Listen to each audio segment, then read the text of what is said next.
This program deals with devil worship and satanic beliefs. It contains explicit scenes and descriptions of violent crimes and rituals. Americans are asking, who attacked our country?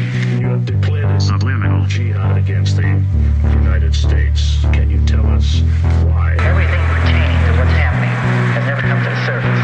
The world will never know the true facts of what occurred, my motives. And night fell on a different world. And Iblis is thinking, I should be getting this position, not Adam, and this guy is created from dirt. And how does the army feel about you being head of the Temple of Set? And the conspiracy theorists can say what they will, but I want you to give me power over Adam, and I want you to give me soldiers and minions and all of these things. The people have so much to gain and have such an ulterior motive for putting me in a position I'm in. We'll never let the true facts come above board to the world. And I want you to be able to give me the ability to whisper into the hearts of mankind. And who was the grotto leader? Don't remember his name. You don't remember the name of a person who involved you in murder? now these people are in very high positions, Jack. Yes. Ooh, welcome back to Subliminal Jihad, episode 295. I'm your co-host, Dimitri. I'm Khalid. And today, we've got a wild and wacky deep dive for everybody here. This is, usually we cover things that are up our alley, but I feel like this one in particular hits on so many points, and it's going to take us into some murky astral waters today. Yeah, we're going into those unexplored shores. What does he call them in the far journeys? Like those deep, strange waters or something? Yeah, or the local roads and the interstate, where you go to another dimension. That's right, folks. We're talking about astral projection, out of body experience, OBEs, and the strange little institute in Virginia that has been a pioneer in this research for decades, the Monroe Institute. Yes. Right? Which I think has come up in a few episodes. Yeah, has had a viral moment, I guess. This decade. Where actually it's kind of like I guess I shouldn't be irritated by it, but it's like this thing where it's like, oh, this CIA report, but it's actually not a CIA report. The one that's actually famous. It's like a military intelligence report, like U.S. Army intelligence. Right.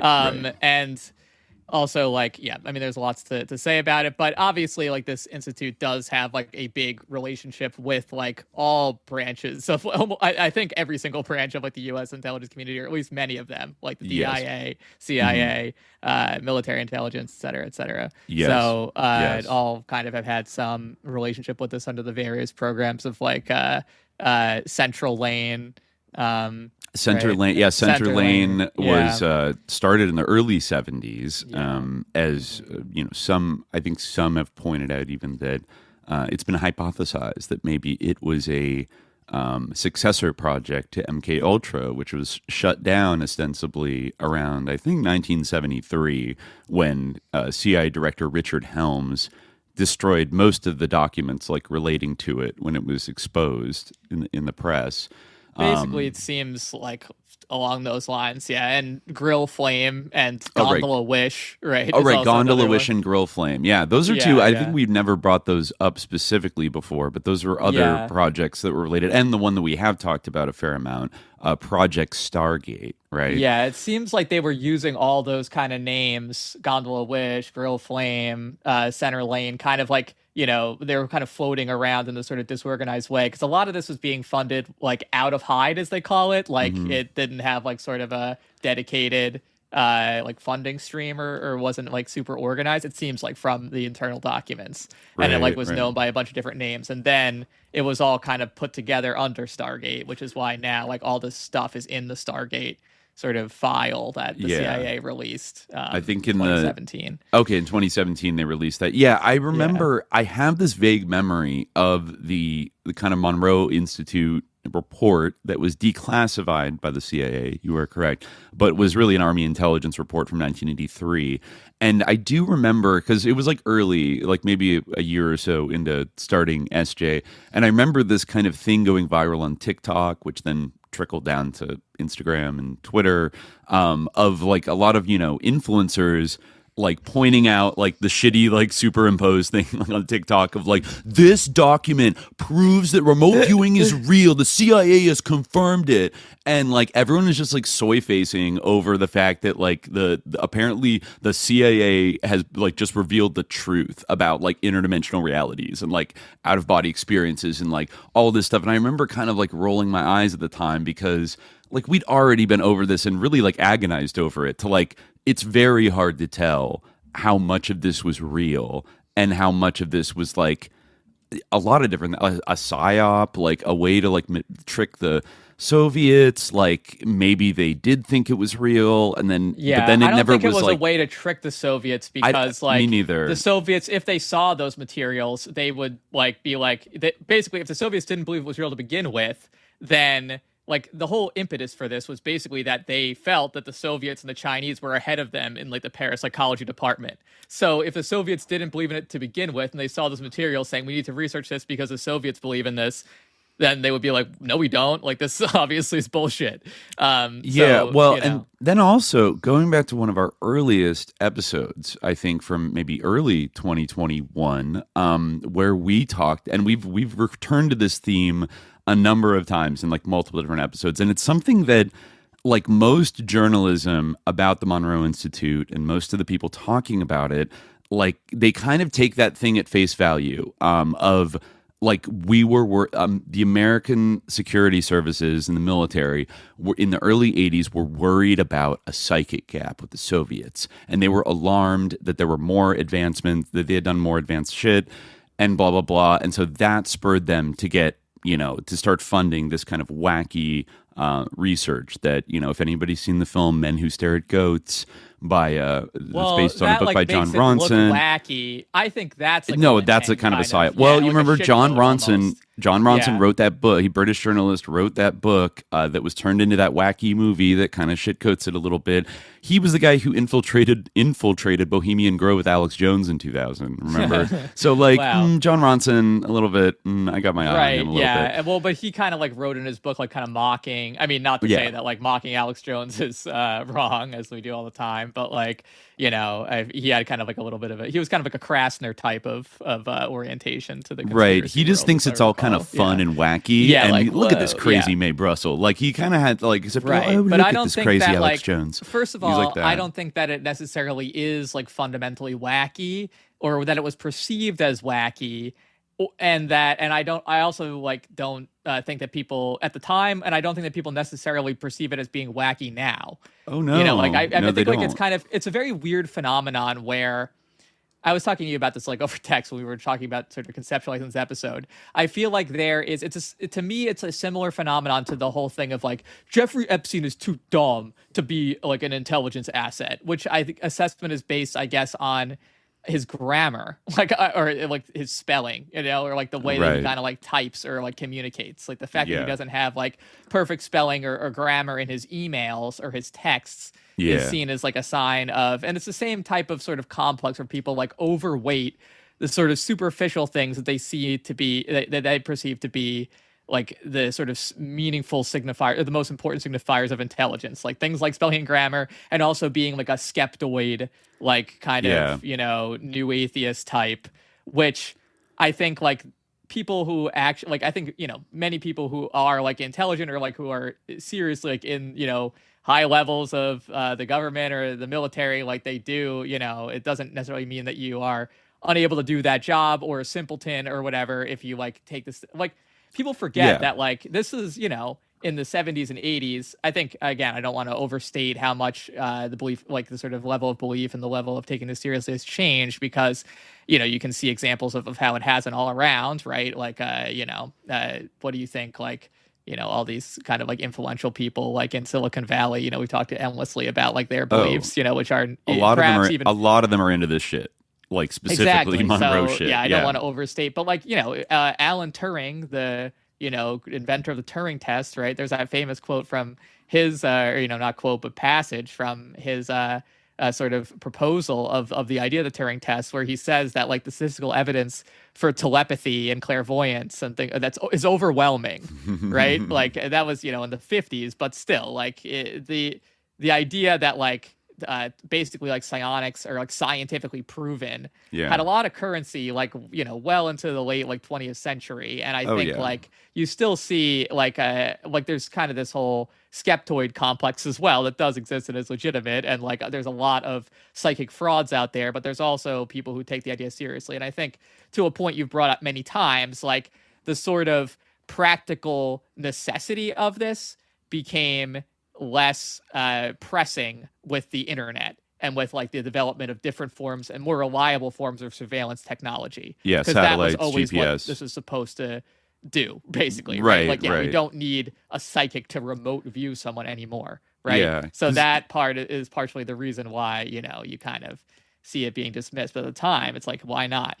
They were trying everything. And in some cases, in the case of SRI, like some of the people investigating parapsychology, this is the same institute that was building like the early infrastructure of ARPANET and the internet. We've even hypothesized or wondered before, there is an interesting theory. I remember like Crypto Cuttlefish saying this a lot like years ago, that is it possible that a lot of this psi research in like the early late 70s was to sort of mask like new technologies that we had rolled out, but like didn't want the Soviets to know about. So, we wanted to keep it kind of occulted and hidden. We didn't want them to know that we had satellites. So we had, remote viewers that could see inside of the Kremlin or whatever. Now, I have to say, like, I'm not exactly fully convinced, though I think it's interesting that the internet and parapsychological research, like in some cases, came out of the same research institutions and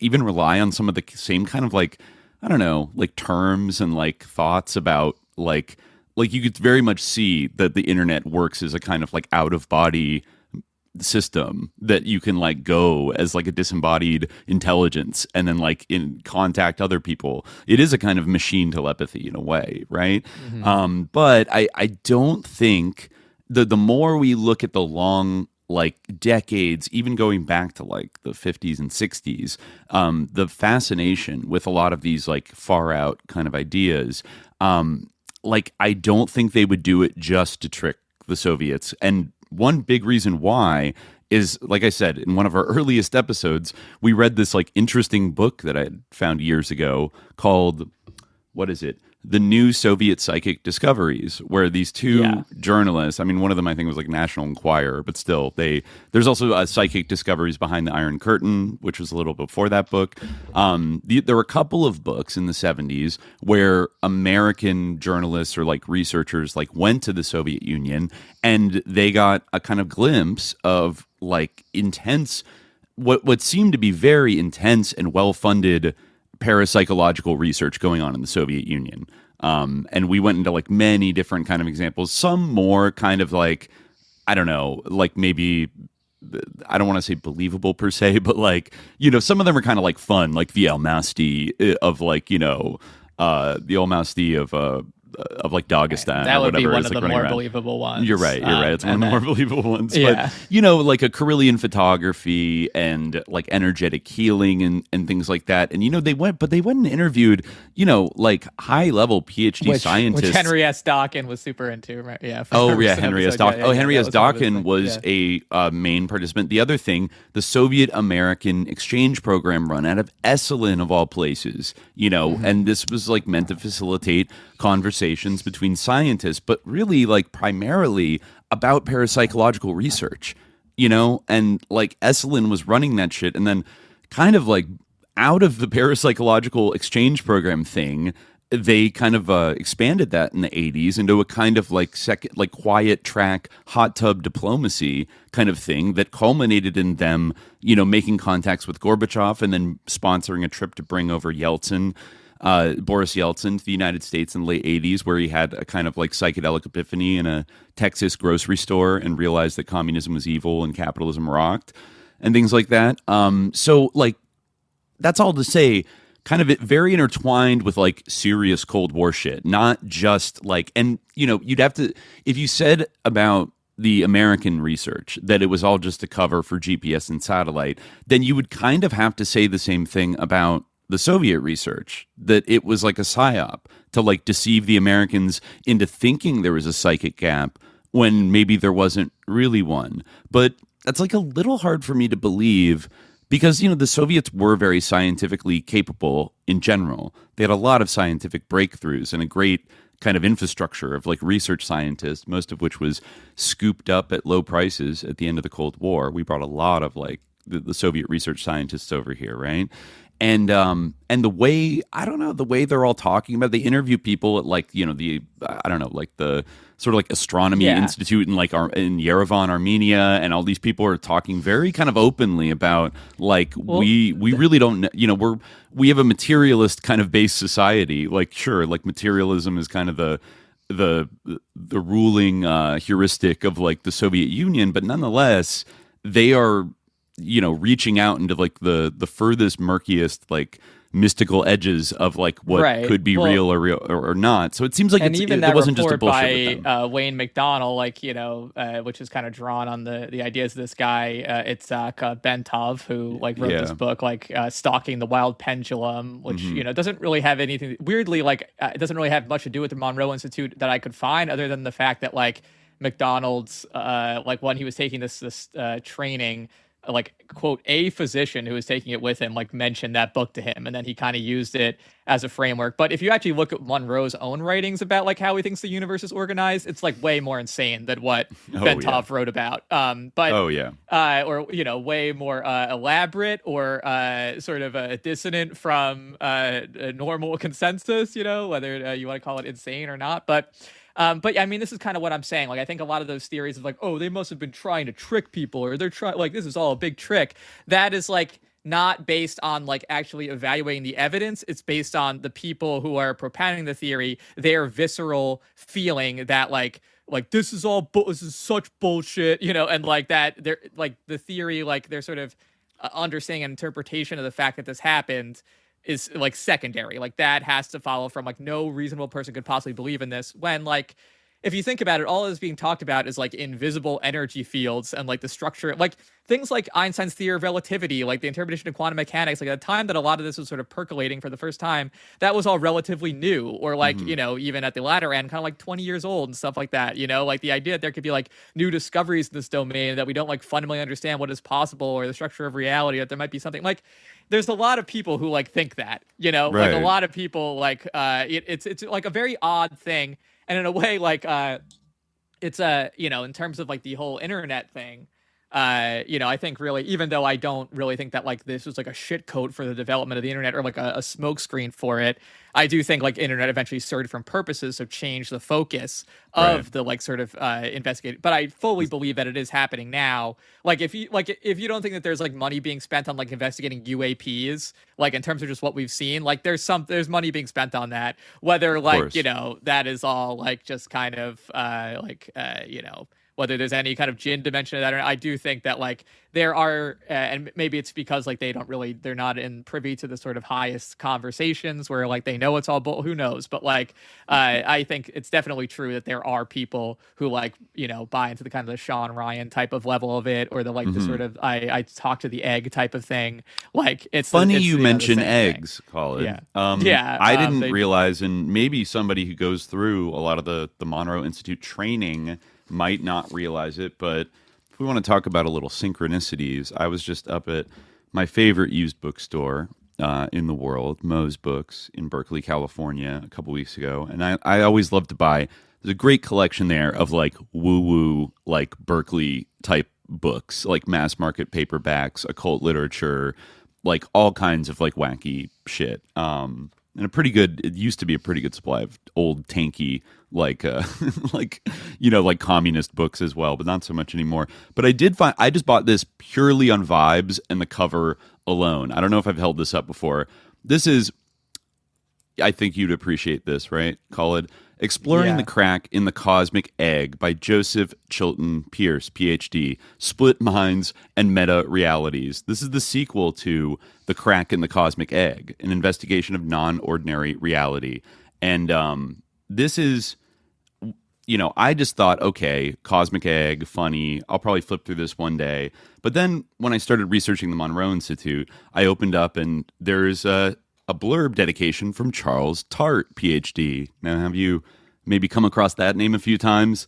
That was a very early central collaborator with Robert Monroe, the founder of the Institute. In fact, looking at other CIA declassified documents that are just like brochures in the Monroe Institute from the 1970s, you will find Joseph Chilton Pierce on the board of advisors of the Monroe Institute. So I didn't have the time to read this book, but I assume it's like of the same ilk as Robert Monroe's overall book. And he does indeed, his philosophy does end up being ovoid or egg-like. It actually brings up the torus of the universe, right? Yeah, right. In the CIA report, it talks about the torus is like the whole universe is like a big spiral or something, and like the Big Bang is like subordinate to the torus in some way, but like.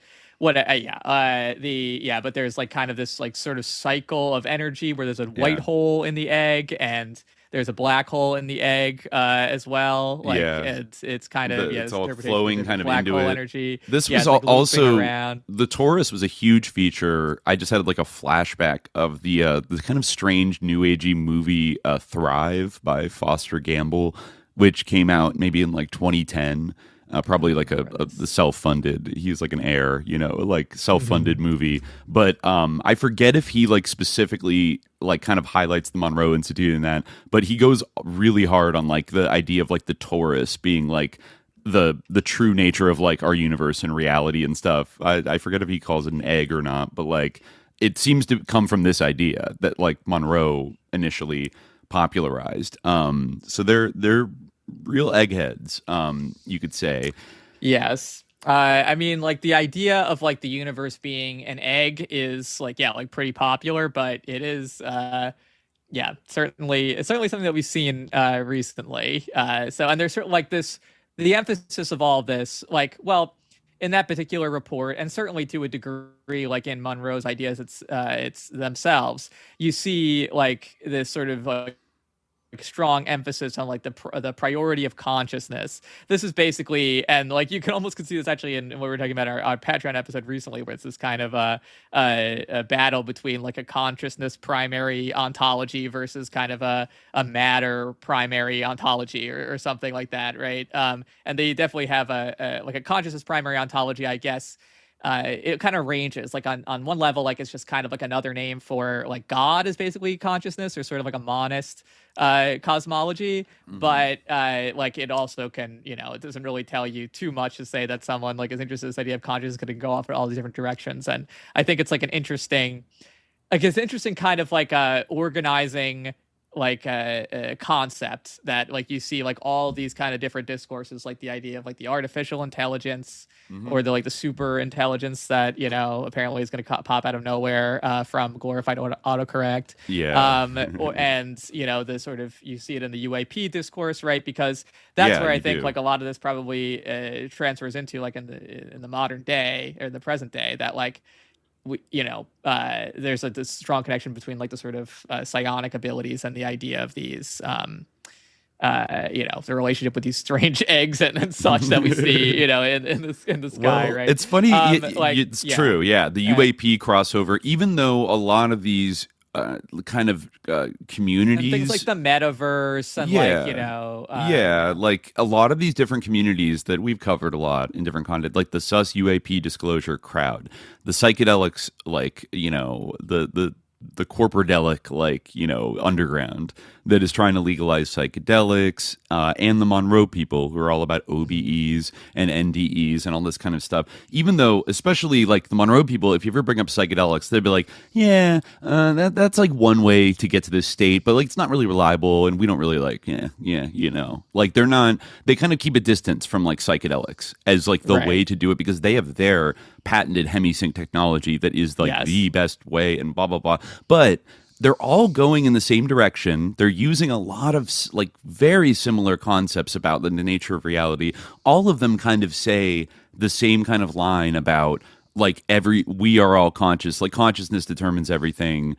the whole universe is consciousness, like blah blah blah. Like they have very similar ontologies about like the base nature of reality itself. It seems sometimes that their points of difference are really just like, well, what's the best way to access like a higher plane of like, you know, consciousness or enlightenment, or tap into something more, tap into the unseen, or you know, but they're all kind of going in a similar direction, borrowing from the same kind of toy box of like concepts that a lot of came out of like the far out like quantum physics sort of, you know. Yeah, I mean, partially like stuff. they're in a way correct, and like on some level it's interesting because there's kind of like this sort of like technological gloss over it, but like if you really think about it, like we should like read like a Monroe Institute document that kind of explains the Hemi-Sync thing. Maybe people are familiar with the idea of binaural beats, like right. You know, but like basically like that idea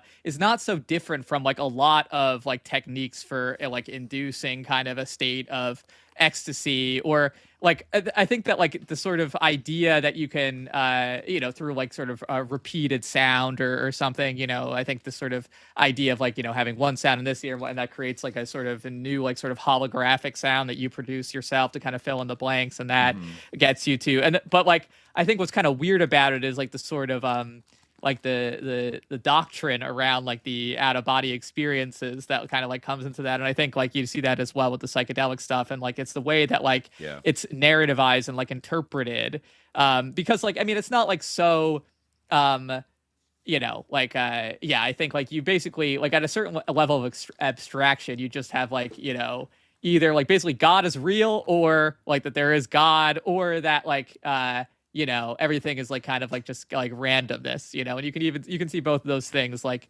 the sort of like in the sort of Copenhagen interpretation, right, kind of tends toward the latter, even though it is kind of incorporated into all these things. A lot of the time it's a way to like kind of reconcile that stuff with like a sort of a different idea, and like you can see some of that, but like at a certain level of abstraction, it's like kind of like, all right, well, it's kind of just like sort of a shrug your shoulders like type of thing, but it's like the kind of way that the like the sort of that like that idea is like built upon into like kind of different sort of directions and narratives, and in some cases like instrumentalized. Definitely instrumentalized. I like because I think. Yeah, I mean, like both sort of answers to that basic binary, I think, can be sus. And I think that, like, as I said before, like the word like consciousness is kind of a flag for this type of kind of like new age modes of kind of like quote unquote mystical experience, or you know, epiphanic experience, or whatever you want to call it, is like is sus to something that should be flagged, you know, and because you kind of see this linking on with a bunch of discourses that suss me out in various ways, but I think like they use it as a building block to then go off, like just like what you could look at Hemi-Sync tech, and then you could look at like psychedelics as like, okay, these are like tools that do have an effect on you know, on the human subjective state and whatnot, but then what they build on top of that foundation as like, and we should use this for XYZ, or we should deduce from this that XYZ is true, and things like that. They start to build this kind of often crazy or very weaponized scaffolding like on top of that foundation that, you know, is kind of because the core experience is like replicable and you know, and valid in people's eyes, then every like second or third order like conclusion that some sus lord draws from it is like also accepted to be equally valid, when it's like, whoa, like there's a lot of rushing to like create a whole new ontology of like reality after discovering like a tool like this, you know? Well, I think we have to like pay close attention to the institutions that are kind of incubating these ideas, right? Like that's really where like, you know, I think it's one thing, like, obviously I don't like believe in psychedelics, right? Or as like a way to access God, even though like maybe like one can get like some like contact with the divine, like through those substances in some way, you know, like sure. who knows, but even like, where spiritual bequests can come from, you know, it's that's not like because scaffolding on, right? but you know that they do something to you. Like, you know, it induces altered consciousness, they right? They certainly do something to you. Yeah. And well, you know, or generally they do, yes. But I think like when we talk about like you said, these kind of like corporadelic institutions, right? These like networks of people, these particular groups, these things like compass pathways, these like startups, things like maps, right? Like those groups have like a particular character. And like with the Monroe Institute, like, is it fundamentally like sus to use sound to induce an altered state? Like, it's hard to say. I probably not. But like, I think that the like deep relationship, like, it's not just a one-way thing where like the CIA went and you know, took this training. Like the whole architecture of it. In fact, there was one guy who like started out. What was his name? It was Atwater, I think. Skip Atwater, who eventually became the president of the Monroe Institute, military counterintelligence officer. He started off, like researching this in a military intelligence capacity, but then eventually became like the president of the Monroe Institute, right? So that guy, I think in particular, is a great example of how like integrated this was with the kind of intelligence purpose that it was perceived to have. Yes, right? yes. We will point to that a lot. I think like the ties go extremely deep, so deep that I don't think you can say with a straight face. Are we frozen? I think we might be frozen. Oh, we froze. Let me refresh this real quick. Restart capture. Okay, we're back. Yeah, all right, we unfroze. I'd say that. We're gonna hit on kind of like the long, like deep involvement. Yes, we are recording locally, so eventually you'll get the audio from what we just said. I don't know. Someone tell us where we were when we left off, because we can maybe somewhat recapitulate what we were saying. Yeah, I wish there was a timestamp. Somebody playing a mind game here. No, I think we're back now. But I think you've been frozen for 10 minutes. Wow, geez. Oh shit. All right. Well, okay. Apologies for that. This is why we need to monitor the chat. I know. We need to monitor the chat. Yeah. We need to do something about this whole thing. I don't know why it freezes sometimes. We won't discuss this now. But anyway. One thing I remember that we were talking about recently was how like we have to think about these institutions and how they it's not about like the idea, like is the idea that you can use sound to induce an altered state or like some kind of connection with God fundamentally sus. It's hard to say that it is. Like, I mean, obviously, like I said before, I don't believe in psychedelics like per se, as a way to like access the divine. Maybe it can, like in some particular cases, these things can happen in unusual ways. But I think that we have to like focus on like the sort of character of the institutions that are like promoting these things as vehicles to that, like in our current context. Right. So, I mean, some editing of this will be necessary because I'm really repeating myself. But like if we look at the Monroe Institute, like, we were talking about the example of Skip Atwater, someone who actually started out being like a military intelligence officer who was investigating the Institute and looking into it. Yeah. And he was under Stargate, I believe. Right. For the like to see what his intelligence applications would be, and eventually became the president of the Monroe Institute. Yeah. So that like really shows how there's like a close connection between like, it wasn't just a one-way thing where the CIA was investigating the Monroe Institute that was operating autonomously. They were influencing like one another's ideas about like this area, right? Yeah, they were kind of invested in every big group or institute that was doing this type of research. Like the military and the CIA were funding it, and at some places like sending in career officers to eventually become president of the institute. And so I think that's something that like it is worth stressing, because I see in all the different like profiles of it, there's a kind of management going on where like everybody admits that it was like funded heavily by the U.S. military like back in the 1980s. But then, they kind of like there's various ways that people for whatever reason are kind of minimizing the significance of the, CIA and military funding of this stuff. Even up to this day, they're still getting like contracts from like DoD contractors to do various studies on like, seeing if the Gateway tapes can help pilots like sleep better and things of that nature, right? And we don't know if they're doing classified research. Also, we wouldn't know about it right now, right? Exactly. And I have no question. I have no doubt that there is like something like that happening. I think it's very probable.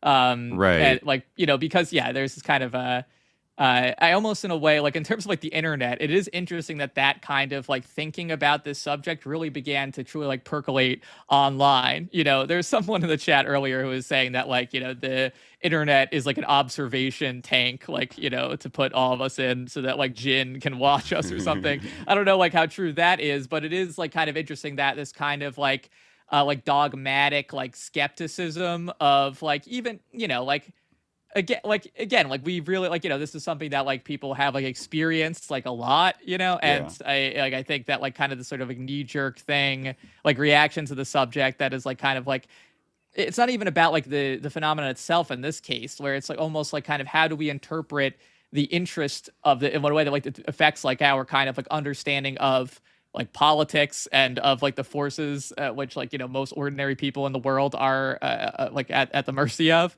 right? So I think in that respect, like this kind of, it's very like counterproductive to be like operating from this kind of knee-jerk position that like no one could actually take this idea seriously, because like many people did, right? Like, you know, Alan Turing, another example, right? So but you know, I have to say, I'm also seeing something in this last like 5-year push of people talking about the Monroe Institute and like online influencers increasingly like spreading the word about it, is even people that maybe in the past would have kind of poo-pooed it or tried to minimize it, like they're actually leaning into like there is something here.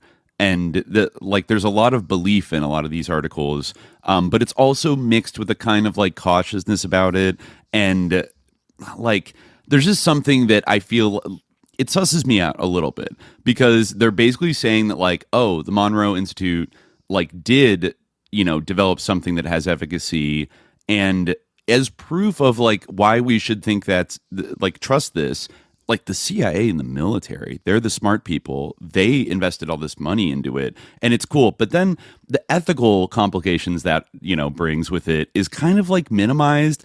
You hear a lot of different rationalizations. Like one that I've heard that some the content creators have promoted is that there were maybe some like a small group of people that were really interested in this mystical shit that were like in Army Special Forces or in the CIA or things like that. And they kind of like tricked their superiors or like the military bureaucracy or Monroe himself tricked these military chuds to fund like mystical research that they actually believed in, and made up all the kind of like spy related stuff and the remote viewing applications and the intelligence benefits this could have, all that stuff. That was all kind of like made up and like doesn't really matter. And like they pulled a fast one. It susses me out because that reminds me of like Ken Kesey talking about the 60s and being like, well, you know, none of this would have happened without the CIA. Like they're the ones that turned us all on to acid. And like, you know, and then eventually at some point they quote unquote like stole it out of a laboratory, the Veterans Hospital or something, and started distributing it, and then learned how to make it themselves. And the CIA was like, oh no, like the hippies stole our freaking like LSD, and now they're going to use it for peace, love, and understanding. No, you know, that's like the official line of like, that's what Paul Krasner will say about like the 60s. That's what serious people like accept is like the kind of wacky truth about it all. But like, as we've gone through in so much detail, I'm not quite buying that story that they just let it's like they get conned. It goes back to the thing you said about like, these guys are so stupid. And it's like, they're not so stupid. Like, you really think that for decades they'd be funding this institute and even putting like a career counterintelligence like military officer, like getting him to be the president of it. Even up to this day, they're getting like DoD like DoD related contracts and shit. That Robert Monroe pulled a fast one on the Army and the CIA and shit. Like, I don't think so. I think that and they also, were, like, I don't think, like, yeah, it wouldn't even be, like, pulling a fast one, like, per se. Like, he was, yeah, I guess the idea is that, like, oh, he is a snake oil salesman, and, like, they grifted him. But I think that, like, he believed in the efficacy of what he was doing, right, for sure. And, well, I like, think, and, like, they did as well. Like, they actually sent people to, like, evaluate it, and, like, they assessed it and, like, felt that it was reliable. Like, is it, like, you know, what were the applications they had for it, like, as useful as, like, others? I mean, I kind of almost feel like, yeah, I mean, there's another dimension to this, as someone kind of mentioned. Like, on one hand, like, there's the kind of, like, weird sort of, like, a complex of, like, this, like, you know, I think, like, Skeptoid is, like, a good, because, like, that, you know, a website, I remember being, like, a big thing where it would, like, debunk everything. This kind of debunker mentality that, like, proliferated on the internet, you know, in the, like, the sort of, when we were kind of growing up, right? Like, it was, the like, a new huge atheist phenomenon, and you had, thing. yeah, like, and that was kind of the same era of the new atheist, but it also, you know, was kind of this broader sort of, like, kind of craze for, like, you know, debunking things and feeling superior based on, like, yeah, exactly. Snopes, yeah, it was another huge thing. Like, you could, like, people would just read that website, you know, like, and have this kind of, yeah. So, I mean, that, like, hasn't totally gone away, but, like, I think that it is, kind of, to assume that like, the majority of people think that way, including the majority of people in, like, the deep state of the military intelligence complex think that way, is, like, you know, very wrong. And that doesn't mean that they're dumb, like, and it doesn't, like, you know, have a little bit of epistemic humility, you know. But I think, like, you know, the other, like, angle to this is, like, that, like, you know, as someone in the chat said, like, there's a difference between this stuff and you know, like, aliens and psychic stuff versus magic and miracles and spirits, kind of, but also, like, not, like, really, especially when you, like, read some of the stuff. Like, there's a veneer of that. And yeah, it is true that, like, one is kind of presented as, like, more serious and scientific in, like, the popular discourse, and, like, oh, this isn't woo woo, this isn't magic, this isn't miracles. But really, like, there, you know, there isn't too much, like, different, like a lot of, like, the discourse around miracles, like, in religious traditions, is highly systematized as well, right, and has a kind of scientific character to it, right? The Catholic Church, like, sends, like, you know, scientists to, like, you know, probe, like, a potential miracle to, like, they have, like, a checklist, you know, in Islam, there's, like, categories of, like, the evidentiary miracles versus the karamat, you know, like, there's different, like, things, like, you know, some are meant to be proofs of prophecy, and others are, like, yeah, so you know, there's, like, all this kind of stuff, and, like, various different paradigms of that. So it's, like, really the same type of thing. But I think, like, they are trying basically to, like, they recognize that, like, obviously, like, whether you believe in God or don't, like, the religious domain is a very important part of human culture, human psychology, right? It's a very important part of what it means to be human, is our relationship with God, whether you consider God to be, like, someone's, like, a projection of themselves, or, like, a social construct, or whatever, you know, like, that is, or, you know, their spirituality, even if it's not, yeah, maybe God isn't the most appropriate term, like, whatever, like, the like, this phenomenon, which is kind of, like, imperfectly designated as religion, is a big deal, and controlling it is, like, a very important thing to do. Yeah, so that's, or to, like, put it another way, the CIA and the military in the Cold War definitely knew it was a big deal.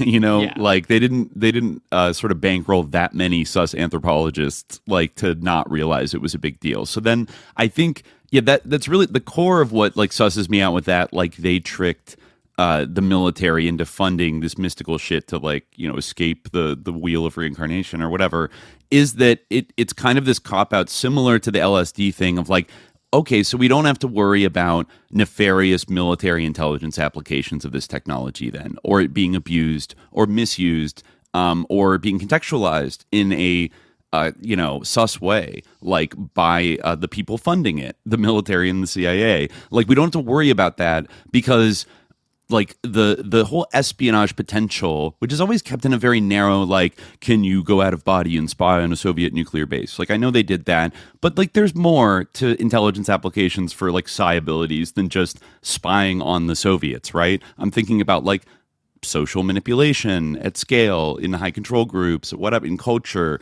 There's a lot of different things you could do, you know, with it that one could classify as nefarious.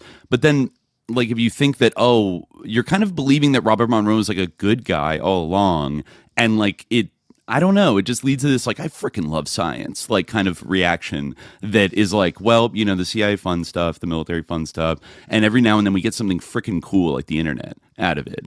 And it's like that, like, look at the world we're living in right now. I don't think that's like the best approach to have a kind of like default optimism about like maybe one of these breakthrough technologies or whatever like snuck past the evil rulers of our country and was not weaponized in a nefarious way by them, but in fact is just being cultivated in a nice little corner of Virginia to make people's lives better and help them ascend. You know, and it's like you could say the same thing about Esalen. Like, okay, if Esalen was so good and so positive for humanity, why is every Silicon Valley billionaire that was like deeply influenced by that place like the biggest like transhumanist, ketted out freak, like fascist, like, you know, psychopath of all time? Right? Like something's not adding up here. Maybe there was something, maybe this was twisted in the most nefarious like way possible for a specific kind of broader strategic purpose to like shape our society in a way. And so I don't know, maybe to give like an example before we get into the Monroe documents and the CIA stuff itself, to give an example of like the modern portrayal of, this is a pretty recent article I found from our, I guess what we can now say is our favorite publication, Wired Magazine, right? Kevin Kelly's Edge Foundation flagship publication, Wired Magazine, published an article by Matha Busby in November 5th, 2025. And actually, let me just double check something, because I remember we talked about with the Symposia, our friends at Symposia. That's right. You know, I'm not. I know people got to get grants to survive, but I just thought it's interesting. This is Busby's beat, and their bio on Wired mentions that in 2024 they were a Ferris UC Berkeley Fellow in Psychedelic Journalism. I believe that's like sponsored probably by Tim Ferriss, who's very close in like the corporadelic. He's very much a corporadelic high priest, you could say, like very much in those networks. I think possibly even with the Edge Foundation and with Stuart Brand and yada, yada, yada. I'm not saying that, you know, I feel like this is a pretty like straightforward summary just to get us like situated into like what is the Hemi-Sync technology, who is Robert Monroe, a little bit about the military stuff, but also this kind of cites, you know, its growing popularity since like 2021, and it kind of, there was this viral moment around the CIA memo from the 80s. So they write that the CIA used this psychic meditation program. It's never been more popular. The Monroe Institute claims its meditations, which have also been used by the U.S. military, help people access different planes of consciousness. Its virtual and in-person retreats are now selling out. So we open here with a story. There are many such about people who've done this work. Sarah wasn't expecting to experience paralysis at 7 a.m. on a weekday during a meditation at her home. But in August, while listening to the Gateway Tapes, a set of guided meditations intended to help people reach new planes of consciousness, she says her limbs froze. Sarah, who is in her early 30s and didn't want her real name used, says the tapes, which she had been listening to on and off for months, took her on a roller coaster of out-of-body experiences. I was in and out of time and space, she says. It felt like a bad trip, she says, despite the fact that she was sober. She recalls a subsequent 3-week period of disorienting instability that veered from feelings of intense spiritual connection to fears that she may never again relate with others. Looking back, she is relieved that she was not left in a kind of spiritual psychosis, that's her quote, but she sees the events as part of an ultimately positive awakening process. Sarah is not the only one to report baffling and petrifying experiences thanks to the Gateway process, which has been around for over 50 years and has exploded in popularity since the pandemic. But, like many others, she also credits it with helping her calm her mind and make transformative life changes. Developed by radio broadcasting executive Robert Monroe, the Gateway process claims to be a voyage of self-discovery that can help people go farther, deeper, and faster into different dimensions of consciousness. Monroe founded the Monroe Institute in 1971 in favor of Virginia. Dubbed an American Hogwarts by one consciousness content creator, the facility claims to help coax people out of their bodies via in-person and virtual retreats, even Spotify playlists by way of self-hypnosis style exercises powered by binaural beats, sounds attuned to different frequencies which play in each headphone ear. Proponents claim binaural beats balance the two sides of the brain and boost wellness. And while there is still an absence of scientific evidence to support the Institute's methods, that hasn't stopped the military from taking an interest in Monroe's mysterious courses, which also include manifestation and remote viewing. Since 2022, some 12,500 people, including military service people, psychonauts, and meditators, have joined online and in-person Gateway Voyage programs. That's a 35% increase in participants over the pre-pandemic period of 2016 to 2019. In 2025, there were 80 in-person retreats with 20 participants each, according to the Institute. This is a quote. For the first time in our history, we've reached the absolute maximum capacity of our campus retreats this year, says Paul Citarella, the Monroe Institute's executive vice president. In-person retreats cost $2,695, while virtual ones are $1,150. The growing demand has prompted the Institute to host retreats beyond just Virginia at other locations across the U.S., as well as in Romania, Italy, Switzerland, and Greece. The organization's Expand app has been installed 386,000 times since its July 2021 launch. In June, the Institute announced it is undertaking what it calls, quote, the world's first higher states of consciousness study with neurofeedback company Newphoria, which claims that the research could help people become among the first humans in history to map, master, and return to altered states on demand with data. Some 333 Gateway Voyage graduates have signed up and will soon spend 4 weeks tracking their brain state data while listening to the meditations, paying $897 apiece. A straight-laced Southerner with a gray mustache, Monroe wasn't initially interested in mysticism or the metaphysical. In the 1950s, he began experimenting with binaural beats. He later trademarked this method as Hemi-Sync technology. This was all an effort to develop new methods of sleep learning, a practice which aims to manipulate the mind to receive information and improve memory while asleep. Then, while testing the techniques, Monroe spontaneously experienced feelings of separation from his body. The event led him to writing his cult classic 1971 book, Journeys Out of the Body, which helped popularize the term out-of-body experience, or OBE. He said in this book about his first spontaneous OBE, I smoothly floated up over the bed, and when I willed myself to stop, I did, floating in midair. It was not a bad feeling at all, but I was nervous about falling suddenly. Years later, he and his team created the Gateway Tapes, and they became the go-to shortcut for seekers of OBEs.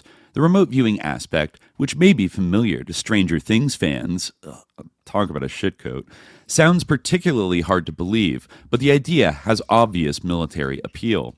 And so, in the early 80s, amid fears that the Soviets had a psychic warfare edge in the Cold War, the CIA and Department of Defense sent U.S. Army Lieutenant Colonel Wayne McDonnell to the Institute to ascertain its suitability as a defense contractor. McDonnell gave the organization and its unusual curriculum his approval in a 1983 report, which has since been declassified. There is a sound and rational basis, McDonnell wrote, in terms of physical science parameters for considering Gateway to be plausible in terms of its essential objectives. On manifestation, he adds, since our consciousness is the source of all reality, our thoughts have the power to influence the development of reality in time-space, if those thoughts can be projected with adequate intensity.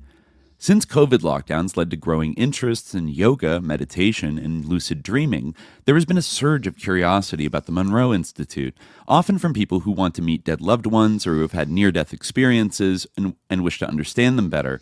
A 2021 Vice article on the CIA report about the Gateway Tapes also boosted awareness about the facility. Our whole goal is basically what we call the global awakening of human consciousness, says Paul Citarella. The core of what we do at Monroe is make it easy for people to access psychedelic states without having to use substances. Sheila Schwartz, a retired weight loss expert, says the Monroe Institute, quote, saved her life. She says she was on the brink of suicide after a lifetime of being misunderstood due to her ADHD and autism. She's now in the process of completing her 28th Monroe course. Through the program, Schwartz learned to access deeply peaceful states, which helped her, quote, rewire my thoughts, open my heart, and speak my truth. It helped me reconnect to what I had always known at some level, that I am so much more than my physical body. That's like the core mantra thing at the beginning of every Gateway tape, right?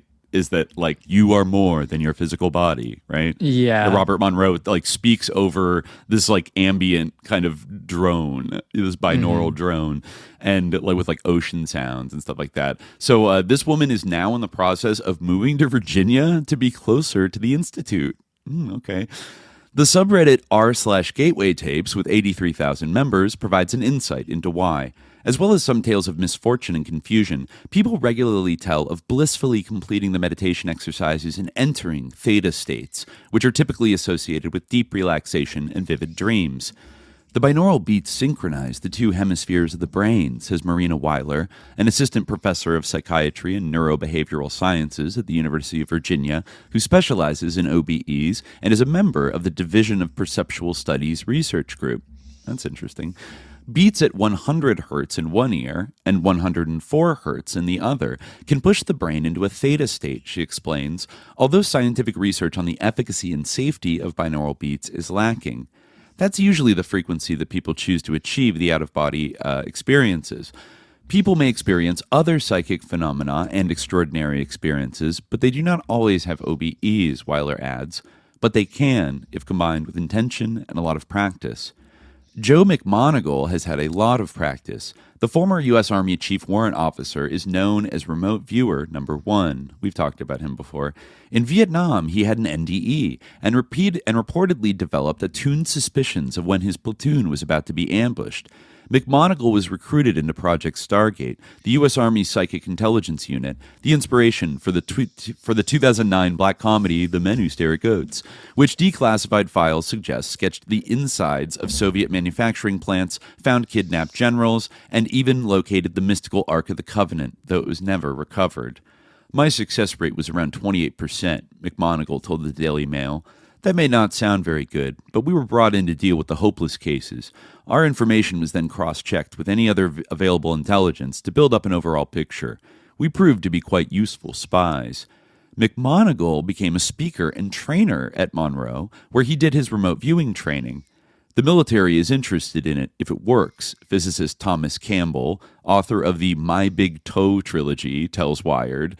In January, he appeared on the Joe Rogan podcast and discussed the Institute after helping Monroe create the tapes decades prior. A study at the center last year to investigate how pilots can improve the quality of their sleep with Gateway was sponsored by a Department of Defense contractor, according to one non-military participant. It's a double-edged sword, says Campbell. All technologies and ideas and concepts typically can be used and be abused. So yeah, even he's saying it. That guy was, by the way, like a big NASA like he worked on the Star Wars program in the 80s. Tom Campbell, and it has been on like Danny Jones and like Joe Rogan and like that kind of like podcast circuit. As has McMoneagle. McMoneagle has gone on the Sean Ryan show and other podcasts now. A lot of Monroe people have actually gone on the Sean Ryan show. Also, fun little note about McMoneagle. Not only did he start like speaking and training people at the Monroe Institute, but he married Robert Monroe's stepdaughter, who was like one of the principals involved in like running it. So he practically like married into like the Monroe family, essentially. So it's about as close as you can get. So anyways, going on. However, the former Army technical intelligence analyst is optimistic about the effect the Monroe Institute's methods might have on the military. It's going to open their minds, Campbell says. Okay. During OBEs, people often feel like they are looking at their bodies from another perspective, even floating above with a bird's eye view. Whereas dreams do not always feel real, OBEs carry a sense that what is unfolding is indeed very real, and that there is more out there than we can usually perceive. In his book, Monroe, who died age 79 in 1995, tells of enduring a severe iron-hard cramp across his diaphragm after first listening to the binaural beats in 1958. On one occasion, he felt shocked and frightened, but over time the pain gave way to spontaneous OBEs. In addition to floating, he also once experienced an overwhelmingly strong sexual drive and could think of nothing else. Embarrassed and irritated at myself because of my inability to control this tide of emotion, I returned back into my physical body. Over time, he figured out how to control the process without being subsumed by sexual desires. For people like Sarah, the road to nirvana can be equally disconcerting. I had some extreme somatic jolts in multiple areas on my body, she says in a Reddit post on our Gateway Tapes, trying to make sense of the scary experience. Then I was paralyzed. I tried to move my arms and legs and couldn't. Monroe's cheaper at-home programs come without any hands-on supervision, even though they advise people to, quote, ground in nature and practice integrative exercises with instructors on Zoom to provide support. Those like Sarah who do the tapes outside of a course are on their own. Citarella acknowledges that playing the tapes alone at home can be particularly challenging. Sometimes people don't want their worldview changed, he says. It's almost like Pandora's box. Once you've opened it and you have some kind of undeniable experience, you can't close the box again. He adds that it's pretty rare that we see someone who has really become destabilized, but he's mindful that, quote, if you're already struggling with your grip on reality and you're changing your definition of reality, that can be not a good thing. Sarah cautions against people doing it alone without a tether to reality. But she says that after grounding in a Reiki energy healing session following 3 weeks of disturbance, she was left with a deep sense of comfort that life is indeed meaningful. She began curbing her drinking and binge eating. She also changed careers and left her corporate job. It really forced me to take a look at all the things in my life. It gave me a better understanding of my purpose. That purpose, Sarah adds, is exactly the same as the Monroe Institute's, quote, to uplift human consciousness. Wow. So... Yeah, you get it's a interesting sense that they kind of there. had like a whole Earth like point of view on like going outside your body. That like then if you can go outside your body, then like you'll become a better person. I guess. Yeah, I mean, Isn't that at the core of all these human potential movements? Like all these different things, whether it is psychedelics or something else, like it's like you will make the world a better place by becoming better, by becoming more optimized and like ascended in whatever kind of thing. Yeah, it's interesting. Although on the other hand, like I almost feel like in the case of Monroe in particular, it did strike me a bit like odd, like how oblique like the connection between like his thing and like improving the world was. Like it wasn't like there was like a little bit of that, but I did like it's a little bit I mean we'll get into like kind of the LOOSH stuff in a little bit. I mean, I was thinking like I wanted to kind of like read this is like a document from like fairly like early on, like it's from 1978. Okay. And it's like I guess it's a document from the Monroe Institute of Applied Sciences. You can get this from the CIA reading room. That kind of talks about the history of the institute, and it's like interesting because like you kind of get a sense of like how the out of body experience thing like evolved out of like other interests, and like the way they lay out their framework is like really interesting. So it starts off. The Institute had its beginning in the Research and Development Division of Monroe Industries Incorporated, which at the time, in 1958, was investigating methods and techniques of accelerated learning through practical environmental changes. As a result of certain findings, the decision was made to broaden the base of such investigations and to alter the purpose of any such research effort. In 1971, the Institute was created to conform with and expand this different approach. Mm-hmm. Stated simply, the Institute holds to the concept that, 1, consciousness and the focusing thereof contain any and all solutions to the life processes that man desires or encounters. 2, greater understanding and appreciation of such consciousness can be achieved only through interdisciplinary approaches and coordination.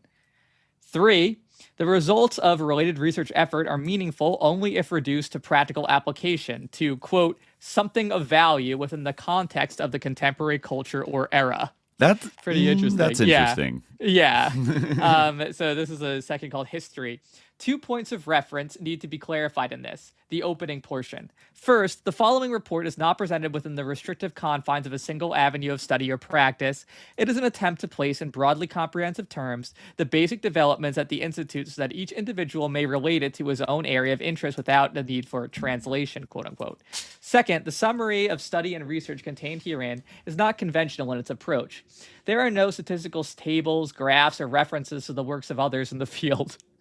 The efforts of the Institute have not been designed to perform with the intent of offering proof or documentation to the scientific community or the world at large, although much of orthodox scientific method has been utilized.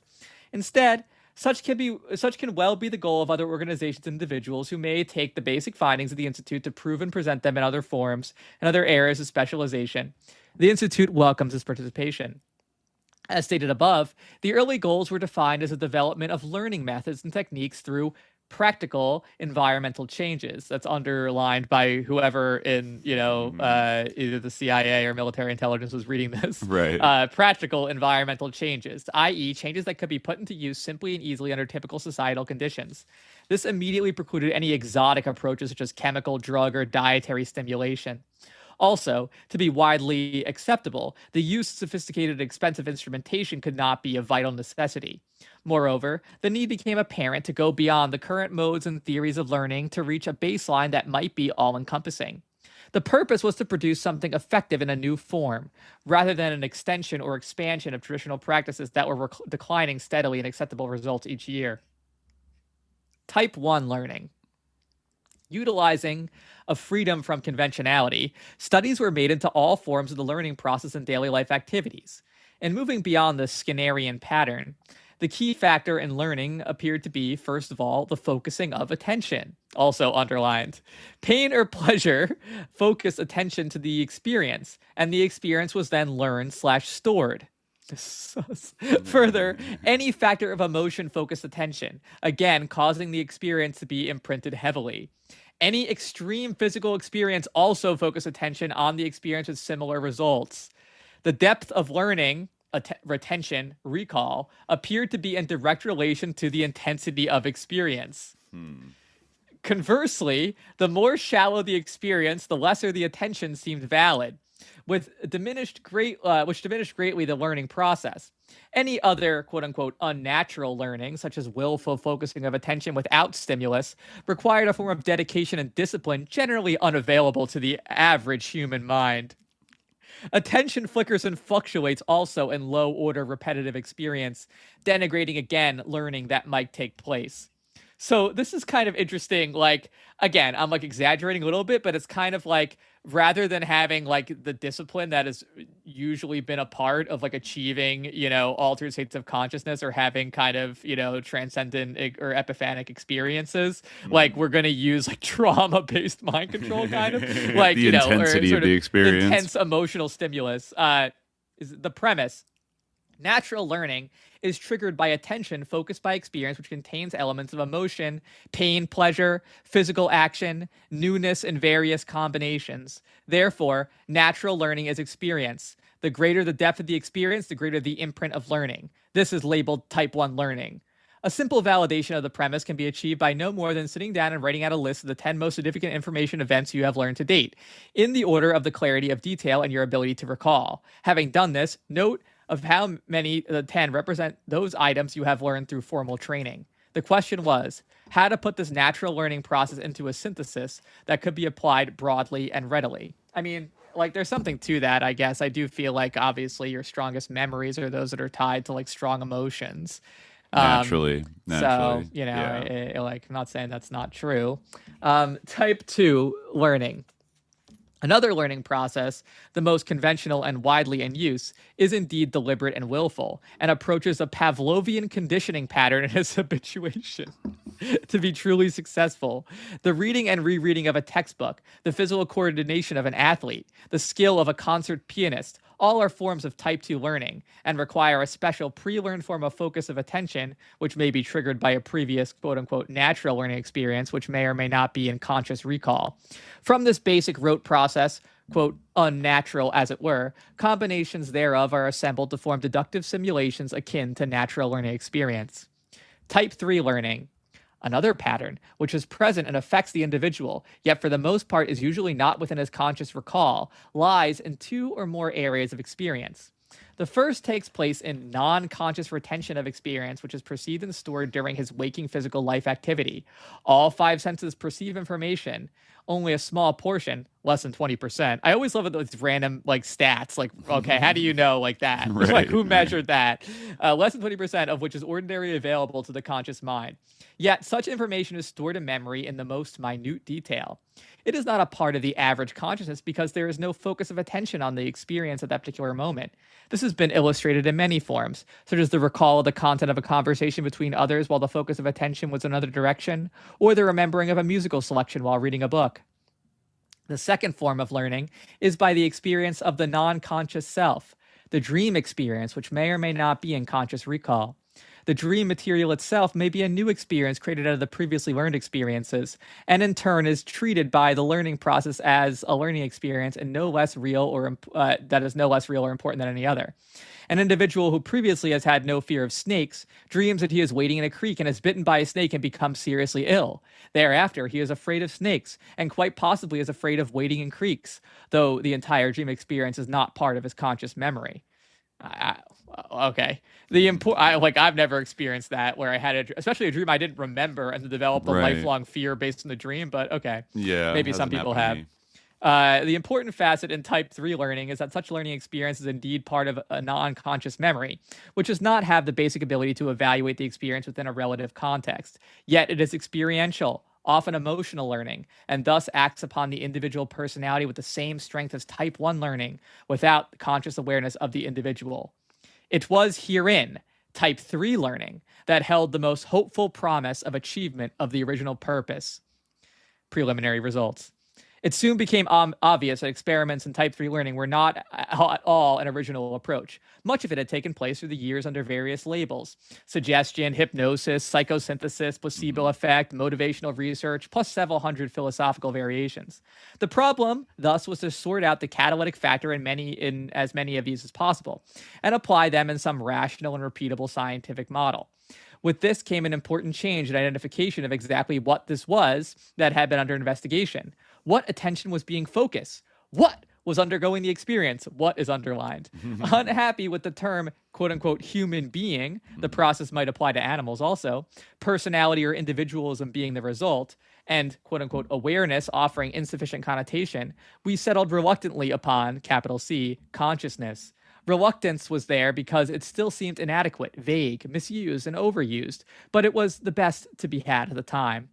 With this hurdle cleared hopefully and shortened to CS through impatience, CS, consciousness, became the target of intensive and unorthodox patterns of research. If CS could be extended to type 2 learning and focus therein, much might be achieved. This is something that you'll notice about Monroe in general.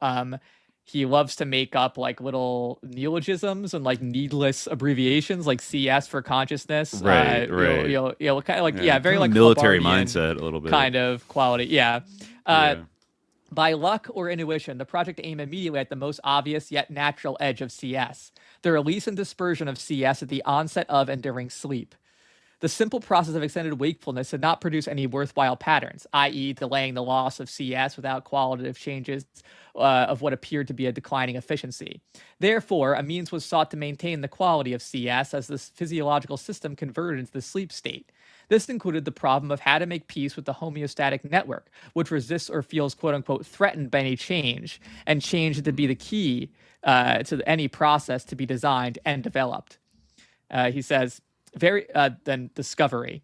Very little was achieved in the early effort except to verify many earlier studies on sleep. Some 52 subjects were tested in various sleep states without any significant new information brought into view. The first and basic breakthrough took place inadvertently, through necessity. The project team, for the most part volunteers, found it difficult to find time to travel from home to home with equipment and instrumentation to measure sleep states of various subjects. The project did not have adequate facilities to house subjects for the night. Also, subjects found it very difficult to go to sleep upon request. If they did, it was usually in a near-exhausted state, which negated anything other than delta sleep, a near-comatose, unresponsive state. To solve the problem, so that the subjects would be able to go quickly into sleep when needed, various methods were tried. Environments were set up most conducive to sleep, including control of temperature, humidity, light, and sound, which were only partially successful. Light stimulation was tried, but seemed to bring discomfort rather than relaxation. Yeah, having a bright light flashing in your face probably will not help you sleep. A combination of audio signals showed promise. Additional investigation proved the solution. And then this part is like kind of in handwriting. I think it's literally in handwriting. Mm-hmm. Or maybe it's a font. It's weirdly. It's in like either a handwriting font or an actual handwriting. I think I know what you mean. Like it's just written in like a curly Q, like weird, like new age. Yeah, it's in cursive, like but it's not font. like full. It's not actually cursive. because it's like, it's like a cursive font, but there's like the letters aren't connected. It was anyway. So I don't know. It's a crunchy font. It's like a weird, a crunchy, like hippie I guess font. like I don't know. Yeah, like does his typewriter like have this, or is this his handwriting? This is how he writes. He writes like kind of cursive letters, but anyway, maybe. I assume so. It was discovered because there's no way he like has a separate typewriter that he put this document in and then went back to the other font. I think he must have pointed this out and then written it in. Yeah. It's good handwriting, though. Very interesting. Very weird.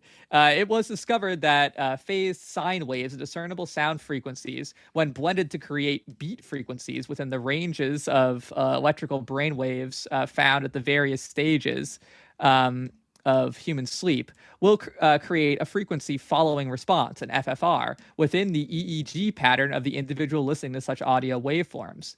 The FFR in turn evokes physiological and mental states in direct relationship to the original stimulus.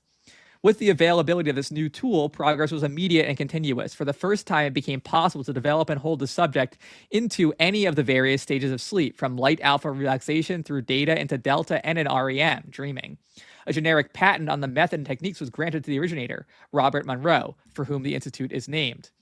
The Monroe method and techniques were found to be able to program sleep cycles throughout the night of sleep, if so desired. Variations could bring adjustment of the duration of each stage of sleep during the cycle, according to the needs and desires of the individual. The waking from sleep moment was enhanced greatly over the traditional alarm clock, which had no cognizance of the stage of sleep it was invading. By programming the FFR up into REM sleep for the few minutes before wake-up time, then inserting a beta signal, the sleeper was roused gently yet firmly, without startling shock or dull sleep hangover. In one multiple test under so he goes into how this is valuable for sleep research. This is kind of a long document, but then he talks are you reading from the McDonald document? No. Okay, which one is this? It doesn't actually have a title. It's just like it's just like labeled the Monroe Institute of Applied. It just has other. Oh, it's like the one that's like a weird like brochure kind of that it's from them. It's from them, yeah. It has like their board of advisors at the end. But right, yeah, okay, it's like this a curated one. Brochure. Yeah. I remember this one. Yeah. Okay, yeah. I'll get to the point where he kind of talks about how but anyway, like the point I'm trying to make here is like that this is like where all this, like a very kind of different thing where basically he was doing like this weird sort of like sleep effectiveness, like research. Yeah. Like, for like basically it was almost weird because he was like, I want to like explore consciousness in general and make it have a practical application. That's like how he's presented it. It's like, I just wanted to come up with some way that we could just make consciousness like better or like what like that we could focus like unlock more of it. I just put up this is from I think this is from the McDonald report, but there's kind of like the famous image of like the human head with like these interdimensional planes sort of bisecting it. You could see it on the stream. Consciousness, and it's titled Consciousness Energy Grid. Left hemisphere, consciousness grid, acts like the mind's computer software to reduce input from right hemisphere to verbal symbols and concepts. Right hemisphere, consciousness grid, reduces three-dimensional holographic image to two-dimensional go, no-go for, and it's cut off. But yeah, it's a big thing. The hemispheric, like kind of Monroe talks about that a lot in his books, like the kind of like activating the right hemisphere of the brain, which is like more abstract, versus the left brain, which like dominates our culture and our thinking and all that kind of stuff. Our like serious half of our brain. I assume that's from Bentov's book. I don't recall exactly, but I think that diagram must be from that book because he took a lot of the other diagrams from that. But But yeah, so he talks about like the interim process, like kind of, the in between that early process and the binaural beat like invention. And he basically they're kind of like trying to develop like lucid dreaming almost, like he says the goal was to move CS into sleep patterns and still maintain CS as it is understood in the waking state. Slowly, it became obvious that this could not be achieved, but not for the expected reason. As each subject logged a greater number of experimental sessions, CS in and of itself becomes enhanced rather than restricted.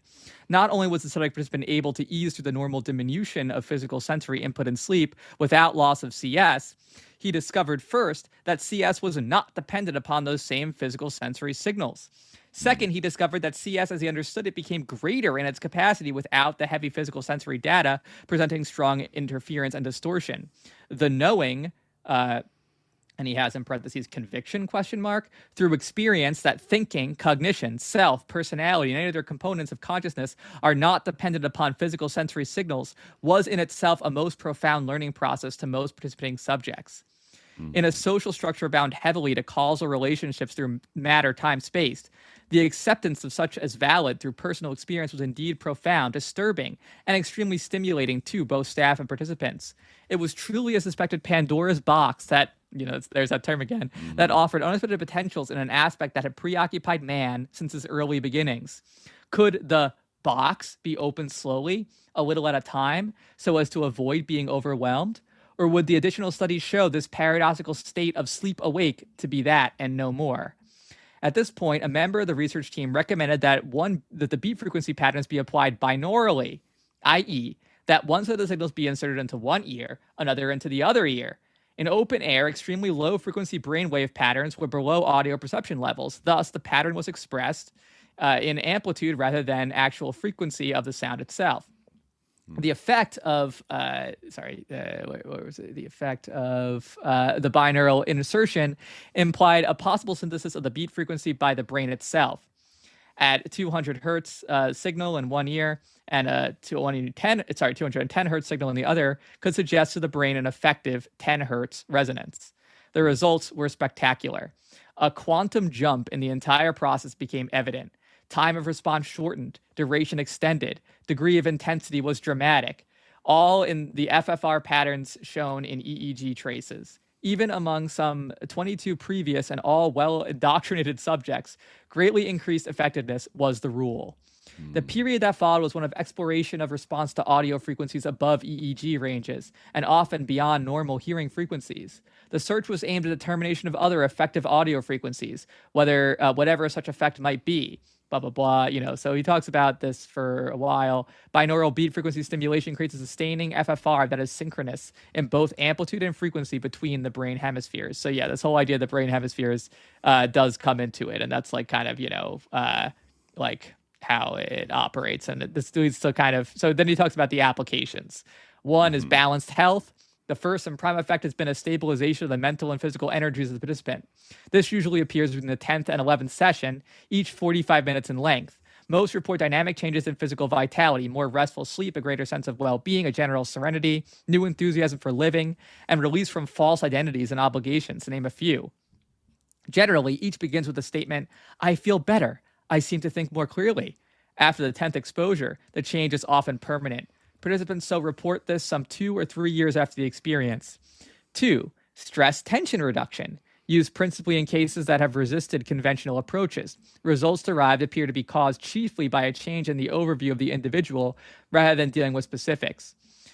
3. Surgical support, applied before, during, and after surgery. When used in its entirety, the special system helps the patient in the reduction of anxieties, blah, blah, blah. The control of pain. It is not yet clear why the method is as effective as indicated. The suggestion for control of chronic pain would appear to be quite insufficient to provide the dynamic changes reported again and again. As little as 1 week of work with the tapes has often been sufficient. There is some speculation that is related to the effect noted in one above. 5. Stroke recovery. You can recover from strokes with this. Psychotherapy and problem solving. The coherent brain-mind focus in a given area by specific FFR patterns apparently has a far greater capacity to view any condition from a holistic position than normal consciousness. It can be speculated that it is the result of simple utilization of complete interaction between brain hemispheres. In a demonstration with a group of 45 executives of a major corporation, participants were asked to seek the best answer they could for his own individual problem while experiencing Hemi-Sync. 30 reported decision solutions of a quality for the most part unexpected. Each was sure it was the right answer. Okay, but there's no control group in this experiment? All right, whatever. It can accelerate your learning. It's a creative stimulus. Blah, blah, blah. It can do all kinds of things. There are all kinds of potential applications. It also, something he highlights in the book, which, like, when you think about the military kind of applications of this, is a little yikes. Like in Journeys Out of the Body from 1971, Monroe is listing the kind of like the the definite conclusions about like OBEs that he could make at that point. The first was that OBEs are a universal human experience, and then it like happens all across the world. Yeah. Second, the OBE is generally a once in a lifetime experience, seemingly experienced by accident, often like, a near-death situation. But third, the experience of an OBE is usually one of the most profound experiences of a person's life and radically alters his beliefs. This is usually expressed as, quote, I no longer believe in survival of death or an immortal soul. I know that I will survive death. The person feels that he has directly experienced being alive and conscious without his physical body, and therefore knows that he possesses some kind of soul that will survive bodily death. So, like, if you think about it, giving soldiers this training is a little bit like, they're not afraid of dying anymore. Cool. Like, that's a huge advantage, right?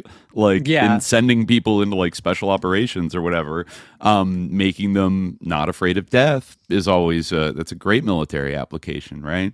So, I mean, that's just, like, kind of the most obvious level of, like, what the military could see in this kind of stuff. But there's, it's kind of held out as potentially like this magical cure-all for a whole bunch of different, conditions and therapies and things like that don't even involve, pharmaceuticals really, that just involve these beats. And I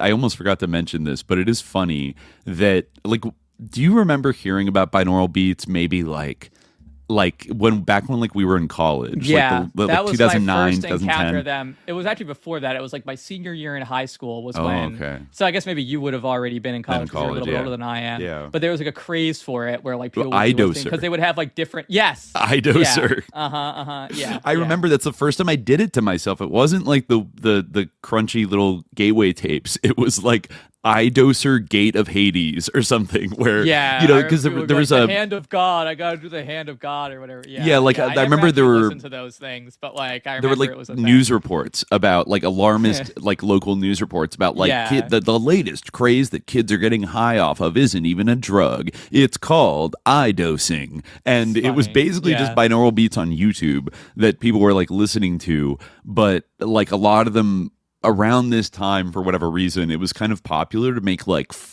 ones that would kind of like fuck you up, which is what I think the Gates of Hades one was, where it's like, kids are crashing out like in class, like from listening to like the Gates of Hades on like their phone headphone, their earbuds or something like that. And I remember kind of like laughing about it at the time and being like, oh, I'm going to do it. I'm going to try it out. The Gates of Hades. I'm like going to go lie down and listen to these binaural beats. And I remember, kind of it being, it's not like it made me feel like high or something like that, but it was like an interesting sensation that it kind of created. And it was the first time I did the kind of, the like left ear is playing like 100, this is playing 104. Like when you listen to one by itself, they're different frequencies, but then when you do listen to them both, it creates this kind of harmonic, like in between note, so there would be like it would be whatever the difference is, I guess, is like the note you would hear. So if you had 100 and 104, you would hear, I guess, 2 hertz. I guess it's like halfway the difference. I forget if it's 102 or you would hear like 2, like basically half the difference. But generally, yeah. Like, and then I think years later, I did use like an app for a while. It wasn't a Monroe Institute app, but it was just like a meditation app that had various settings for like binaural beats that you could use. So I would take like power naps and like listen to one of like the like there was like a specific like power nap setting that would just hit you with these binaural beats, and you could set a timer for like 30 minutes. And I don't know, like it's hard to say like how much did this, I certainly didn't have like out of body experiences. I also wasn't trying to do that. It was more, I was interested in just solely like the brain entrainment aspect of it. Like it can sort of like re-center you or like give you a make you feel like, refreshed.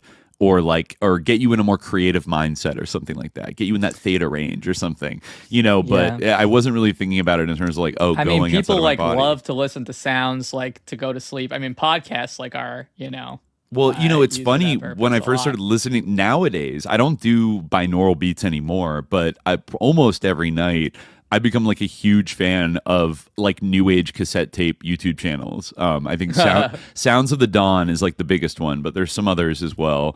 And they're kind of just dedicated to like cataloging and ripping like these weird, like crunchy, like meditation, new age, early synth kind of tapes that are mostly from the 80s and the early 90s, like Tibetan singing bowls. They all have like very like cool, vibey, like cassette art, you know, on them, and often just like weird. It's totally like, it's just so like new age Esalen, like pyramid, like, you know, like Aztec pyramid with like an eye, and like, or a lot of out of body kind of graphic experience of like a humanoid figure, like, you know, in Technicolor, like exiting their body or something like that.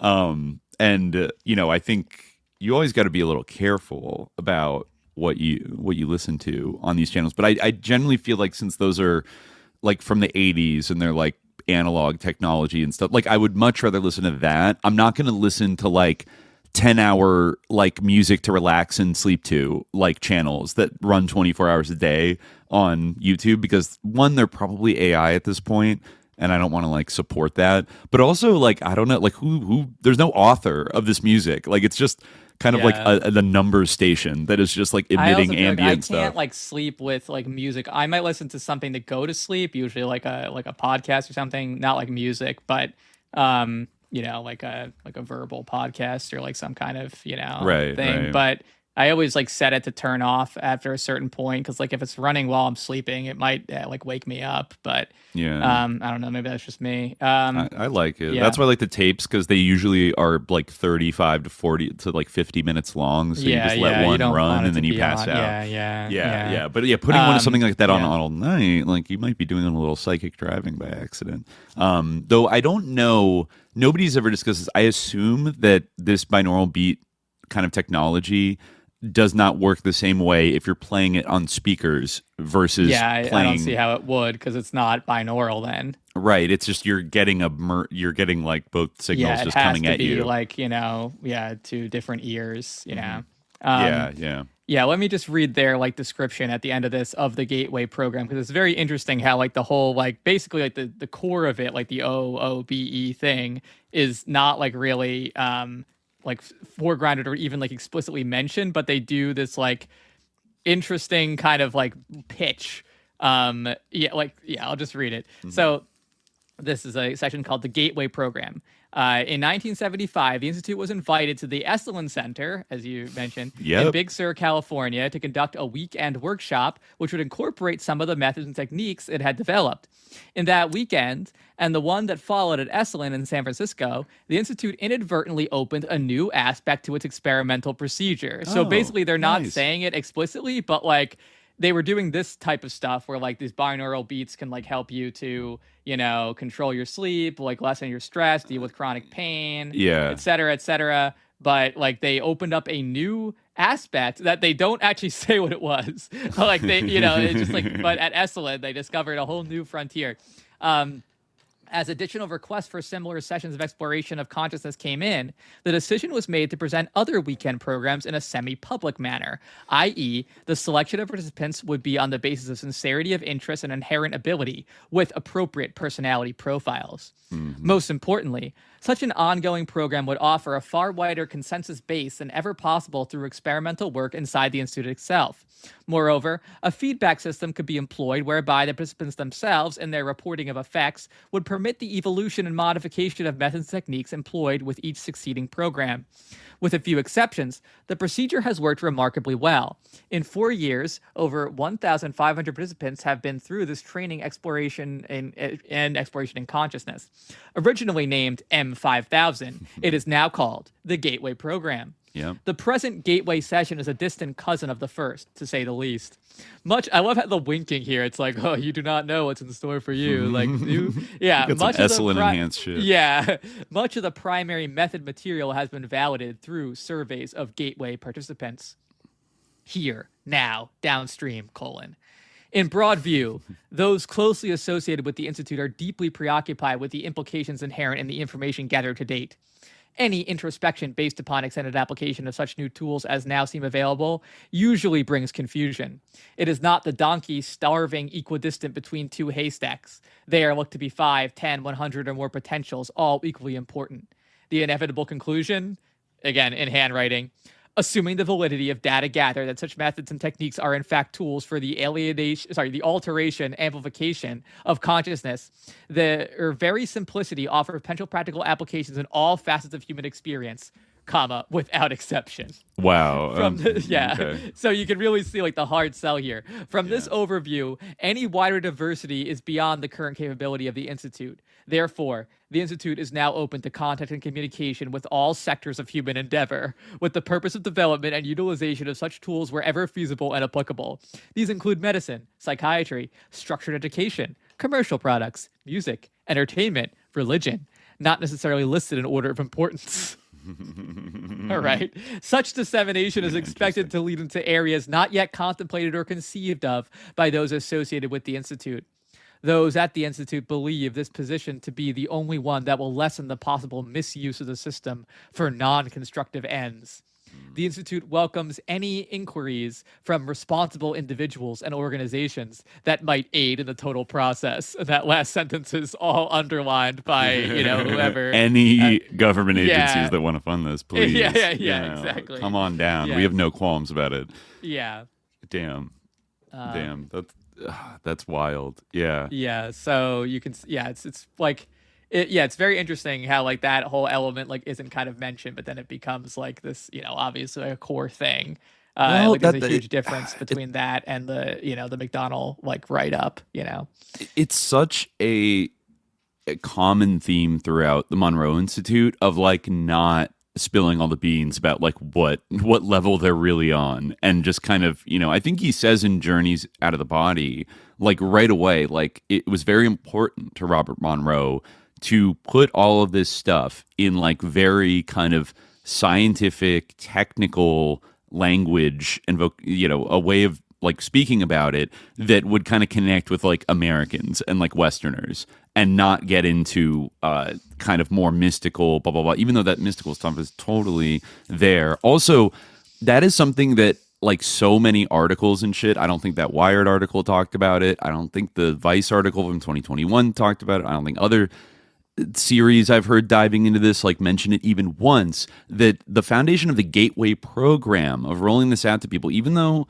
Monroe's research like goes back to the late 50s and he's relatively like early comer onto this like human potential scene, like it all gets started at the Esalen Institute. And then you can kind of, if you read between the lines, it's somewhat clear that like at Esalen, like basically like they were thinking of this in one way, and at Esalen, they were like, hey, like we could actually sell this to the CIA, or like, like we could basically like, market this if as like Esalen a whole, wasn't like, new agey product, Right. If Esalen wasn't already working with elements of the CIA, like they would end by the time you get to like the decade of like all the SRI Stargate stuff, so many of those people that are getting like CIA funding and military funding are also doing workshops at Esalen. So there's just like there's such overlap and kind of like complicity with that kind of stuff that like nobody ever flags. That's the one thing that is like everybody in this broader kind of like sus counterculture network has in common, of just like a constitutional inability to be like, like is working with the CIA sus? Like none of them have that, right?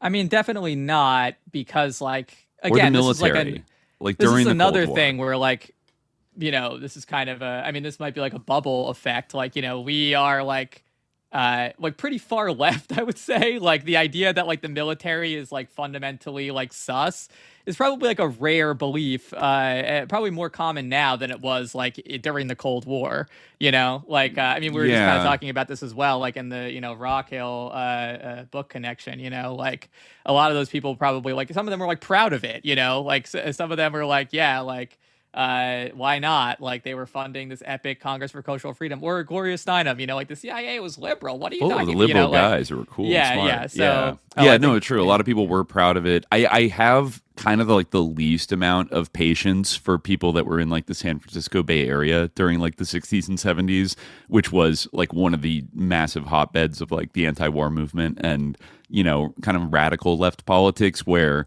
you know, they wouldn't have, it's not like they weren't exposed to more radical critiques of like US imperialism and the CIA and like the feds and all that stuff kind of being bad. Like it was unavoidable, right? Like it was that stuff was like kind of everywhere.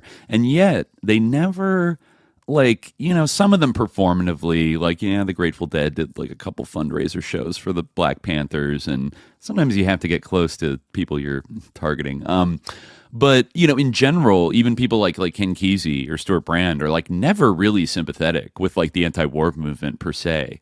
And are not opposed. I mean, Stuart Brand's like kind of number one anxiety was like communism, like not becoming a Soviet man or something like that. Yeah, you know, and the Esalen people. I mean, even as they're doing the Soviet American exchange program, I don't think they ever, you know, I think they always thought, you know, that we could kind of, this might be an effective way to like turn on some of these people to being a little more friendly to the West and to not view us just as like a threat, but to trust us and stuff. And I think they pursued that on a bunch of different I mean, it was hard to for a while because the Soviet Union wasn't the easiest country or system or whatever to just like infiltrate and buy off, right? I mean, they had a very robust security apparatus of their own, and they were hip to like the potential for, you know, their people getting flipped or seduced and things like that.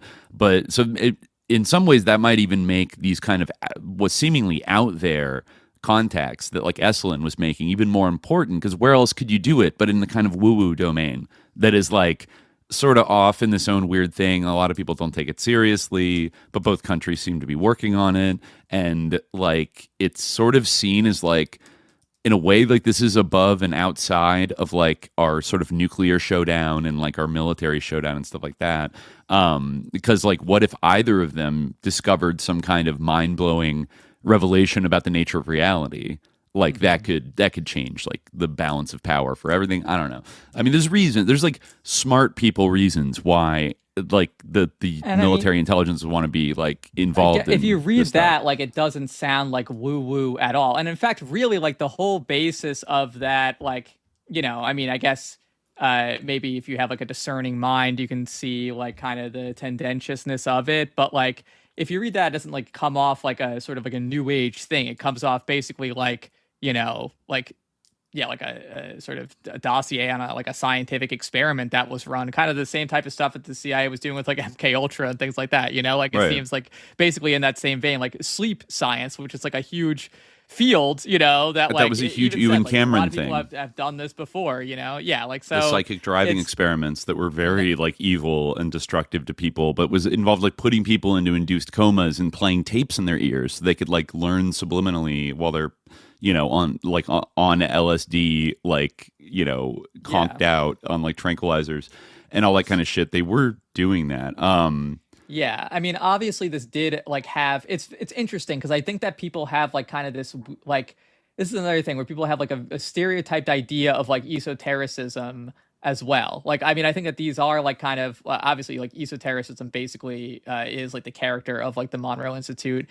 This is like a, you know, like I think a pretty frequent character of esotericism, like across history and across like cultures, like is the sort of what you're talking about, where like there's like, you know, hidden knowledge, right? Like there's a like a component that like isn't there like to like, you know, the sort of neophytes, right? Or like that isn't revealed to the neophytes. The OT8 revelations kind of thing. Exactly, it gives such like Scientology vibes. Like they don't tell you about Xenu when you like walk in the door. They show you a little technological device that works, right? Yeah, I mean, and then not only that, like I mean, I always think of like I mean, I think this is the example I always think of when I think about this, like outside of, you know, it's a even broader phenomenon. Certainly it is a part of Scientology, but it's a broader phenomenon as well. I always think of the book, I think probably I've mentioned on the show before, it's not really a book, it's like a risale. It's like, you know, like an Arabic kind of like a treatise, but it's like almost like a proto novel. It's Hey bin Yaqdan, which is like this, you know, it means like alive, son of awake, you know, and it's a kind of like a almost like a version of like a Robinson Crusoe story almost. It's like kind of basically about like it has a sort of a philosophical cast to it. It's about this guy, the titular character Hay, who like grows up on like an island. Like I think it even says like he kind of like spontaneously generated on that island, so he has no contact with human civilization, and he's kind of he learns like through like just sort of observing observing animals and hunting and things like that. And he's brought up by like a deer. It's been a while since I read it, but a roe, right? He like basically discovers like through his own experimentation, like through his own kind of like trial and error, and just like observing the world empirically around him, he basically like arrives at like the he has like these sort of transcendental experiences, right, where he sees like all these images of like luminescences in the universe, and like he perceives like people's inner beings, and has like these visions of like the whole architecture of the cosmos and things like that. And he actually starts spinning like to imitate, because he realizes that you should imitate things in order to like you should imitate higher things rather than lower things. So he looks at the planets and sees them spinning. So he starts like spinning, kind of like that's how he starts inducing his mystical state. But eventually he moves beyond that and has it in a different method, as if I recall. Anyway, so he has all these experiences, and then eventually like a guy from civilization like lands on the island, and he is like a like a Muslim guy from a kind of like a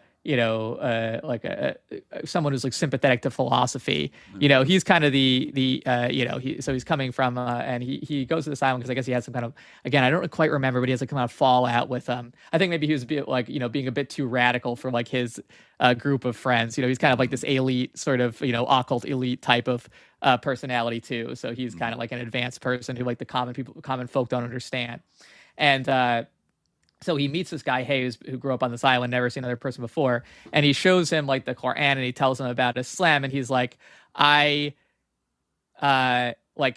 is all true, or he says like the core of this, like I recognize, like this is all the stuff that I realized like on my own, like so this is amazing that like this book has all this stuff that like I know to be true in it.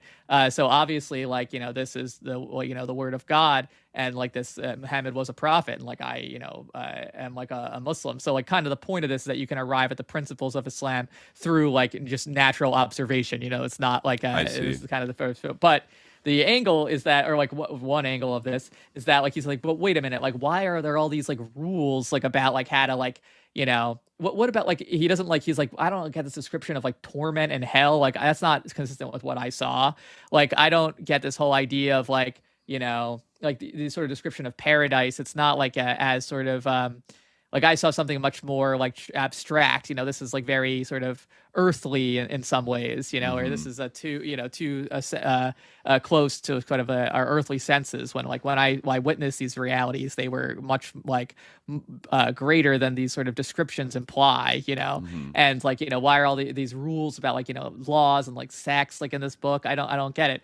And then he's like, well, so he goes back to like the world with this guy that he's met, and he like meets like the average person, and he starts trying to explain like the philosophy that he arrived at through this year, like this whole lifetime of mystical study and isolation, right? And like they're like Like the, you know, like they're like the, like, it doesn't make any sense to them. Like they're like, yeah, they're basically like, you know, they were like reject him and they like are like, you're crazy, like yeah. I see. And then he's like, oh, like the average person is like, like you know, sucks. And like you kind of need like finally big, understand. Yeah, big religion is like to reach the most amount of people possible. Because if you're so like and only, mystical like, and occult, those who are truly advanced can get to what he, you know, can get to that level. So like this is the whole. So this is basically what I'm saying is that this is like a consistent feature of esotericism, right? Like the idea that like there's the sort of exoteric knowledge for the average person, and then like there's something hidden that only like the elect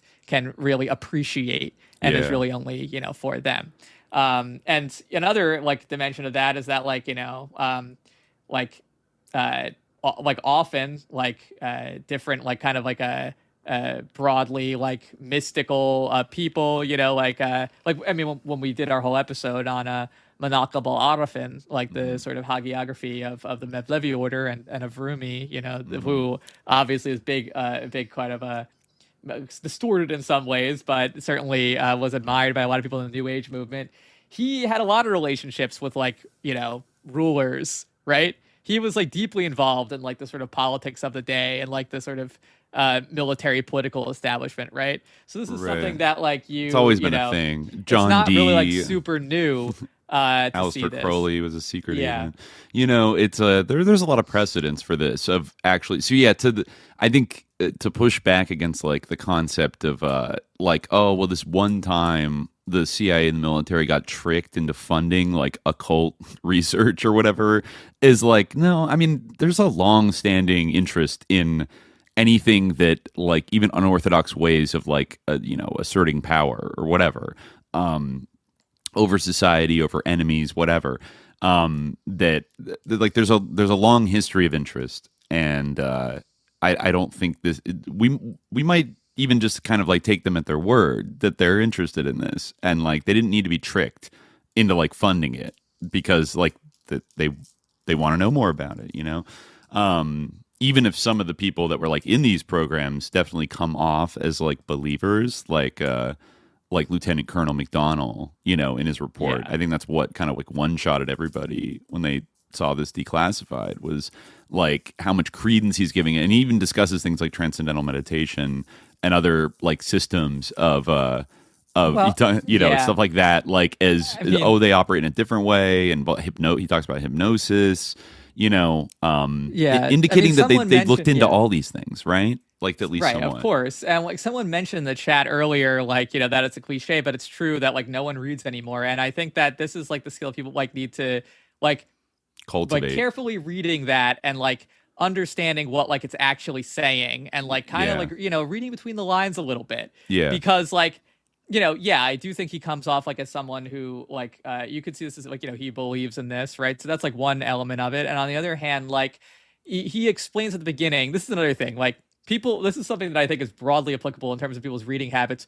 Read introductions. Read when the authors explain what they're doing. Right. Because like people often skip that part, and like that is like sometimes the most important part of like something. You know, that's like really like, you know, when Monroe was asking what was one of the most important lessons like that you've learned, that actually was something that it was part of my formal education. Like one of the best pieces of advice that like a, you know, professor ever gave to me was like, people just do not read the introductions. He was talking in particular about, you know, like like historical sources, you know, but like like because, you know, there you can kind of see how there's kind of this especially with like Islamic materials, there's this like Orientalist bias. It's like, oh, it's just a bunch of flowery crap about their you know, their religion or whatever. But a lot of times when like, you know, the writer explains the reason why they're writing this and who the book is being written for and things like that. But the tactical utility. But yes, but it also applies here because like you actually can see McDonnell, like, you know, he I mean it might be worth like reading. Yeah, the introduction is very important because he does contextualize it. It's pretty short. I can read it. It does dabble in. I have it right here. He says, let me see if I can bring it up for people on the screen here real quick. Here we go. I think this is the one. Yeah. So this is June 1983, Department of the Army, U.S. Army Operational Group, U.S. Army Intelligence and Security Command, that's INSCOM, Fort Meade, Maryland. Subject, analysis and assessment of Gateway process to the commander of U.S. Army Operational Group. I forget if this is addressed to General Albert Stubblebine, who was kind of overseeing a lot of this research stuff, but it might have been. But anyways, McDonnell writes, 1, you tasked me to provide an assessment of the Gateway experience in terms of its mechanics and ultimate practicality.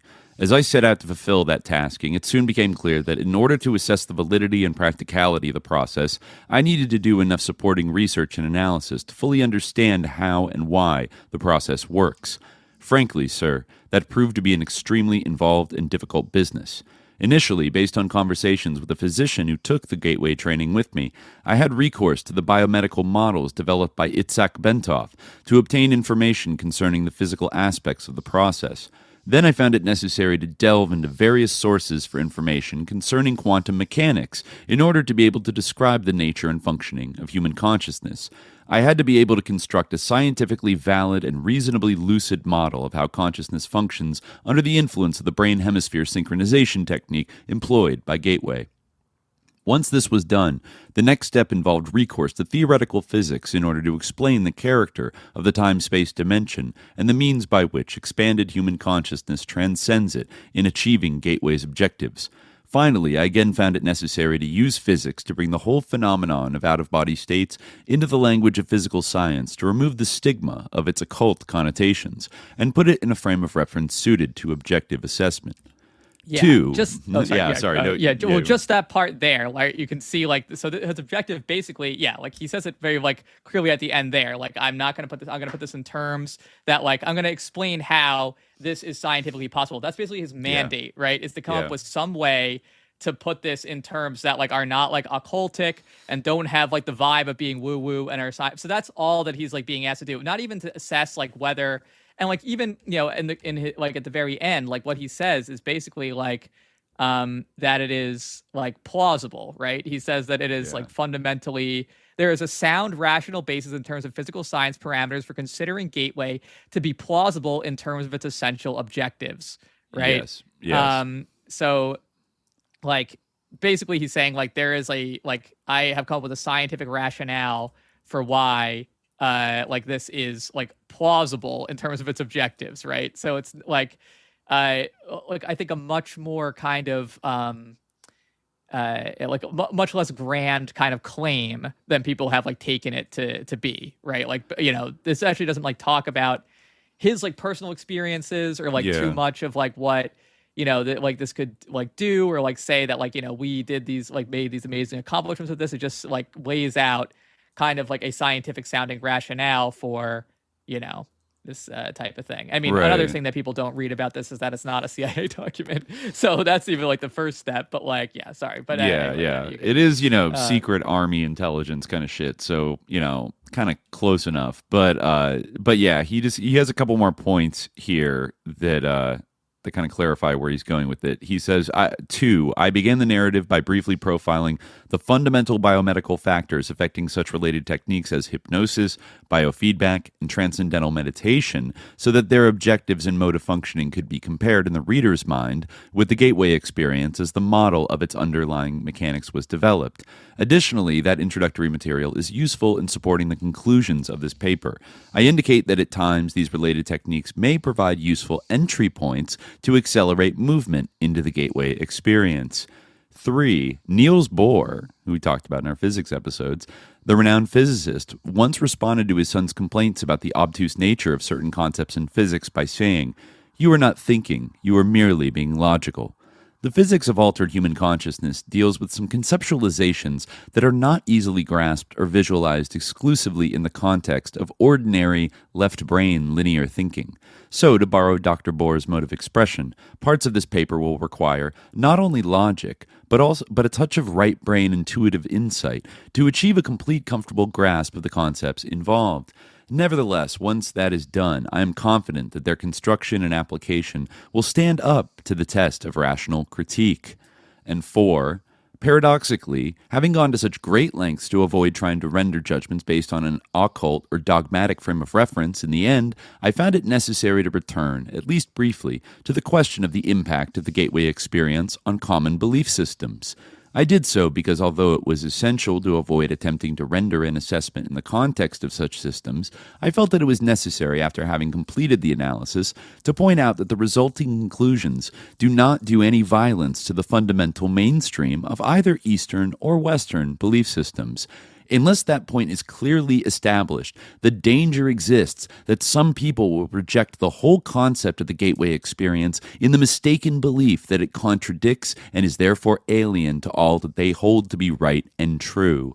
That's like an important sentence there. Yeah. And finally, 5, this study is certainly not designed to be the last word on the subject, but I hope that the validity of its basic structure and of the fundamental concepts upon which it is based will make it a useful guide for other USA INSCOM personnel who are required to take the Gateway training or work with Gateway materials. So yeah, I thought that was an important point, that he really wants to make the point that it doesn't do any violence to the fundamental mainstream of either Eastern or Western belief systems.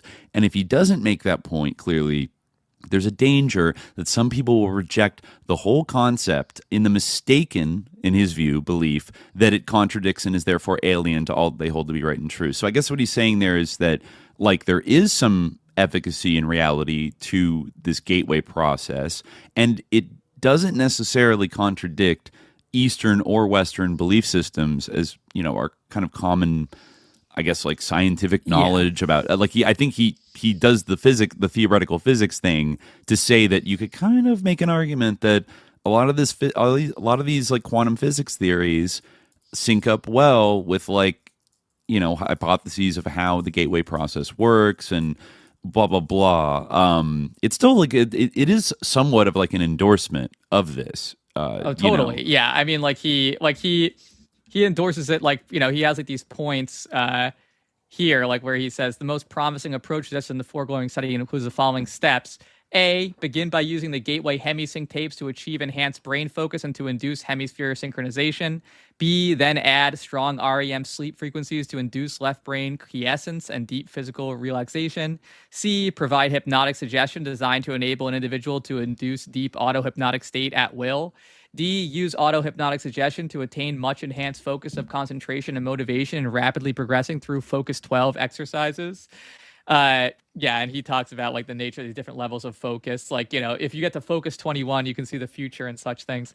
Yeah, there's like Focus 10, Focus 12, Focus 21 just kind of name these things like as kind of checkpoints on the way to kind of out-of-body experience. Yeah, traveling through time is like the most advanced one. I think Focus 20 is like the past, but like Focus 21, you can actually see the future. But then E is repeat steps A and B following use of auto-hypnotic suggestion that an out-of-body moment will occur and be remembered. All right, so that's a little bit. F, repeat, like basically hypnotize yourself that you're going to have an out-of-body experience. Like, okay. F, repeat step E to achieve facility in gaining out-of-body state under conscious control. Alter hypnotic suggestion, the stress ability to consciously control out-of-body movement and maintain it even after REM sleep state ends. G, approach Focus 15 and 21 objectives. Escape from time-space, interact with new dimensions from the out-of-body perspective. H, use multi-focus approach to solve problem of distortion and terrestrial information gathering trips. This approach involves the use of 3 individuals in out-of-body state, one viewing the target object here in time-space, one viewing it at Focus 15 as it slips into the immediate past, and one viewing it in Focus 21 as it slips from the immediate future. Debrief all 3 and compare data gathered from the 3 points of view. If care is taken to ensure that the 3 all go out-of-body together in the same environment, their conscious energy systems should resonate in sympathetic oscillation. They can tune into the same target on different planes, dimensions, with greater effectiveness. I, encourage pursuit of full self-knowledge by all individuals involved in the foregoing experiments to enhance objectivity and out-of-body observation and thinking, and to remove personal energy blockages likely to retard rapid progress. J. J is interesting. Yeah, be intellectually prepared to react to possible encounters with intelligent, non-corporeal energy forms when time-space boundaries are exceeded. So yeah, non-corporeal energy forms. We'll have to get into that. It is mentioned here, but like it's not really given the centrality that if you dig into Robert Monroe's books, the entity encounters are like a really big, part of it. Yeah, for sure. There's a whole we should definitely get into that shortly. But yeah, he's saying that you need to be prepared. They're non-corporeal, literally jinn. Be prepared to encounter literally. Jinn. The way they're described, even to Robert Monroe himself, is like we were created just like you. We're older than you. We also live on this planet.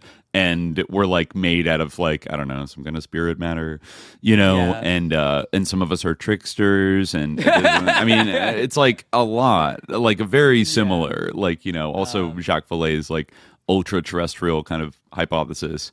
You could see it with that, or the machine elves from DMT trips, these kind of like trickster spirits that are, I think. It sounds like this is a way of getting in touch with jinn on the astral plane.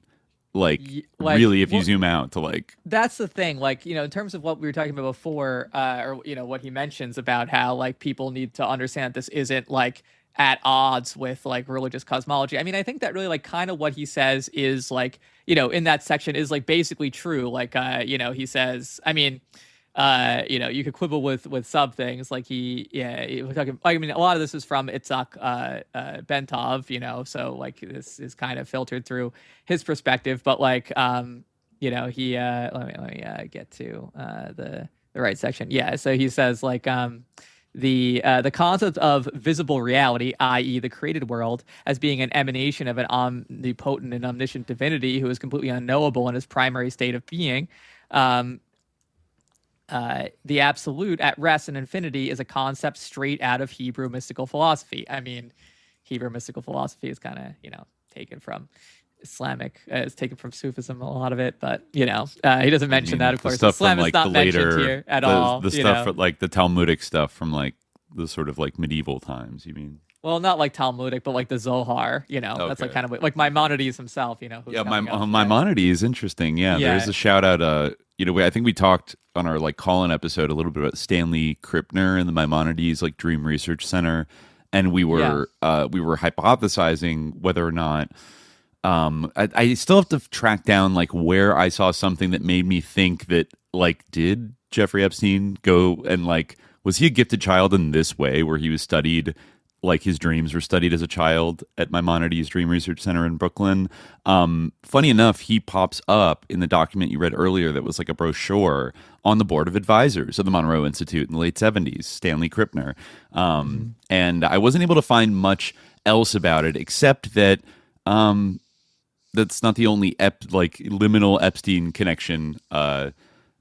I found that our favorite merry prankster, dirtbag ironist, Paul Krasner, wrote an article for The Nation in the 2000s where he went to like a neo-pagan festival somewhere in like the Northeast, and where it was full of like nudists and like Renaissance fair people and Wiccans and all the real theme of the article is like that witches are being persecuted in like mainstream society or something like that. But one of the first events he attends is like a lecture like discussion with Stanley Krippner at this like pagan festival, and Krasner just loves it. He loves it, but that's something just to like put a pin in for later. But yeah. But yeah, like what he goes on to say that like the Christian concept of the Trinity, I'm not sure like if you're like corn-fed like evangelical is gonna like find this comforting, like if he's worried about like how this clashes with Christianity, but like this isn't like so different from like Christian mysticism, or like Abrahamic mysticism. He says the Christian concept of the Trinity shines through the description of the absolute as presented in his paper. The description of energy totally at rest and infinity fits the Christian metaphysical concept of the Father, while the infinite self-consciousness resident in that energy, providing the motive force of will to bring a portion of that energy into motion to create reality, corresponds with the Son.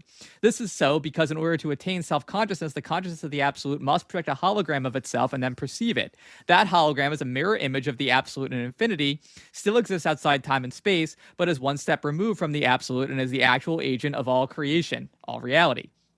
And the eternal thought or concept of self, which results from this self-consciousness, serves the absolute as the model around which the evolution of time-space revolves to ultimately attain a reflection of and union with him. That thought model, which perfectly reflects the essence or quote-unquote spirit of the absolute, fits the Christian metaphysical description of the Holy Spirit. Finally, our description of the universal hologram, the torus of creation and evolution, is neither new nor original. Or the cosmic egg. Yeah, its use as the figure of the universe. Yeah, well, he mentions the cosmic egg is obviously not a new concept, but its use as the figure of the universe of creation, developing, and evolution is found in various stylized representations in virtually every religious system of antiquity, whether of Eastern or Western derivation. Whether the stylized labyrinth, once popular in the Hellenic world, the spiralized version of the Hebrew tree of life, or its Hindu counterpart, or the Chinese spiral through the fourfold powers, the ultimate meaning is the same. I don't like what's the. I'm just doing a little heckin' perennialism there. I guess like spirals are everywhere, and like art, I guess is what he's saying. So yeah, but anyway, mystics the world over, it seems, have perceived the universal hologram in the same spiral form and have incorporated that intuitive knowledge into their religious writings from antiquity to the present.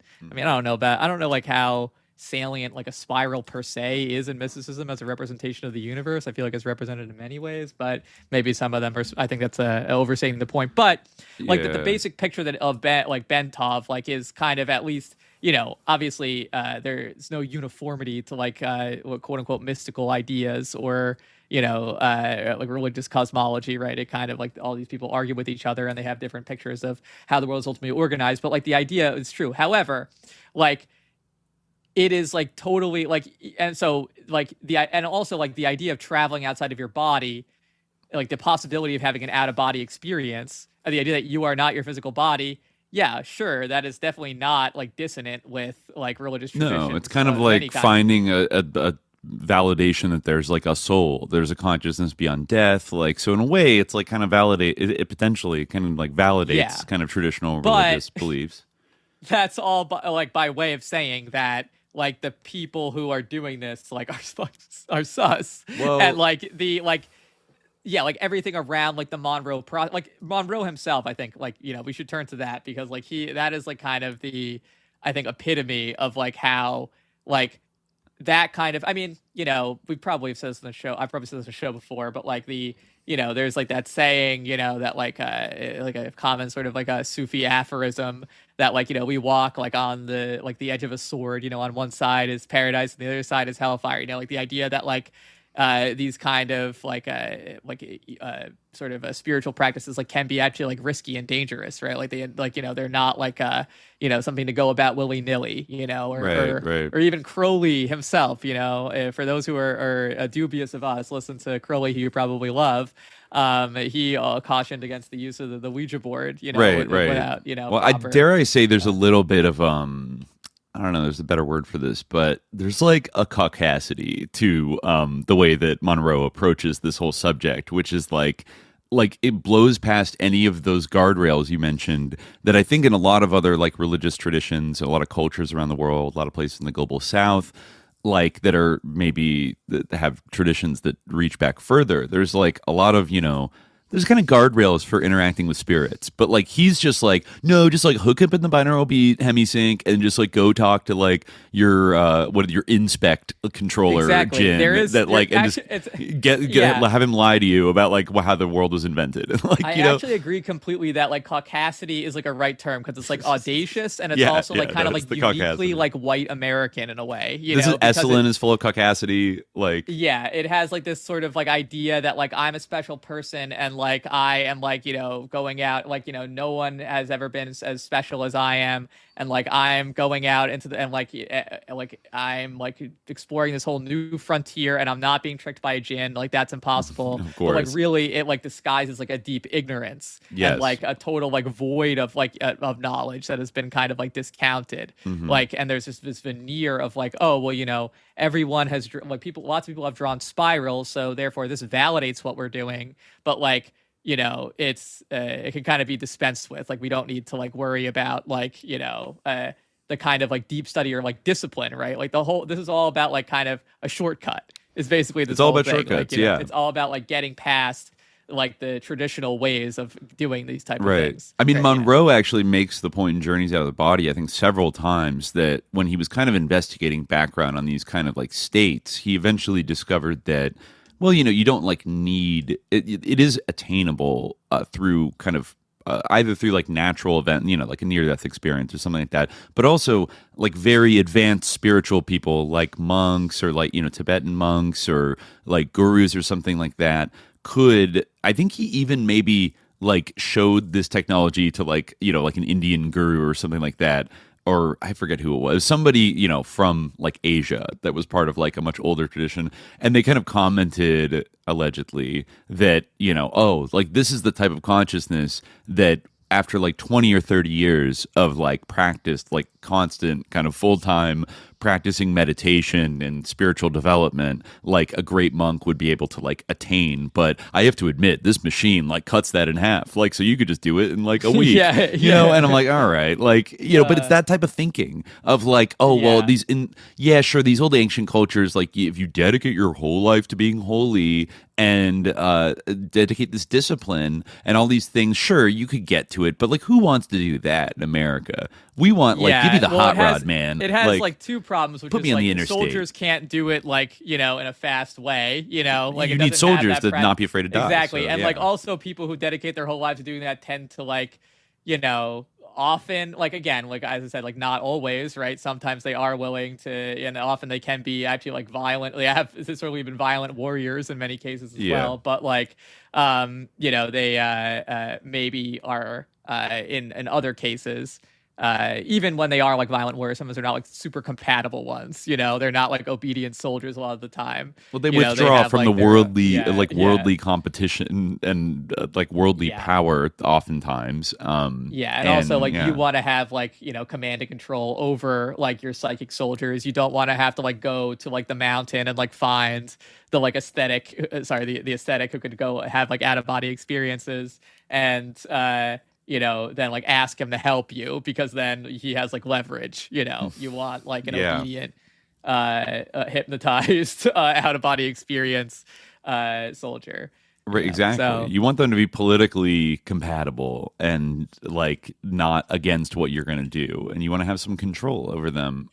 Just before I forget, it's kind of going to your point about like recklessly mixing up, like saying like it's compatible, because we've seen a lot of that lately in the UAP community. In fact, I'm thinking back to our coverage of what was it, Chris Bledsoe and the lady, you know, like that whole thing, which again, doing the exact same circuit of like Sean Ryan, Danny Jones, like that kind of whole thing. Well, wouldn't you know it, back just like 2 months ago, November 18th, 2025, his son and sort of a co-experiencer and podcast host, Ryan Bledsoe, tweeted, "This weekend was profound. I hosted my second official Monroe Institute program with 8 lovely souls who went deep. We laughed, we cried, and at the end, we watched the sky. We saw well over 100 beautiful orbs after a weekend of profound breakthroughs through meditation. Till next time." And he posts a picture of his group. And so he's not only...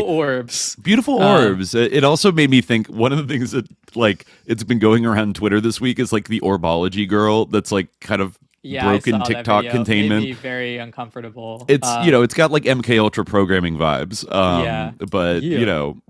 Yeah. We look. Yeah, exactly. What's the point of that? It's like, is she like a findom or something? Like what? Like it seems to be like a mishmashing of like a bunch of different like internet subcultural like genres of like findom, sissy hypno, like vague new age posting, like manifestation posting, and like TikTok e-girl, like all kind of mixed into this thing that is never like about anything. I mean, I don't know how many there's been like 9 orbology videos, and that you never actually see an orb. Maybe that's part of the psyop, that she holds out her hand and it's like you see it, you know, and like you don't. You see the orb in her hand. So if you get hypnotized by her, then you start to see the orb in her hand, and then but it's still like, but it's peppered with things like, "Let me borrow your soul just for a little while." Yeah, like come on, just like come on, just for a little while. It's for a good cause. Come on, yeah, like it's just like everything's all like right, that. How many times do you watch this? Because I'm worried about you. No. I ripped it yesterday to sample. Like that. Did you see that thing in Bentov's book, Stalking the Wild Pendulum, where he says that if you like imagine yourself doing something you really enjoy, like, you know, and just really focus on like creating, like, you know, cultivating kind of a total like sensory sensorially complete, like, you know, imagination of that thing, and then you like slowly open your eyes, like, and you have like a clock in front of you, you can like stop time, or like did you see that part? I did not. I was like, I don't really have a clock where I can like try this, but well, you know, Bentov's like an interesting guy. I looked into him. I didn't get to read his book, but I looked into him a little bit. Did you know that he was like, technically speaking, like one of the very first rocket scientists for Israel? he was from Czechoslovakia, you know, and like survived the Holocaust, and then moved to British occupied Palestine right after World War II, and then was part of like a science unit that built like the first rockets for like what would soon become the IDF, and like these rockets were used in like the 1948 war, the Nakba, and everything. And then he moved to Boston in the early 1950s, and his daughter actually wrote a memoir about. I forget I think she might be like an academic or like a scientist or something like that. But she wrote a kind of like bittersweet memoir about him and his kind of like the absentee fatherness and kind of the distance like between them and stuff. And I think she said in it at some point when she hears the words like raising your consciousness or something like, or expanding consciousness, like she gets sick. Like she gets sick to her stomach when she hears like terms like that being thrown around that and like references to her father's work. She said he was very mysterious and like she never felt like she like knew him, and he was one of the earliest kind of collaborators in sort of developing like the sort of Hemi-Sync technology and the gateway processes. No, I don't think he was. Oh, he didn't, or did? I don't think he actually had anything to do with it. Not because he was an inventor. He actually invented like the anything, heart catheter or something. Suggesting like, because at first I was like, oh, he must have been involved, because like he does come up in that thing and like it's such a big part. Of I see. That so CIA it's the McDonnell report like references his work heavily to like bolster the Monroe Institute's work. Exactly, but okay. I don't think there actually is any direct relationship, or that he and Monroe that I could find ever knew each other. Oh, really? Interesting. Not that I could find anyway, like as I looked. And I think that I think that the only connection is that like a physician who did the training with him, like, or with McDonnell, that is, like said like, oh, you know, have you read Itzhak Bentov? Like that explains all of this. Oh, okay. And it does get into like, you know, how telepathy and stuff is possible, but yeah, he didn't really, that I could find, have any connection with the Monroe Institute. It's interesting because he was pretty tied in by the definitely by the early 70s when he starts to like go to Esalen and like get things going. Like when you look at his board of advisors, like, and then people who are boosting him very early on, there's a lot of like kind of big, like serious like names. You know, Dr. Charles Tart is one. Joseph Chilton Pierce, who wrote like the Cosmic Egg book that I have, he's on the board of advisors. Stanley Krippner, Elizabeth Kubler-Ross, another kind of big name. Like she's in even fact, like normies know who she is. It was from her that like they heard about the CIA heard about Monroe, or like, you know, interesting. I forget if it was actually the CIA who first heard about it, but either whether it was Army intelligence or the DIA or whatever, like the first kind of like, you know, whiff of that being like of interest was from Elizabeth Kubler-Ross. Interesting. I'm pretty sure she was a very like a frequent circulator around the Esalen Institute. It was very tight in those circles. So, you know, by the time he launches, he does have a pretty like nice sus and well-credentialed roster of, you know, like medical researchers and doctors and stuff that are kind of you know, co-signing his work. I guess I just sort of assumed that Bentov was like, you know, he found his work at some point, because it sounds so like the focus on like the hemispheres of the brain is all over like Journeys Out of the Body, you know, his first book. Like it's a big part of how he explains why this works and blah blah blah, or like, you know, his hypotheses for like why it kind of makes sense that this works.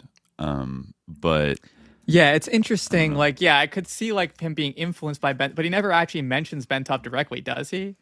Maybe not. I'd have to go look through, but I don't quite remember seeing anything like that. Let me open these books. Yeah, because I want to get to them for sure anyway. But yeah. Well, yeah, we should get to like what's in the books as well. Yeah, and like we got to get to LOOSH sooner or later. I we got to talk about LOOSH like now, basically. Yeah, let's do LOOSH. I feel like that's like the natural, you know, it's lurking there. Place to go. And people like, it's like people will report on the Monroe Institute and they'll even bring up LOOSH, but then they'll kind of like giggle about it. And at the end of the day, it's like, well, that's kind of wacky. But like at the end of the day, it seems like they're doing good work. And it's like, well, wait a minute, like. This kind of changes everything, because it comes out in his second book, Far Journeys, right, in 1985, is when he first... Which is a wild book, yeah. Really, what like it's mostly his like a recounting of his sort of OBE encounters with entities. Like, even in the first book, we should say right off the bat, like, he starts to encounter these entities when he's in this state, and a lot of it sounds kind of like sleep paralysis kind of stuff. Like, there'll just be people in the room, like figures in the room, kind of like watching him at first, and then he has weird experiences where there's like a rubber like child like kind of trying to mount his back. I guess he's lying on his stomach in the OBE state, and there's like a weird kind of like mechanical like rubber child like trying to like climb onto him, and then he's like like at one time he feels like the breath of like a man like lusting after him and like I don't know, hugging him from behind, and he goes on like a homophobic rant about like, this must be a deranged individual because I am a man and he is also like a man, like what is this? And then like later in the vision he like turns around and realizes the man is him, and he's like sexually assaulting himself. Like there's a lot of weird sex stuff that happens in his early OBE kind of visions, but then the entities, he starts talking to them and starts to like it, you know, it's very similar to the kind of like UFO being encounter or some kind of like machine elf encounter, but he's really like having this is like one of the most like it's like I gotta say it's just like cringe. It's like there's something like uniquely, like we've read a lot of books like this. There's something like uniquely Reddit about this one. It reminds me almost feels ChatGPT. Like, I think it's because he's. I think it's like having a convo with ChatGPT. Talking to ChatGPT. Yes. In fact, someone in the chat actually mentioned that. I keep forgetting that we should check this out because there is like now a whole phenomenon where like for whatever reason, ChatGPT obviously has certain things that it loves, like certain like themes that it loves to bring up, like ghosts, hums, silence, and spirals apparently is one of them. And so like all these people have like kind of gravitated around this idea of like the spiral and like kind of created like this sort of like, you know, online cult. Like cult. Yeah. Like around it. There's like stories about it. Yeah. Somebody says there's a spiral cult on Roblox too, started by 764 pedophiles to get kids to kill themselves. Because of course there is in the 2020s. Nice. That's true. Yeah. Like that type of shit is happening now. And this guy is, who knows where he's getting these voices from, these convos from. But I mean, they're very like detailed in like laid out, you know, they're like very descriptive, and it's a kind of like, did you really remember all of this, or is this like kind of your dramatic recollection, like your dramatization of this conversation? You know, it doesn't feel, I don't know. I mean, it's also like all the dialogue from the entities is in parentheses to sort of drive home the fact that they were mostly communicating like telepathically, right? Mm-hmm.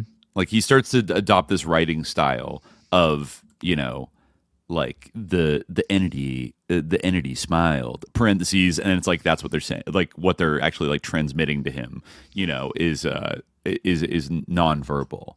And so he gets into this idea of like nonverbal communication after a while, but says it's like one of the hardest things for humans to like cultivate, but it must be possible because all these entities do it. And there's places that he passes through in these OBE journeys that are very strange. Like there's a bridge with like screaming like hell, like tortured souls like underneath, and he has a guide that takes him. Oh wow! It's like he on goes the over way. The bridge. Yeah, he goes over. It's like the bridge over the river Styx practically, but then there's like don't look down. Like don't look down. But I guess if you do look down, then you can get terror. It like the fear infects you, and then it's like bad. But like if you just after a while, he stopped noticing like the writhing, like massive, like I don't know, condemned spirits or whatever. And then you go to a different place. Far Journeys? It might be in the first book actually. Okay. And then there's a place that's like kind of like heaven, but then he realizes it's not like really heaven, or that or eventually with the entities tell him that heaven is not like what like the major religions like say it is, but it is a place, but it was like created just like the earth was, and you know it serves like some purpose. He starts to get almost into like your Rancha book like Scientology territory very, like, by the second book. There's a whole like cosmology. Honestly, like I didn't even see.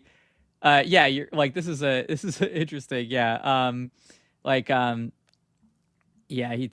There are, however, positive prospects of the report regarding heaven and hell. If they exist, they are somewhere in locale 2. In non-physical trips to Locale 2, often there is a layer or area which one must pass through, as mentioned earlier. It seems to be part of Locale 2 closest to Here Now, in some way most related. It is a gray-black hungry ocean where the slightest motion attracts nibbling and tormenting beings. It is as if you are bait dangling in this vast sea. If you move slowly and do not react to the curious quote-unquote fish who come to investigate, you pass through without much incident. Move violently and fight back. Then more excited denizens come rushing in to bite, pull, push, and shove. Could this be the borders of hell?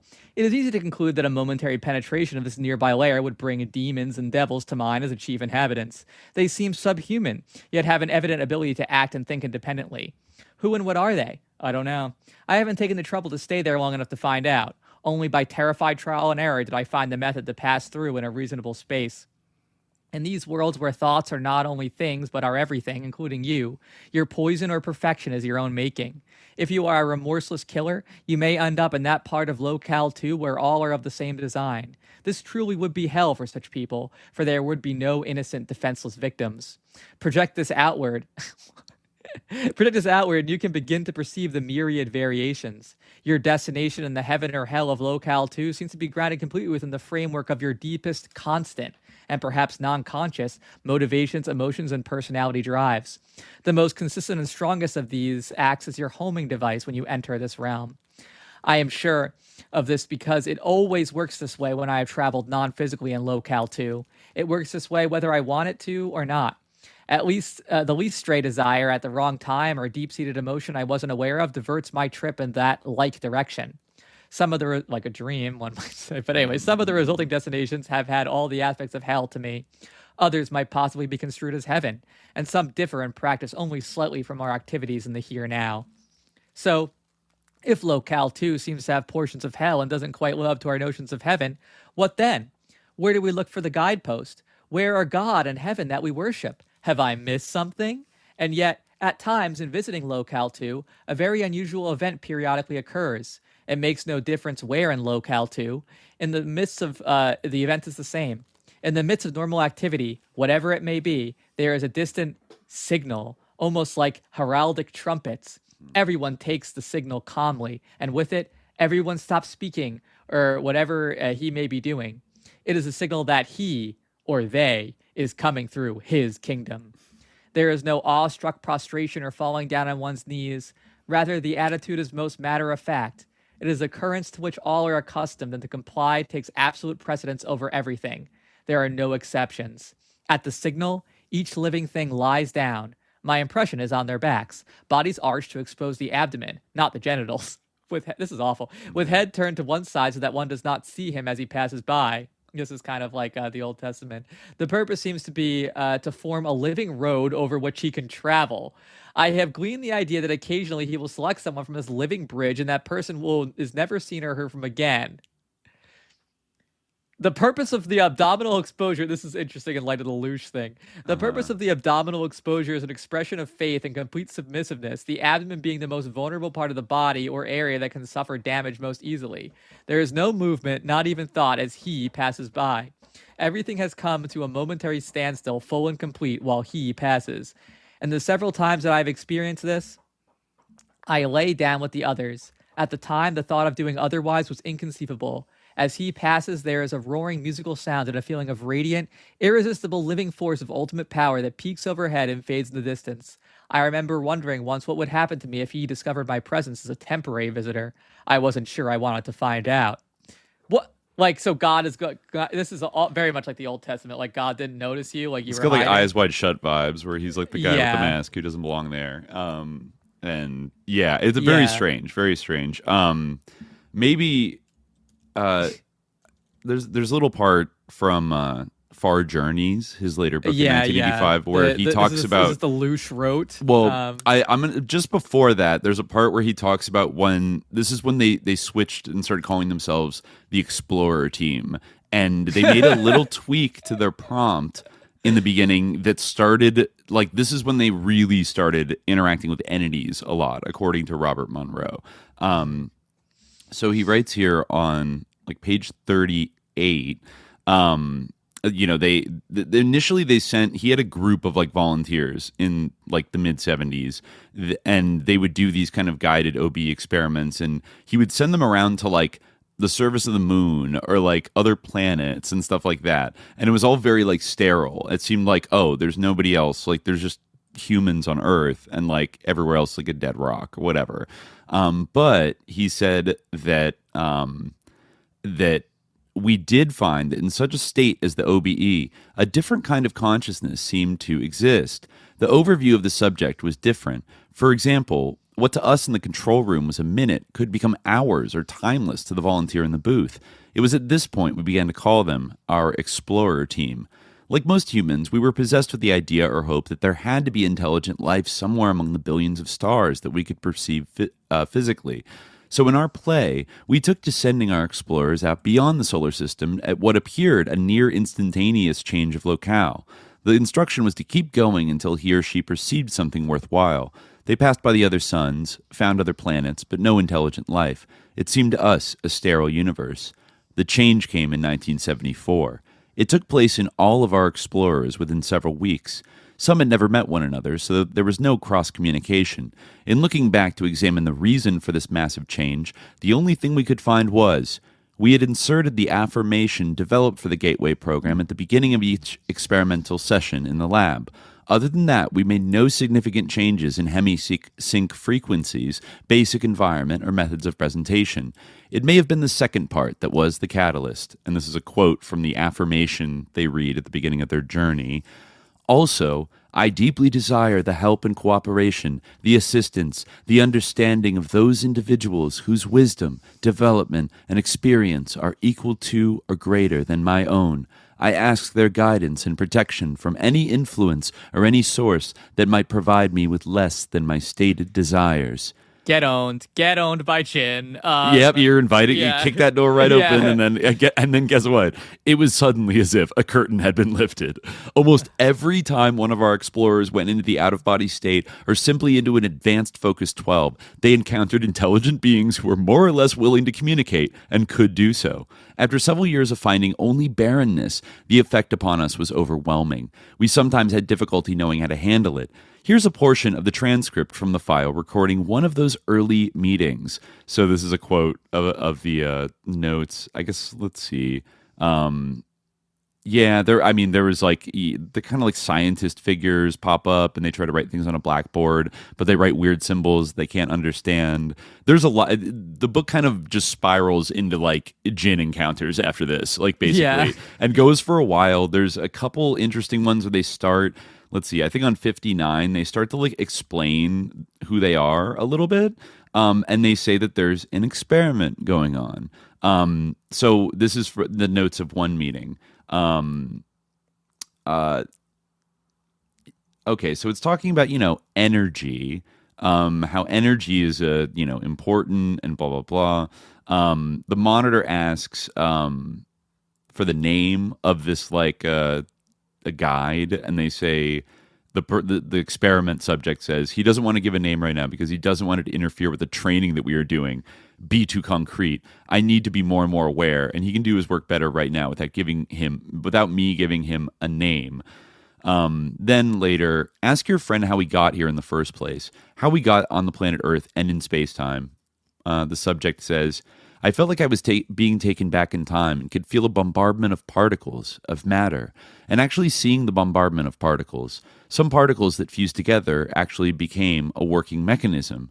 I guess the only thing we can understand and relate it to would be like a computer. And as a fusion of these particles occurred, they actually started communicating with one another by the heat of the light or the energy they were radiating. And once they knew they were communicating with one another, that is, trying to communicate on the same level, and there were lots of these things, and they wanted to find out what they could do with this communication, how far they could go, could expand, could see, could think. They developed Earth and actually built Earth. They took a part of themselves, played around with animals, people, and they realized the number. How many they could produce just from one. Like one of these things that could have thousands of people, parts of them, situated everywhere. The problem after a time, though, they created better minds, or thinking machines, and the event that the original should die or disintegrate. They are not long-lasting in the sense of thousands and thousands of years. They are not forever kinds of things.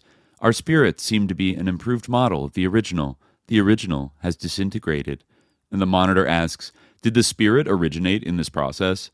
And they say, this is so like ChatGPT. The spirit was a result of that. The spirit resulted from the fusion of these particles. The particles were matter fused together. That was spirit also. It was, this is probably its training data. Yeah, like, I know, right? Honestly, it was, and that spirit lived for thousands and thousands. GIMME replies from Anyway. Yeah. See, and then it says it was it disintegrated, but then. Before it disintegrated, it rebuilt something that was better, and it knew that it was going to die. It was going to disintegrate, and it created the spirit that I now communicate with. So in a sense, they can both be called spirits or superminds, but your spirit could be, and is different from my spirit. How many such spirits are there, such as the one you're communicating with? And they say, only 1,000. Did they remain in the vicinity of Earth? They don't know that term vicinity. Vicinity to them is, as long as it is within millions of miles of their reach, it is in their vicinity. To us, it means very close. Their minds can reach out over millions of light years. Monitor says, are there communications with other spirits or other intelligent entities?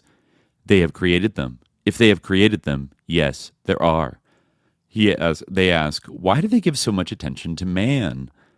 And the channeler says, they are creation. Like I said before, months ago, we are experiments. We are the tester to see how far this spirit can think, can fuse particles together, can see what its potential is. They are still experimenting to see what their own potential is, and we are one part of that experiment. Monitor asks, are we an important or a minor part of this experiment? Channeler says, they are afraid that all the brains that they created could fathom it or could take it. It is like some of the brains that they have developed would short out. Have they created all the human brains that are on planet Earth? Yes. I see. They know everything that is going on. To clarify one thing, when humans have offspring, they don't necessarily control the offspring, but it is part of the experimentation to see what results from the mating. When two parts of a spirit, or two different spirits actually mate, what happens? They don't know, and that is part of the experimentation. Can your spirit be in touch with my spirit? Yes, anytime. Ask your spirit to see if he can be in touch with my spirit and see if there's any special message that my spirit has for me. I am feeling uncomfortable about going to other spirits, and he was laughing at me for doing this, for feeling uncomfortable, even though I did it with my mother. I just better come on back. And then the conversation ends. So, like, getting jerked around by, what? Like, all you're part I of an see here experiment. is like a bunch of like Jinn foolery. Jinn just like laughing it up. like, right. Eventually, Monroe starts talking with these sort of like police figures, these sort of control officer spirits that he calls inspecs, like INSPEC. Well, he's all also caps. an inspec, right? Like, is he an inspec? He can kind of get into an inspec body. Sort of, I think, yeah. Okay. Yeah. But then maybe we should skip down to the real shebang here, where... This is where he learns the truth, the horrible truth about LOOSH. The LOOSH, like, chapter here, let me just see. Yeah, once he starts talking about it on, like, page... He mentions it once on 112, but then I think on, like, 162, he starts to explain what it is. And it starts with click, which I feel like it's funny. It's like a TV channel thing, but it's meant to, it's a literary device to mean when he's like locked into his. It's when like a thought ball gets thrown at him. Like right, a thought ball is like this like thought balls that BB, who he meets like in kind of like this heaven world. Right, BB. Yeah, gives it is him like all one his of these info. inspects. Yeah, like And like, yeah, they all have, I think like, I just want the listeners to like appreciate like kind of the pros of this, like in general. Cause like it's really like, like a really bad, like sci-fi novel. Like, so truly. BB broke in, say, Ram. That's what they call him, like Robert Monroe. I opened. Yes. BB flickered. I take it back. You're not really a dumb curl. That's another like term they use. I rolled. Thanks. I needed that. BB blanked. You did? That's a joke. Human fun. He turned inward, then went on, opening. How did you get a percept and start running this leaving your body game? I flickered. I don't know. It just happened. Other humans do it too? I know at least some do. I've met them. Problem is, most go OOB during sleep and they don't remember it when they wake up back in the physical. BB turned inward, and I knew he was sorting out and scanning the rote I had given him. Things like sleep and wake up needed new percepts on his part. Like, you can see, like, also, I knew what he was leading up to, but he put it off. He opened, flickering. These 3 curls that came down the, beam, you call it? Who were they? I plied. I don't know. They seem, to know you. Maybe they were from KT-95. BB rolled. That is a wild rote. Oh, joke fun. But you seem to know them. You want them to take you with them. Why? I flickered. I don't know. Ever meet them again? Not that I have a percept of. BB turned inward again, then out. What about these curls that helped you when you needed it? Or percepted you did? Who were Percepted, yeah. Like, every single line has, like, this, like, unreadable, like jargon. I smoothed. Probably from the upper rings. There's plenty of that going on. Again, most humans don't have any percept on it, except what they call dreams. Wild rote. BB turned inward again, then opened, flickering. Well, I get the percept that there's too much wild rote floating around here. I blanked. Which in particular? That wrote on human compressed learning, human structure, the one you tossed me. I flickered. Yes? BB went on. That's not wild?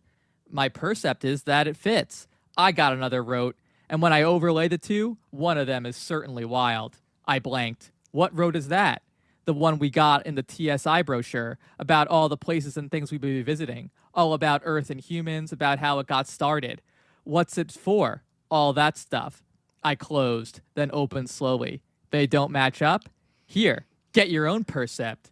BB tossed a rote at me, and I took it curiously and unfolded it. Click. All right. And yeah, this is where, you know. This is his origin story. Yeah. Here we go. Let's see. So, click. Someone, this is a capitalized S, someone, somewhere, or both in millions or uncountable, requires, likes, needs, values, collects, drinks, eats, or uses as a drug, a substance, ident, LOOSH. Electricity, parentheses, electricity, oil, oxygen, gold, wheat, water, land, old coins, uranium. This is a rare substance in somewhere, and those who possess LOOSH find it vital for whatever it is used for. Faced with this question of supply and demand, a universal law of somewhere, sus, by the way, universal law of supply and demand. Yeah. I see what you're doing there, bro. Exactly, someone decided to produce it artificially, so to speak, rather than search for it in its natural form. He decided to build a garden and grow LOOSH. Oh no. In the natural state, LOOSH was found to originate from a series of vibrational actions in the carbon-oxygen cycle, and the residue was LOOSH in varying degrees of purity. It occurred only during such action, and secondarily during the reactive process. Prospectors from somewhere ranged far and wide in search of LOOSH sources, and new discoveries were hailed with much enthusiasm and reward. So it was that someone and his garden changed all this. Far off in a remote area, he set to work on his experiment. First, he created a proper environment for the carbon-oxygen cycle where it would flourish. He created a balance with much care so that proper radiation and other nourishment would be in continuous supply. He then tried his first crop, which actually did produce LOOSH, but only in small quantities and of comparatively low grade, not significant enough to take back to the heart of somewhere. The problem was twofold. The life period was too short, and the crop units themselves were too minute. This brought about limits in quality and quantity, as the crop had no time to generate LOOSH in such close tolerances. Moreover, the LOOSH could be harvested only at the moment of termination of the lifespan, not one moment before. Okay. His second crop was no better, if as good. He changed the environment to another part of the garden where the density was gaseous rather than liquid, and the higher density chemicals formed a solid base and thus were still available. He planted numberless units in as many varieties in a new form, with a great increase in size, some many thousands of times larger and more complex than the simple unicellular first crop. He reversed the carbon-oxygen cycle. yet all had a basic uniformity. Like the first crop, they would reseed at regular intervals and terminate their lifespans automatically. To avoid the uneven distribution of chemicals and radiation which had been prevalent in the first crop, he immobilized the second crop. Each was designed to stay principally in its own section of the garden. To this end, each was given firm tendrils which burrowed deep into the dense chemical matter. Attached to this was a stem or trunk, which helped elevate the upper portion upward for its share of needed radiation. The upper portion, broad, thin, and somewhat fragile, was designed as a transducer of carbon-oxygen compounds to and from the crop unit. As an added thought, brilliant color radiators accompanied by small particle generators were mounted on each unit, usually near the top and symmetrically centered. He set up circulating patterns in the gaseous envelope around the crop, principally to aid in the reseeding process. Later, he discovered that the same turbulent effect served as a means of harvesting the LOOSH. If the turbulence were violent enough, the crop would be blown down, the lifespan terminated, and the LOOSH would discharge. This was especially useful when an immediate LOOSH supply was desired at a particular point rather than at harvest time. Despite all this, the second crop was most unsatisfactory. While it was true that a much greater quantity was attained, the unrefined LOOSH produced was such low grade that it was scarcely worth the effort. In addition, the growth period was now too long and no increase in quality resulted. Some vital element was missing. Someone hovered over his garden for a long period in study before he attempted the third crop. It was indeed a challenge. True, he was partially successful. He had grown LOOSH. Yet the product of his efforts fell far short of the wild, uncultivated variety. It was inevitable that he perceived the answer. The third crop was living proof of this truth. The original carbon-oxygen cycle must be included. Mobility must be restored. Both factors had shown great promise in high-grade LOOSH production. If size could be added to this, much could be accomplished.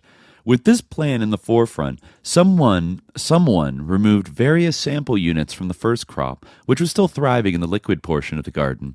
He modified them to exist and grow in the gaseous area. He adapted them first to take nourishment from the second crop, which he permitted to abound for this very purpose. Thus it was that the first of the mobiles, the third crop, came into being. The mobiles took nourishment from the second crop, thus ending its lifespan and producing low-grade LOOSH. When each huge mobile terminated its own lifespan, additional LOOSH was produced. The quantity was massive, but the frequency pattern of the LOOSH residue still left much to be desired. It was by accident that someone came upon the prime catalyst capitalized as regards LOOSH production. The monstrous and slow-moving mobiles had a lifespan far out of proportion to their nourishment input. The growth and life termination process was of such length that soon the mobiles would all but decimate the second crop. The entire garden would be out of balance, and there would be no LOOSH production whatsoever. Both the second and third crop faced extinction. As the second crop grew apace, energy needs of the mobiles became acute. So are those dinosaurs? I think they're dinosaurs, yes. Yeah, I think the mobile crop, or the third crop, the mobiles are dinosaurs, but they're big and they eat a lot of vegetation. The first crop is probably like a unicellular life. That, dinosaurs were going to eat too many plants. Overpopulation. Anyway, whatever. Interesting. Yeah, so he keeps... Okay, so then a big moment. The second and third crop faced extinction due to, I guess, overpopulation. As the second crop grew scarce, energy needs of the mobiles became acute. Often two mobiles would seek to ingest the identical second crop unit. This created capital C conflict, which resulted in physical struggle among two or more of the ungainly mobiles. Someone observed these struggles, at first bemused with the problem, then with great interest. As the struggles ensued, the mobiles were emanating LOOSH. It's funny how this is like a kind of like Ray Harryhausen idea of dinosaurs. They're slow lumbering beasts, not little tiny they chickens were actually, and birds and stuff. Yeah, or not we're dinosaurs warm-blooded, they we're probably fast enough to hunt and everything. They weren't all just because they're big doesn't mean they're lumber around, right? Velociraptors were fast.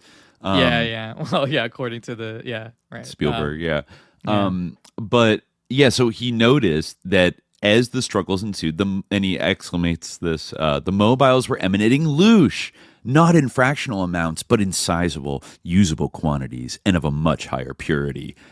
What the fuck? Anyways, He quickly put the theory to the test. He removed another unit of first crop from the liquid garden area, redesigned it for the gaseous environment, but with one significant change.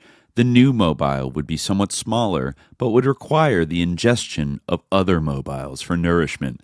This would solve the problem of overpopulation of mobiles, and at the same time would create good quantities of usable loosh during each conflict struggle, plus a bonus if the new class of mobile terminated the lifespan of the other. Someone would be able to transmit to somewhere practical amounts of reasonably pure loosh. Thus it was that the rule of the prime catalyst came into being. Conflict among carbon-oxygen cycle units brings forth consistent emanations of loosh. It was as simple as that. Satisfied, now you can see why the military, too, there's kind of a sync-up here of like, what does the military do, according to this theory, but generate tons of high-quality loosh? Yeah, I guess right? It's true. I guess it's kind of like a conflict-based ontology, kind of. Like the fundamental, like, telos of all existence is, like, to fight and struggle, and, yeah. And this is good for our spirit creators or overlords. They profit off of this. They extract it like a resource. Yeah. Yeah, it's like ontological Darwinism, I guess. Right. Like, yeah. Right, it is. It is kind of like weird, goofy, like a sci-fi Darwinism, basically. Not unlike the Urantia book a little bit. I mean, this is very like, it's very like demiurgic in a way, like, because, it's like God is basically a vampire, like a vampire farmer who, like, is, People have made, then we get to the final stage. Satisfied that he had found the formula, someone prepared the fourth crop. He knew now that the third crop mobiles were too large and too long in lifespan to be ultimately practical. If grown in large numbers, the entire garden would have to be expanded and enlarged. There was not space enough to grow such massive single units and the proportionate leafy second crops to support them. Also, he reasoned correctly that a more rapid and increased mobility would expand the conflict factor, with a resultant higher loosh output. In one single motion, someone terminated the lifespans of all the lumbering third crop mobiles, the first genocide. Going back to the first crop in the liquid area, he modified and expanded them in a multitude of shapes and sizes, gave them a complex multicellular structure of high mobility. He designed into them a pattern of balance. There were those that ingested a second crop type of carbon cycle unit, basically a mobile, as an energy source. There were others, very highly mobile, who required for energy the ingestion of other mobile modified first crop units. The completed circuit operated quite satisfactorily. The stationary second crop modification in the liquid environment flourished. Small, highly active, liquid-breathing mobiles took nourishment, ate the second crop modification.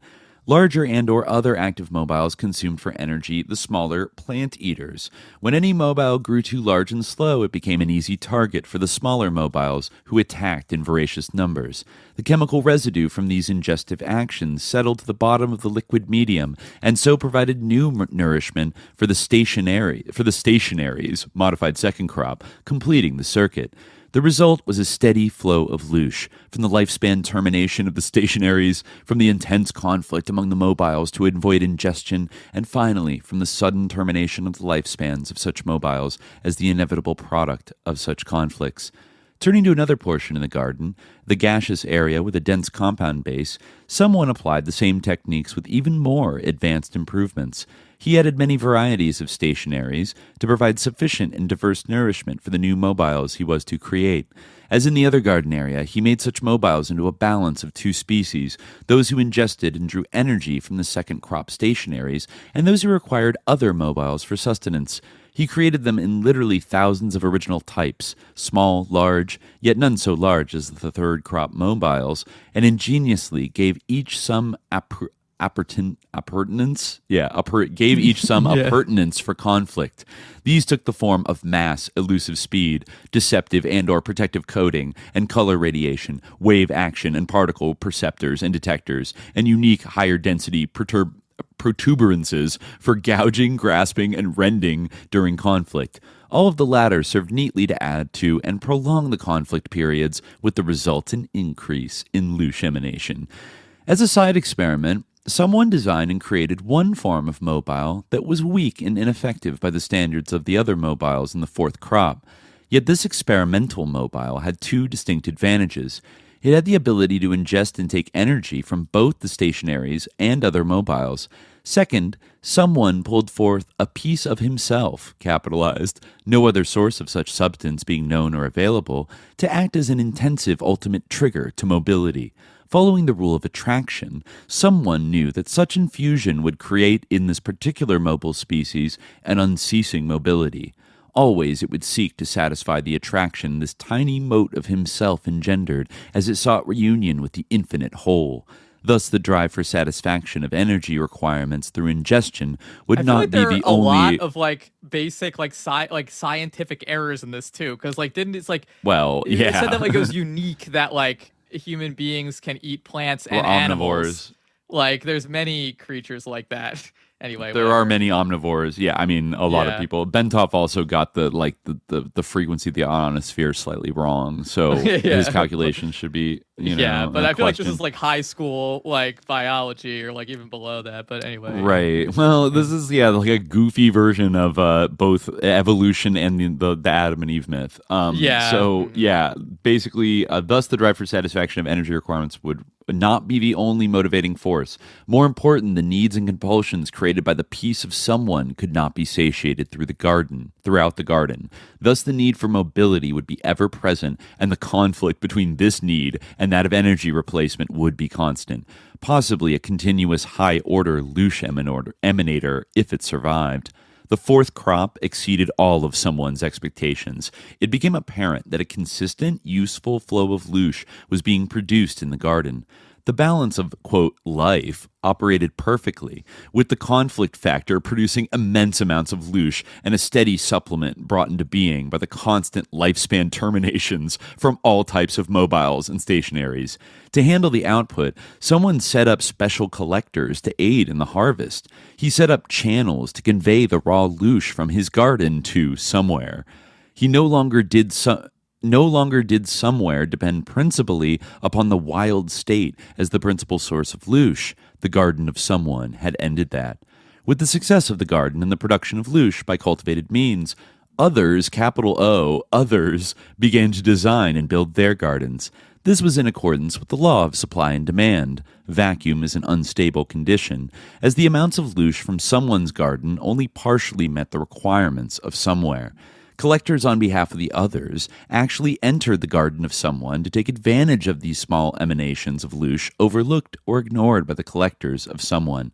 Someone, his work completed, returned to somewhere and occupied himself with other matters. LOOSH production stayed at a constant level under the supervision of the collectors.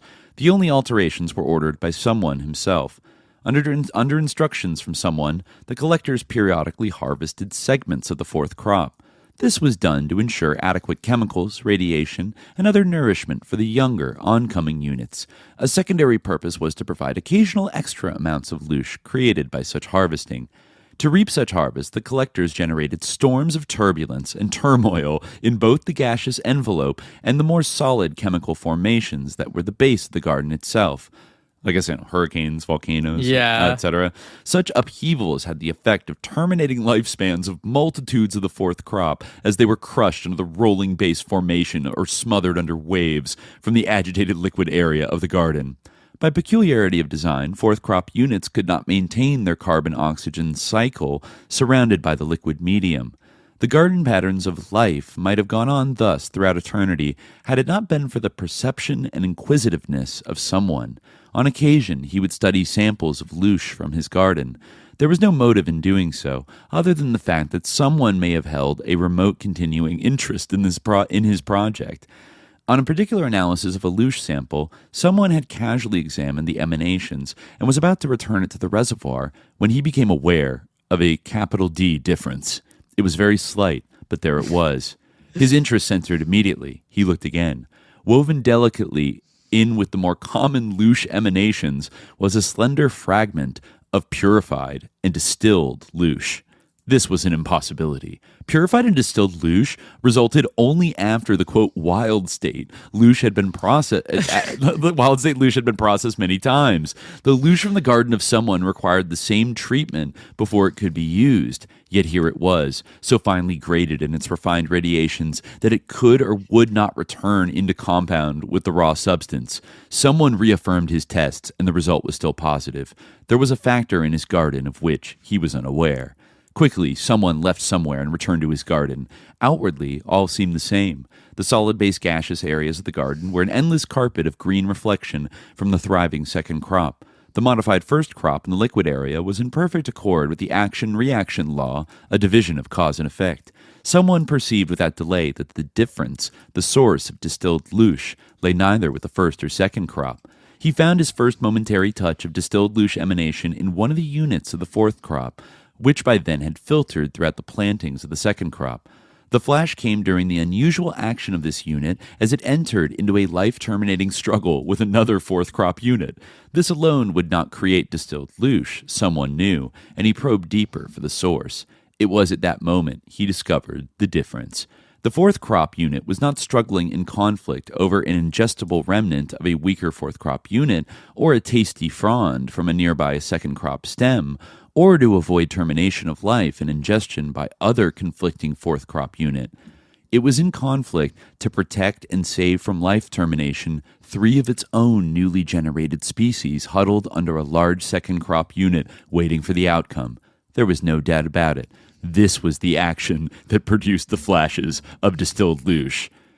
With this clue, someone examined the actions of other fourth crop units in the garden. He found similar flashes when other fourth crop units took the same action in defense of their quote-unquote young.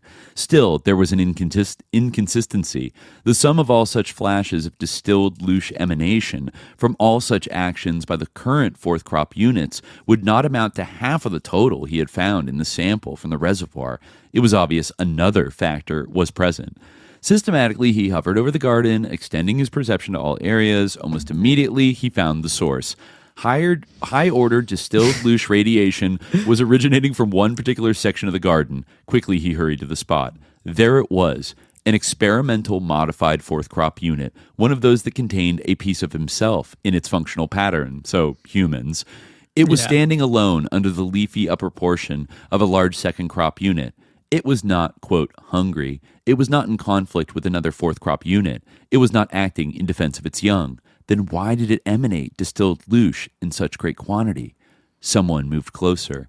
His perception entered into the modified fourth crop unit, and then he knew. The unit was lonely. It was this effect that produced distilled loosh. As someone drew back, he noted another unusual inconsistency. The modified fourth crop unit suddenly had become aware of his presence, capitalized. It had collapsed and was jerking in strange convulsions on the solid base formation. Clear liquid was being expelled from the 2 radiation-perceiving orifices. With this, the distilled loosh emitted became even more pronounced. It was from this that someone propounded his now famous DLP formula, which is in effect in the garden at this time. Okay, so this, the balance of the story is well known. Someone included the fundamental in his formula, quote, the creation of pure distilled loosh is brought forth in type 4M units by the action of unfulfillment, but only if such pattern is enacted at a vibratory level above the sensory bounds of the environment. The greater the intensity of said pattern, the greater the output of loosh distillate. So basically like adrenochrome, like the this more is intense, like the negative emotion. Yeah. The better the loosh. So it sounds like feeding off of human loneliness and feeding off of the energy produced by war. So protecting your offspring and family, I guess animals do that too. Like that is a high level, but an even higher level, I guess loneliness is above that level, but that level could include war as well. Like you're kind of protecting your tribe, your family, whatever. Yeah. And that's why we have genders, I guess, because that's what he means when he split all the crops into halves, so that to engender loneliness as they sought to reunite, and the encouragement of dominance of the Type 4M unit are but 2 of the most noteworthy innovations. As it appears now, the garden is a fascinating spectacle of efficiency. like the way people talk about this guy, and then this like cosmology about the world. This is a very dark vision of reality. Would you not disagree? Yes, it is. And yeah, like I mean, like I think it's like worthwhile to like, read this sort of final paragraph of this rote where he says, from experience, the collectors have evolved an entire technology with complementary tools for harvesting of loose from type 4M units. The most common have been named love, friendship, family, greed, hate, pain, guilt, disease, pride, ambition, ownership, possession, sacrifice. And on a larger scale, nations, provincialism, wars, famine, religion, machines, freedom, industry, trade, to list a few. LOOSH production is higher than ever before. So, like, at first he's kind of like horrified, and right. I mean, there's a little bit of some more correspondence with BB where he says, I was closed tightly, inward, stunned. My first reaction was there had to be some mistake. This was not the story history of Earth. BB had mixed it up with some other port of call on their cruise schedule. Yet as I ran the road again, the overlay of what little I knew of Earth's zoological and human history was uncomfortably accurate, except where, all the dinosaurs like Ray Harryhausen claymation, and I didn't know what an omnivore was, and albeit from another perspective. The food chain of Earth's ecobiologic system had been well established. Knowing this about Mother Nature, some of the hardcore philosophic speculators had often pondered where the human animal fit into the process. The downside was obvious. Who ate us? Before it had been just that, speculation. Now, BB opened, plied. You get the percept, Ram? I dulled. Yeah, I get it. So anyway, he at first is kind of like upset about like this kind of LOOSH idea that BB says he got from a brochure from the quote unquote cruise director. Like, yeah. Okay, like there's a whole elaborate I kind of like admittedly skimmed this book, so I couldn't read every single experience than the other one, but there's it's quite like a convoluted like cosmology. Like I want to get into like kind of like BB's true identity like later on, because I think BB is like maybe not like him from the future, but like a future Monroe Institute like guy or something. Like they go eventually to like the year 3000 or whatever, and like BB explains like how society now functions. But anyway, yeah. So. And I think like at that point, like all humans kind of are like they are always like kind of out of body, and like their bodies are like constantly just like sitting in like underneath trees in the former grounds of the Monroe Institute of Virginia, like while they go like have all these like adventures and whatever. So yeah, he's off doing all these other things. But yeah, like so at first like he like is sort of having a hard time reckoning with this, and like that's like as a story, like, obviously this like story is not true, but like in term or obviously that rote is not true, but like in terms of the story, yeah, it would make sense that like this would be like, oh man, I can't deal with this. But like with the worst part of this to me is that like he then like rationalizes it, like which like is going like beyond. He says, oh my god, this is true, and actually it's okay. Like and he compares us to cows. And it's like, he goes in this thing about like, what would cow, like, is a cow ever, like, what would a cow do if they realized like their milk was being stolen, like by humans, like systematically and harvested? Like, what would they do? Keep all that milk? Maybe it's like for the better that, there's somebody above us. This is so yeah, like he kind of like leaves BB and he goes back to the physical, and he says like, he couldn't get to sleep and he was very distressed by this. And then, the only production he with no energy or desire for exploration during the 2 weeks following, in a depressed state, the only production that surfaced was, and then he gives this kind of, I guess this is sort of like an image that he got, or an impression, or like probably just like a dream or something, or like a notion, but he's kind of like expressing it as this epiphany. It is sunset. The Guernsey has walked many miles around the pasture in her forage for food. The grass had been more lush today here, though she did not bother to consider why. She had come through the gate calmly when he directed her to do so, instead of the gate across the road. He knew she would find better grass here, and that was why he moved her here, though she did not realize it. She only did what he directed. But now, at sunset, it is time again. She must go to his place. There is a goading pain in her underside that tells her this. At his place up the hill, it is cool, and there is more food, and he will take the pain away. The Guernsey moves up the hill and waits beside his place. Soon the gate will open, and she will walk into her position in his place, and eat the grass he places before her. While she eats, he will relieve the pain until morning. Oh, no. After that, the man will walk away with white water in a round container. No. The Guernsey does not know where he got the white water, nor why he desires it. Not knowing, she doesn't care. No. So, wait, hold on. I'm going to stay up aside for a second. If you want to keep reading the passage, I'm just going to. I'll be back in 1 minute. Well, he goes in and obviously, like, he attacks God. He says something was dying in me. I had long realized that the God of my childhood did not exist, at least not in the form and substance envisioned by my enculturation. However, I had deeply accepted the concept of creator and created. I had but to look around me at elaborate intricate order of design, of the symbiosis that made the whole process operate, the trees that grew plumb lines straight up, if given the chance, provided me another oxygen and other oxygen breathers with what we needed while we fed to them unknowingly for a long period, our waste products, et cetera, blah, blah, blah. The LOOSH wrote explained everything very neatly. Most important, it explained the purpose, the reason for it all, the why of it. This factor had long eluded me.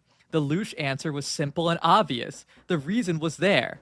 In a very prosaic fashion, we were indeed producing something, capital S, of capital V value, which, you'll recognize that phrase from that document, right? That was kind of pitching this, like, before even the OOBE element even came into it, right? The whole point is to create something of value, right? And that was from 1973. So it's, you could definitely see, like, the sort of occulted element of it, right? Like, that LOOSH is, like, subliminally there, right? So then, he says something of value, period. LOOSH, period. If one finally was able to get past the emotional barriers involved, it became hard even then to find holes in the general concept. An explanation of total human behavior and history. That left the inspects. Were they the gardeners, the LOOSH collectors, or the overseers? The question tantalized and tortured me for many weeks before I finally decided I must find out one way or another. Blah, blah. So then he went to go ask the inspects. Mm-hmm.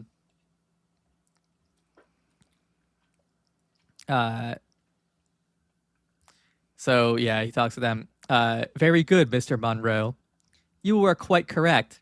I began to relax somewhat. At least I had gotten this far. At least they didn't call me Ram. Perhaps you would like it better if we use the ident by which we know you best. We believe you are ready for it now. Ready for it. A name. They know me best. What could that be? Ashanine. Cool. Ashanine.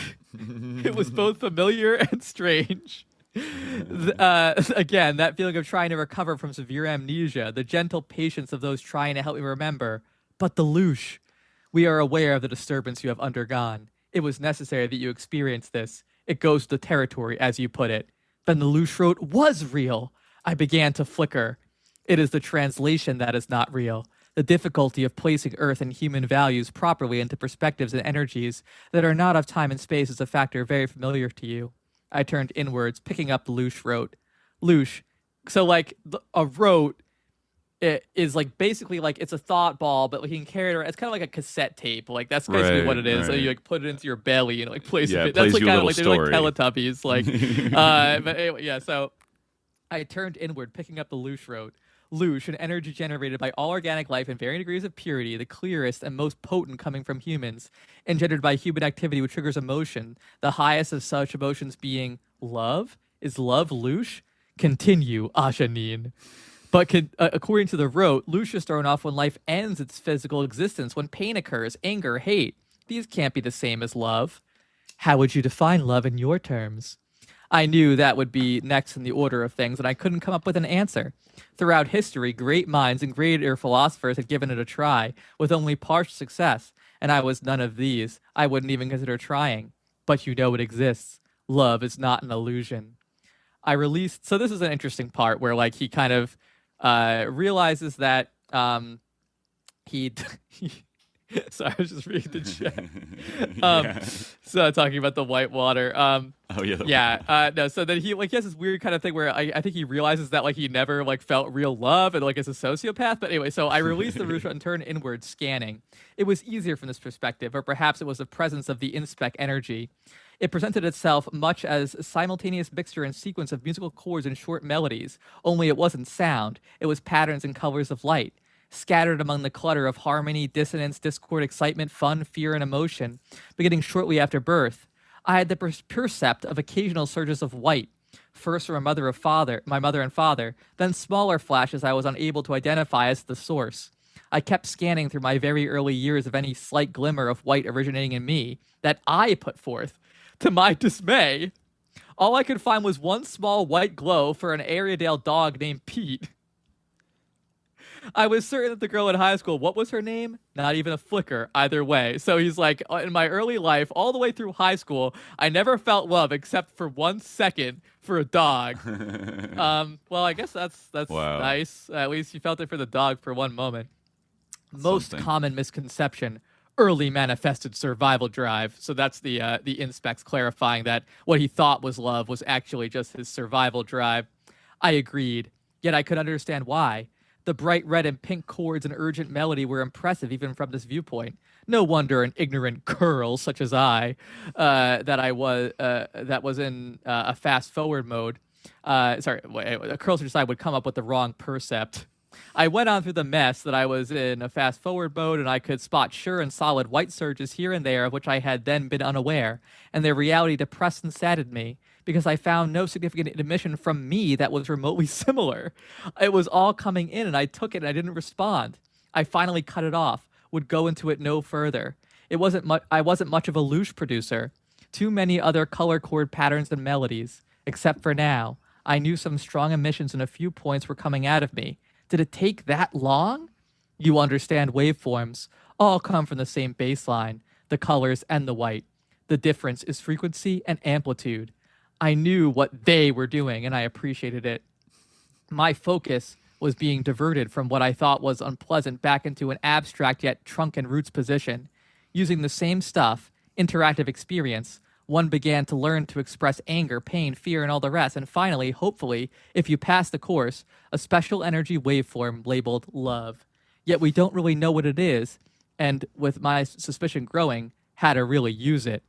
Wow. Yeah. So also love, but also strife, pain, fear, terror, all these things that can be. This is the passage that explains basically demeans the concept of love as you would expect from someone who, by his own admission, has never experienced it. This is what he says.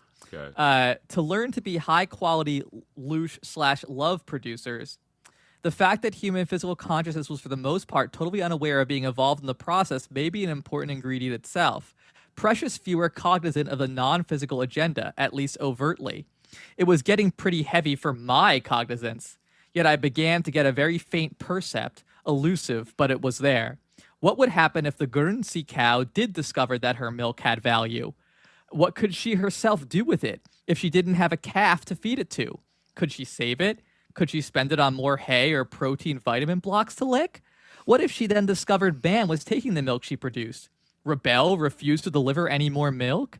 Then she would no longer have a pasture in which to graze, protection from wild dogs, a bull when she needed it, and most of all, no barn to go to where she could get relief from the pain.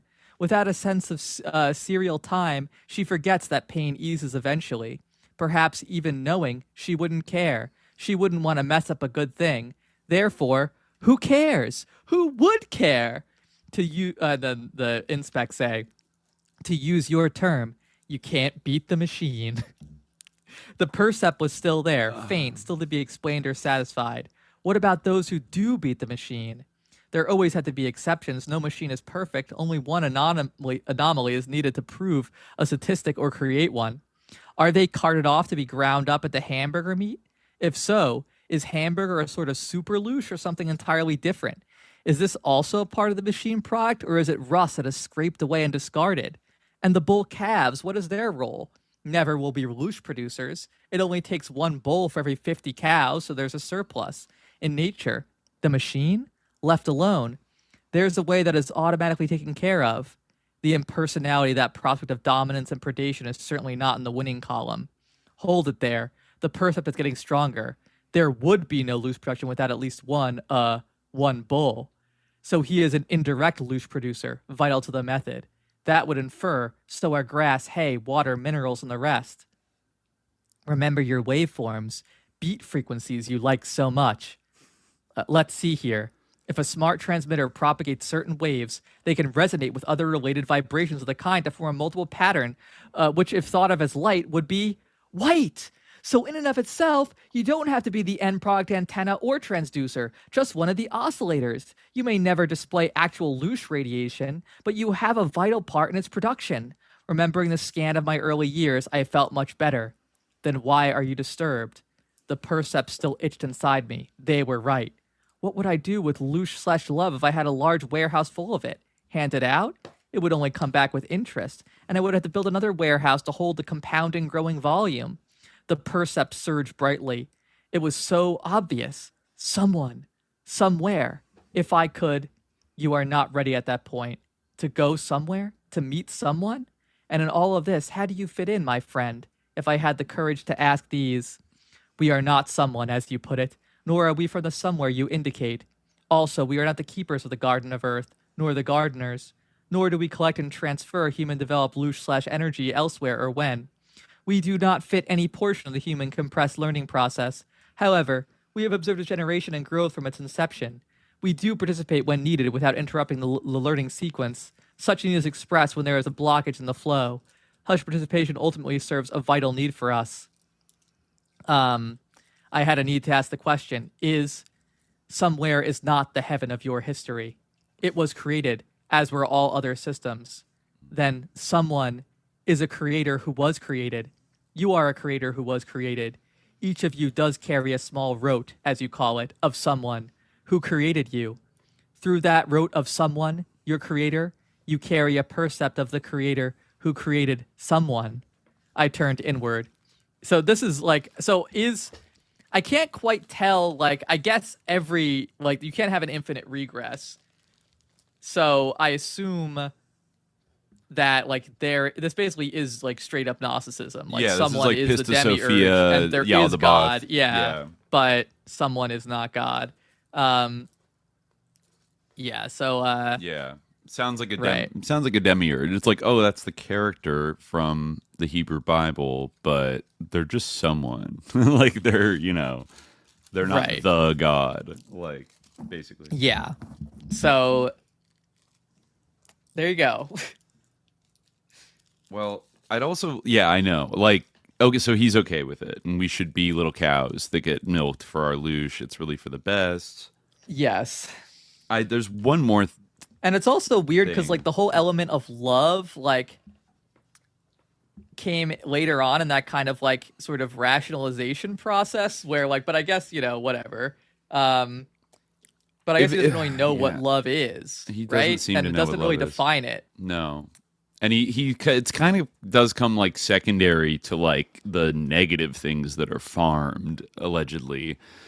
Conflict, fear, loneliness, all the things the internet farms in a certain type of way, or profits off of directly and help stoke. You could see it as a certain kind of secondary LOOSH generating machine, to sort of boost all of these negative human emotions that are then harvested. Before I want to read just one little brief OBE moment from earlier in this book, because he brings it up. I think there's a version of this happens in his first book, and then it happens again in this one.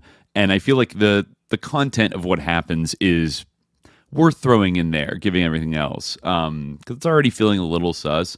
But this is on page 115. Click.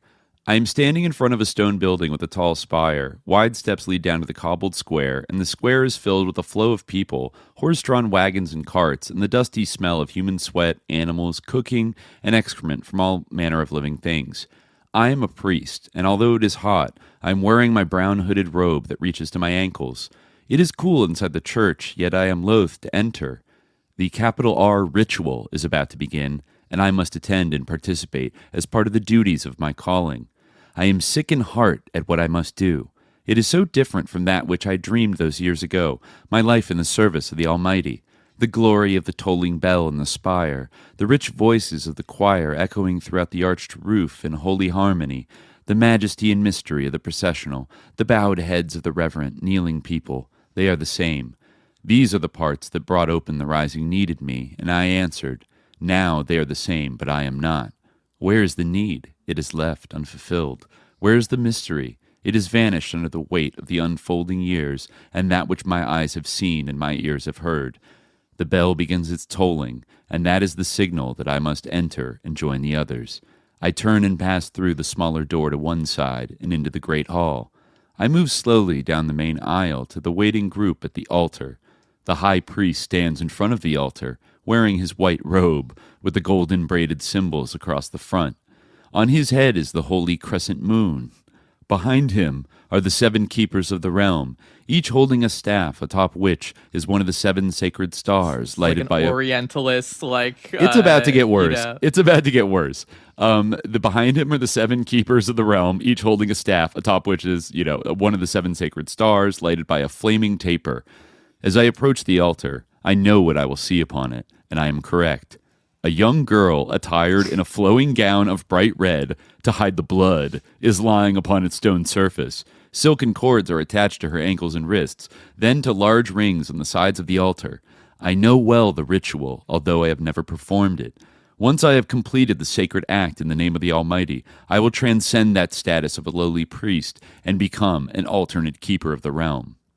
When one of the 7 dies and departs for Chimon, the land of eternal joy and the throne of the Almighty, I will become one of the 7.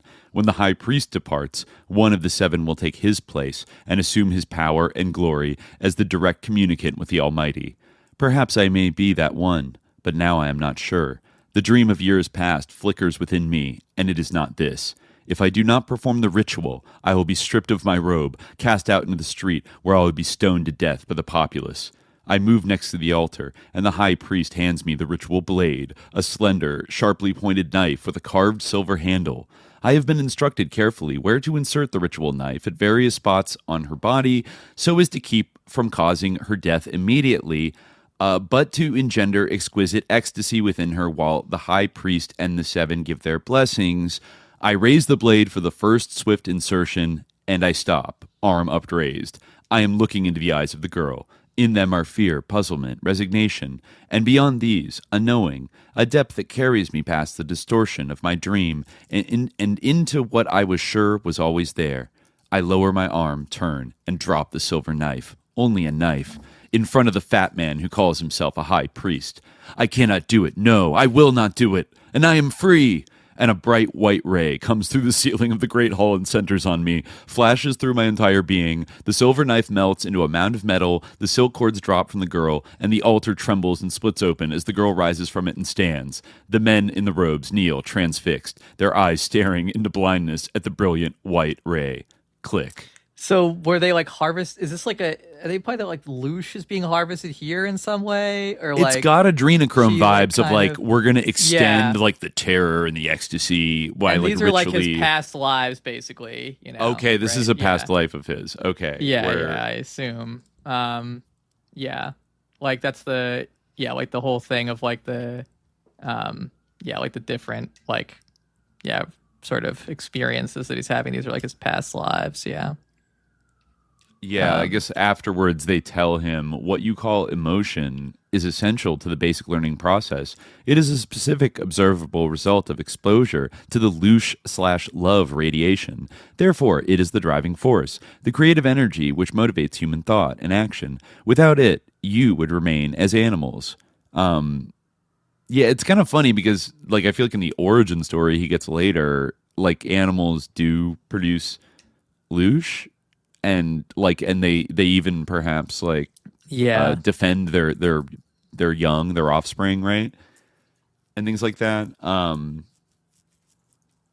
It says that he says, but animals show something. It is very close to what I know of as emotion. And they say what you perceive is a reflection, a response to human radiation of such energy, which has been self-generated or transformed by the human. We will demonstrate this for you if you wish. It almost again, this is just like being like passed around like a volleyball by different jinn who are like, just telling him it the is most actually random kind shit of ever. it is very similar to like talking to ChatGPT, where you're like, wait a minute.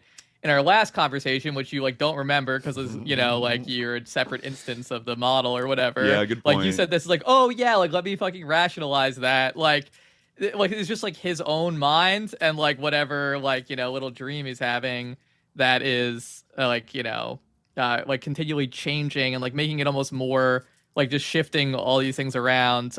But one thing that's consistent is that this guy's a sicko. He's a sicko. Like he had that dream about being in like ritual chambers, like in acolyte robes, like with like the silver dagger knife, like at least several times. And I mean, he always like it's always a situation where he feels a little panicked, and he's like he's stressed out that like he's horrified that but he knows like for some reason he has to do this. Like he doesn't have a choice. And that what it seemed like he was like the brave dissident who like chose not like he's like, no, I will not sacrifice her, and then I'll never join you. Yeah, exactly.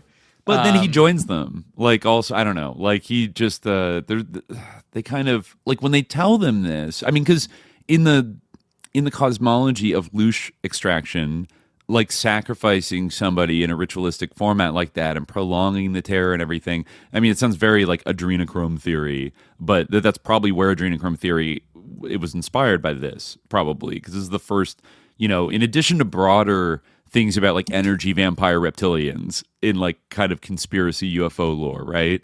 Like you can, and the talk of LOOSH, which sometimes is, a lot of people have taken the concept of LOOSH and kind of like run with it. I don't know if David Icke specifically talked about LOOSH, but I feel like he has a similar idea about it, but it's like evil, right? That like they really are bad. Like they're like these alien shapeshifters that that harvest our negative emotions and like feed off it somehow, right? Yeah, I'm not sure if like the idea that like if like that notion like that I mean, you certainly can see like I actually like really in like actual like ancient Egyptian like rituals, like this was like kind of a thing where like you would like try to like like you would like, try to like harvest like energy like in a way from like sacrificing an animal. I'm trying to remember like I remember like Jan Osman.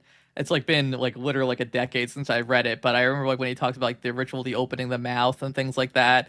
Like there is kind of like an attempt to like almost instill fear in the animal or something like that. I feel, before sacrifice, if I recall correctly, I might be wrong, but I remember there being something like that. I mean, I think like the idea is, as we talked about on the show before, like the idea is basically like the like kind of principle behind like all like human and animal sacrifice, like definitely. I mean, I think like the LOOSH idea is like a bit more abstract because it kind of turns all human life and death into this elaborate system of sacrifice, which then, I can see your point how that then like kind of almost rationalizes like human sacrifice because like it's like, okay, well, it is an interesting dissonance. Yeah, where and war as human sacrifice, like mass human sacrifice. Yeah. Yes, it's an interesting dissonance because the thing about like the idea of like God, it's like, yes, it is true that like God like created a world where there are tornadoes and where people die, and like the basic insight that he has where he's like, well, if it weren't for someone, right, who's basically the demiurge or like the creator, right, then human beings wouldn't exist, right? So like when people kind of,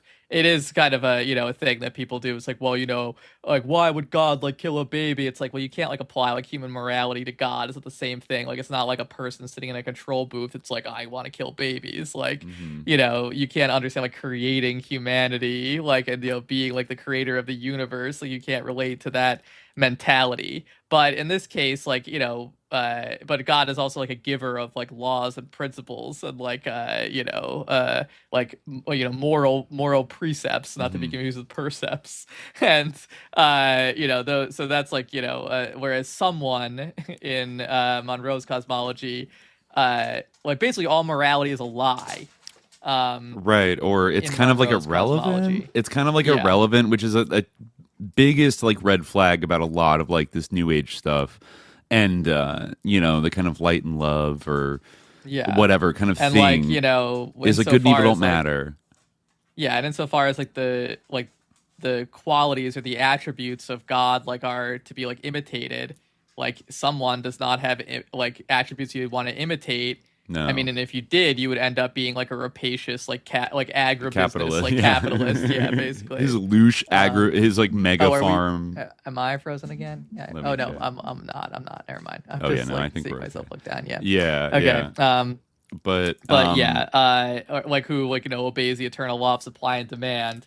So yeah, like the idea that like God is merciful like doesn't like come into this at all. In fact, like God is cruel, right? We have like a demiurge, and the creator of someone, yeah, is like kind of, I don't know if like the ultimate creator even comes into this because it's kind of an endless nesting he can't doll. even access the realm of LOOSH because it's like too overwhelming, right?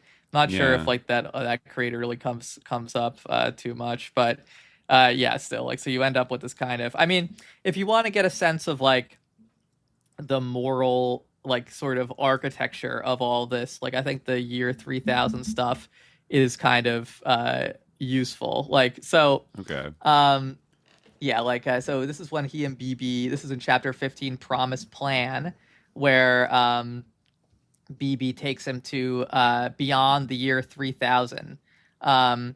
The principal inhabitants of the physical Earth at that time are what we call H+, humans plus, to indicate modification from those in your present time.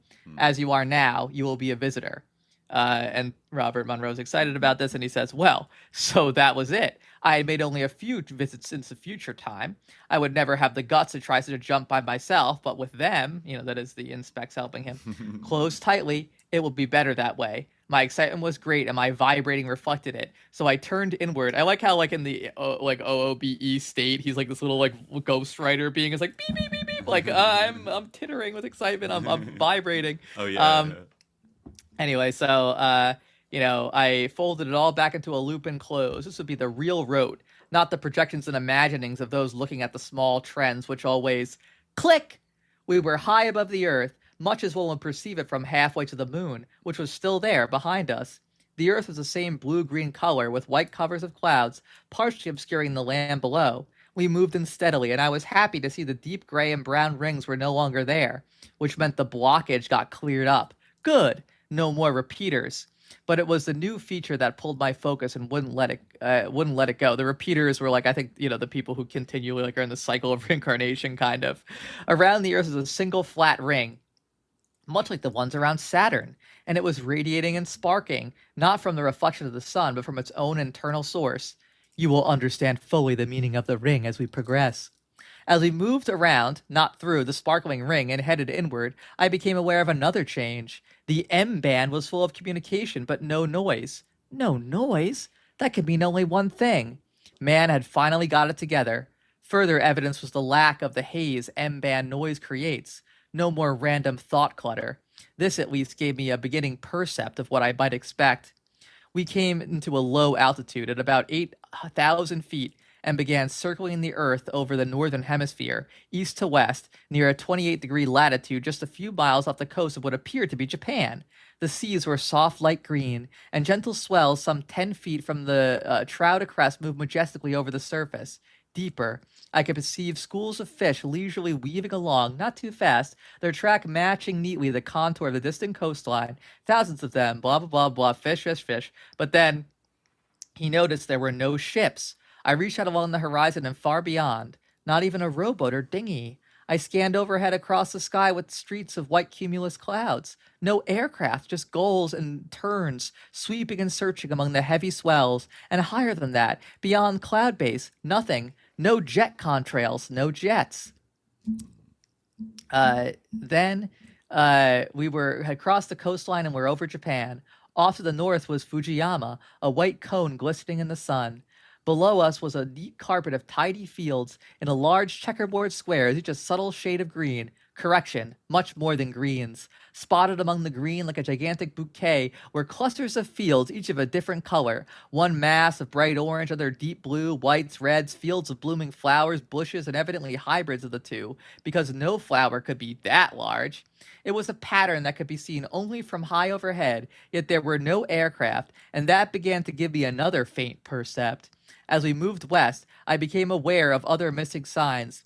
There were no roads, not so much as a lane to service the fields. Also, no buildings, no houses, no barns, no sheds. I scanned in all directions, and there were none. No cities, no towns, no villages, no power lines, no cars and trucks. No bicycles, all gone. The air was clean and clear, no smoke or smog. Then I had a flashing percept. There were no people.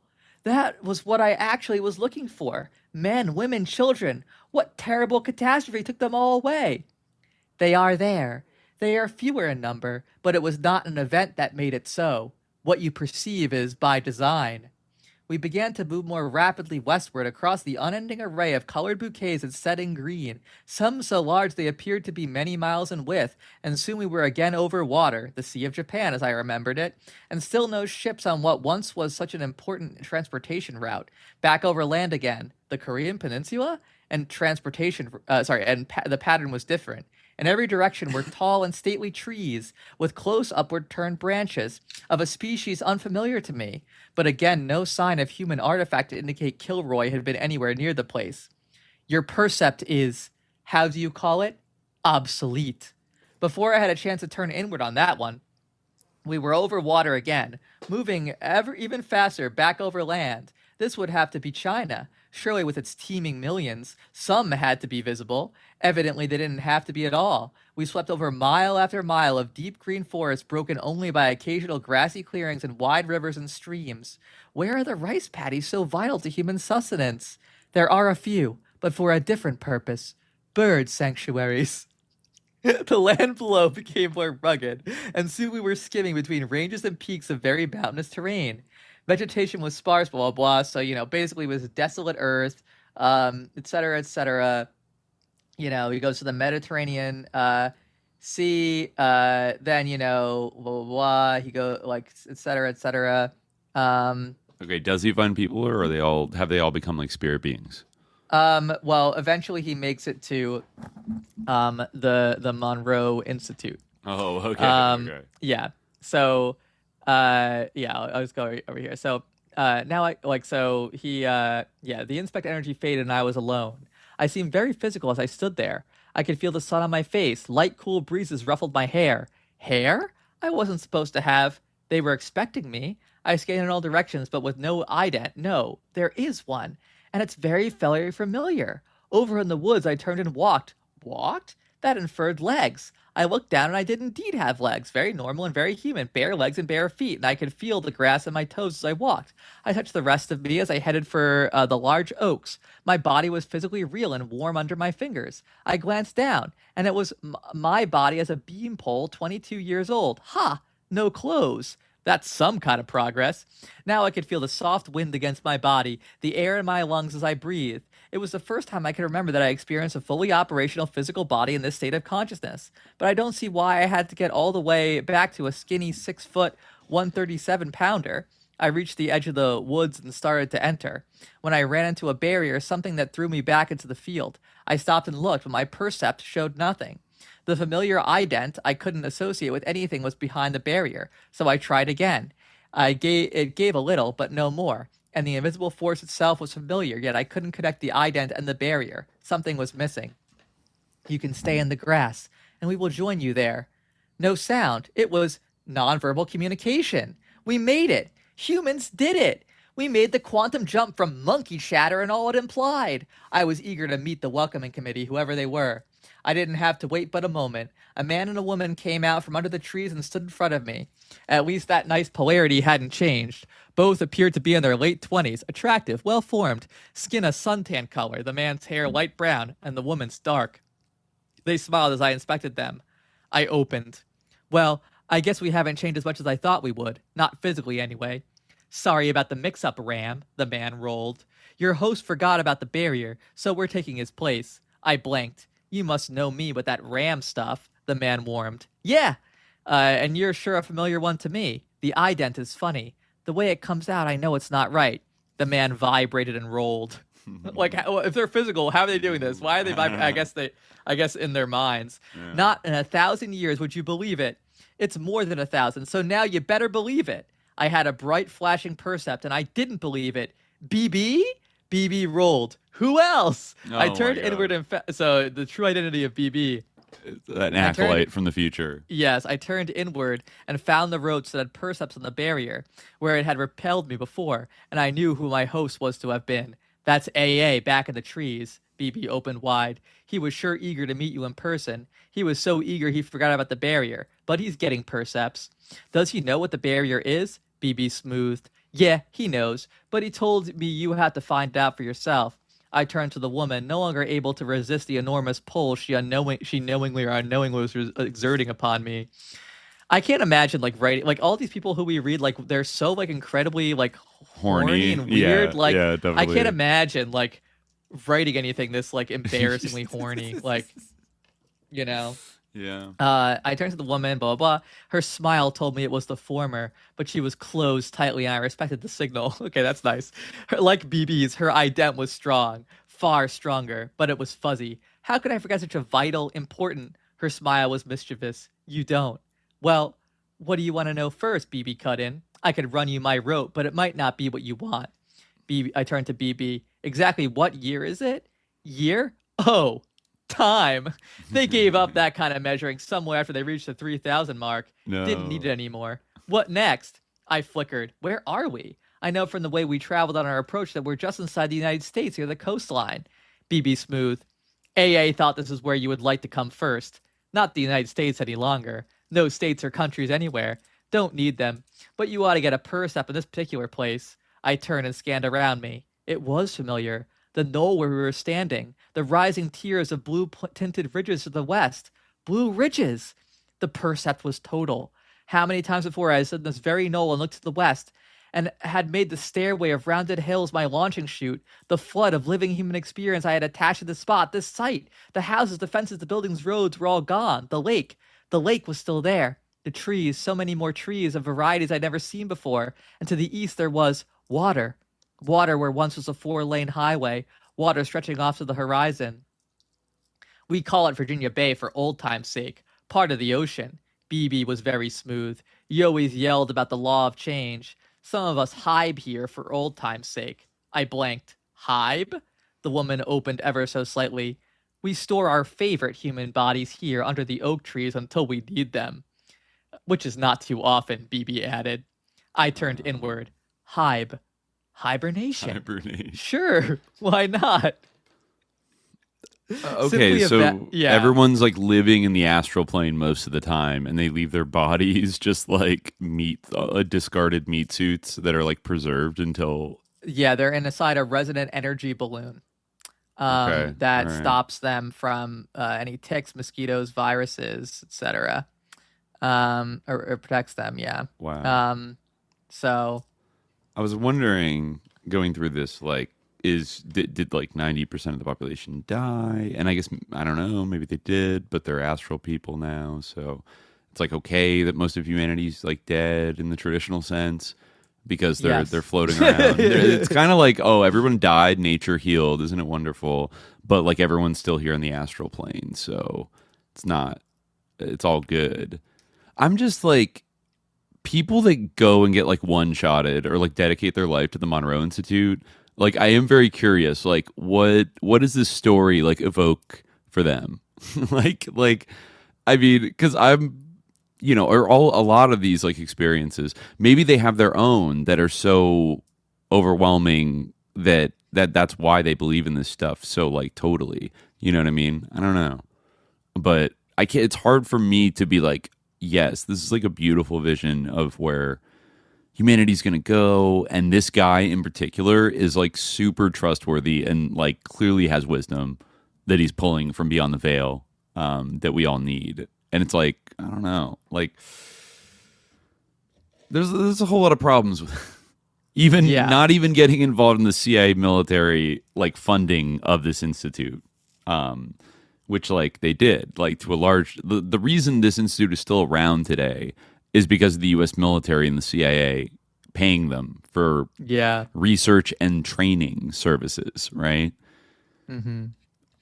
By the way, did you see the other? This is a less discussed declassified memo from the Department of Army from 1984 that I think it's written by, who is it? Brian Busby, Lieutenant Colonel. Oh, yeah. Mm-hmm. Military Intelligence. Like, that's one weird thing about Wayne McDonnell is that, like, I couldn't find anything about him. Yeah, he's kind of like a black box. You can find Skip Atwater, Busby, like some of these other people. You can find they're on like, it's like the International Remote Viewing Association, or there's like a kind of think tank that a lot of these guys who are still alive are associated with. But yeah, like Wayne McDonnell himself, like I wasn't able really to dig up and much beyond. He could be alive hypothetically.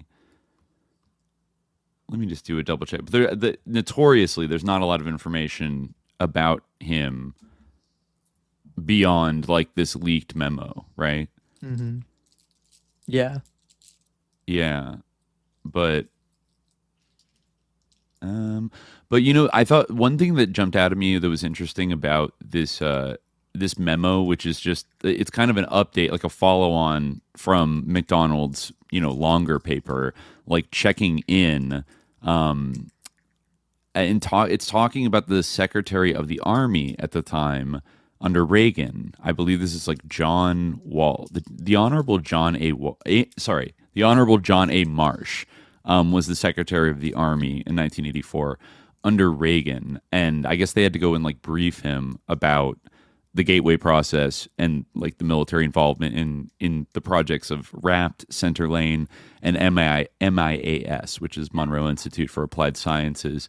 So it says that in 1984, Lieutenant Colonel Brian Busby and Mr. Fred Atwater, who's I guess previously military intelligence or whatever, Skip Atwater, who later became president of Monroe Institute, INSCOM Center Lane Project, I guess that's where he was working for, met with Secretary of the Army Honorable John A. Marsh at the Pentagon to discuss Mr. Robert Monroe, the Monroe Institute of Applied Sciences, and INSCOM involvement with MIAS.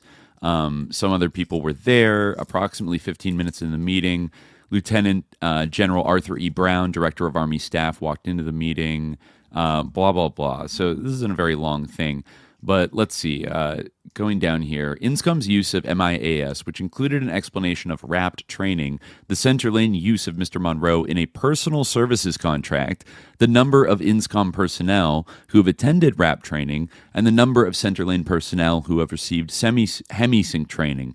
I placed emphasis on the point that RAPT was a screening vehicle for selection of personnel for future integration into the Center Lane program. Also included was a brief explanation of a current Center Lane project and the use of the remote viewing process in intelligence collection and how the Monroe one-on-one training refined the remote viewing process. After the explanation of the one-on-one Hemi-Sync training for Center Lane sources, the Secretary asked if the training was in violation of congressional directives on human experimentation. Mr. Atwater stated that the individual that received the training signed a statement of informed consent as required by Department of Army and DoD directives. Lieutenant Colonel Fox then reviewed the legal review process, blah, blah, blah. I added that all personnel associated with Center Lane signed an informed consent form. The Secretary added, good. Then they responded to the Secretary's questions on whether they had met Mr. Monroe and what their impressions of him and the MIAS were. All three individuals provided positive responses. So then this last part is interesting. After discussions with the Secretary, Lieutenant Colonel Fox, Mr. Atwater, and Lieutenant Colonel Busby met with Lieutenant Colonel Brewer. The purpose of the meeting was to determine the status of the Secretary's current interest in Monroe, Center Lane, and the Monroe process. Brewer anticipated that the Secretary would probably request additional information on MIAS, and he wanted to be prepared to respond to that request. I recommended that if the Secretary wanted additional information on MIAS, that he should consider a visit to the Institute and a one-on-one session with Mr. Monroe. I offered to set up such a meeting if that was desired. I recommended that it be no less than 2 days. Brewer accepted the offer and indicated he would contact us later. Brewer was unable to provide a definitive reason that explained the Secretary's current interest in the Monroe Institute or MIAS training. He did state that, and this is like underlined on the side, he did state that the Secretary has had an interest in individual personal improvement for many years, and the current interest was just a fallout of that interest. Brian Busby and Skip Atwater signed this report. And somebody wrote at the top something I can't read, and it says, "Good report, thanks," written by somebody else. So interestingly, they suspected that the Secretary of the Army, this guy, John Marsh, like had a genuine personal interest in maybe kind of woo-woo, like personal, like human potential type shit. And this guy was, the Secretary of the Army was, I looked him up. I never really like heard of him before. But I think, he was a congressman in Virginia. It might have been in the same area where the Monroe Institute was located. So he might have already known Monroe to some degree. He fought in the Vietnam War for a month while he was congressman. And then went on, he was the Assistant Secretary of Defense under Nixon, and then became, actually, interestingly, he was the National Security Advisor for Vice President Gerald Ford in 1974. And then when Ford became president, he became counselor to the president and held cabinet rank. He was one of Ford's top advisors alongside Henry Kissinger, Donald Rumsfeld, and Philip W. Buchan. Actually didn't know that guy. But then he came back during Reagan. For Reagan's entire presidency, he was the Secretary of the Army. And then later on, he was apparently a confidant of Dick Cheney when Dick Cheney was vice president. And let's see. He was also a member or on the board of something called the Markle Foundation, which I've seen kind of pop up recently in kind of like foundation research I was doing. They're a little bit like sus. Like they've been around for a very long time. They're not one of like the biggest foundations, but there's a book called that I found on online that I kind of would like to read. It's called Big Bird and Beyond: The New Media and the Markle Foundation from 2000, I think, by Lee Mitgang. And it's basically about like, I think, funding like Sesame Street, but also a lot of like community radio, independent radio starting in the 1970s and into the 1980s, including a lot of like kind of radical Bay Area radio. You know what I'm saying? A little, not literally KPFA, but like KPFA adjacent vibes. Right. But then they're also like a bloodthirsty like neocon think tank that if you go to Marsh's profile on the Markle Foundation, this is like an old one. It said he's been a member of the Markle Task Force since 2006. He's contributed to the following reports produced by the task force: implementing a trusted information sharing environment in 2006, mobilizing information to prevent terrorism in 2006, and Nation at Risk in 2009. So I don't know if Marsh is still alive, but that's the kind of work he was doing for the Markle Foundation. And he seems to be pretty high level, like connected Republican kind of advisor. So for him to have a personal interest in the Monroe Institute that these lower level officers are clocking, it's almost an inverse of what some people have suggested, that it was like the lieutenant colonels like McDonnell that happened to be really into this shit. And they like psyoped or like manipulated or hustled their superiors. I mean, if you go to Albert Stubblebine, the general, like he certainly was interested in this shit.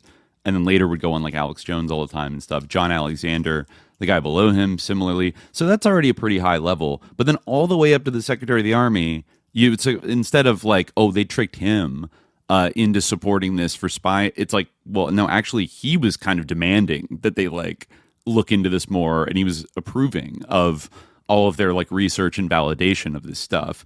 And they suspected, they were like trying to figure out like, what is this? Why is this guy so into this in a way, right? That's kind of, it's a very dry report, but it sounds like at the very end, they were asking Brewer, like, why was he so into this stuff?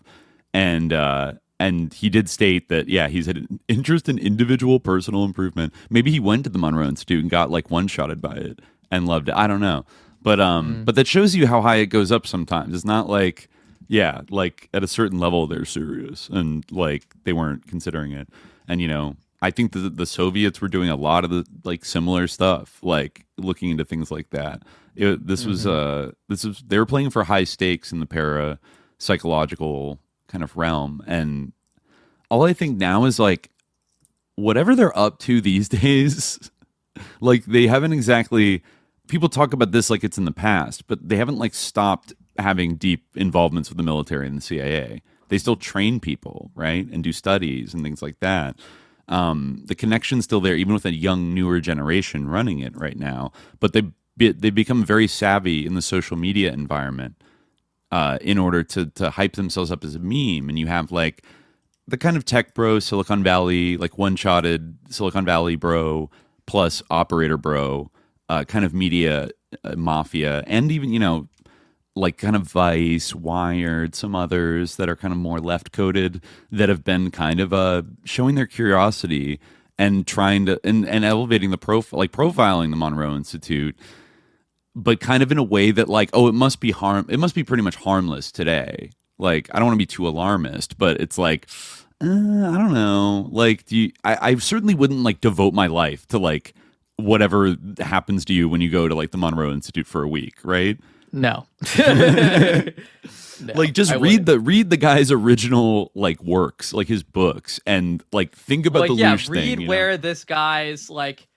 First of all, it's like basically incoherent. Like it doesn't actually like match up with itself, and it's like constantly being like revised. Like what, like his like view of the universe is constantly being revised as he goes through. I mean, if you read these books and you find those like compelling, like, and that like this is someone who you believe like had genuine like profound spiritual experiences and understands like the nature of the universe, like, and this speaks to you, then like, all right.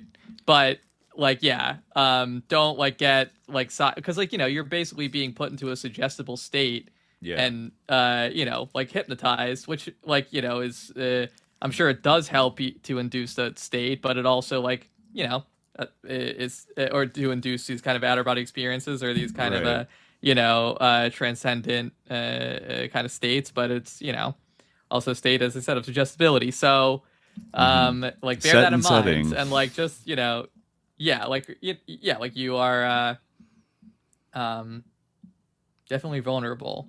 Yeah, set and setting matter a lot. Who, like, you actually feel is trustworthy, because like this is someone who, like, by his own admission, like exposed his like, you know, young niece to like demons just like for his own amusement. Like he just comes off as an asshole. Right. Like even his image of his past life, like is he's a human sacrifice priest. You know, I guess he doesn't go through with it, but that was his career path. I mean, I guess those were the mores of his society, imaginary kind of a society. But you know.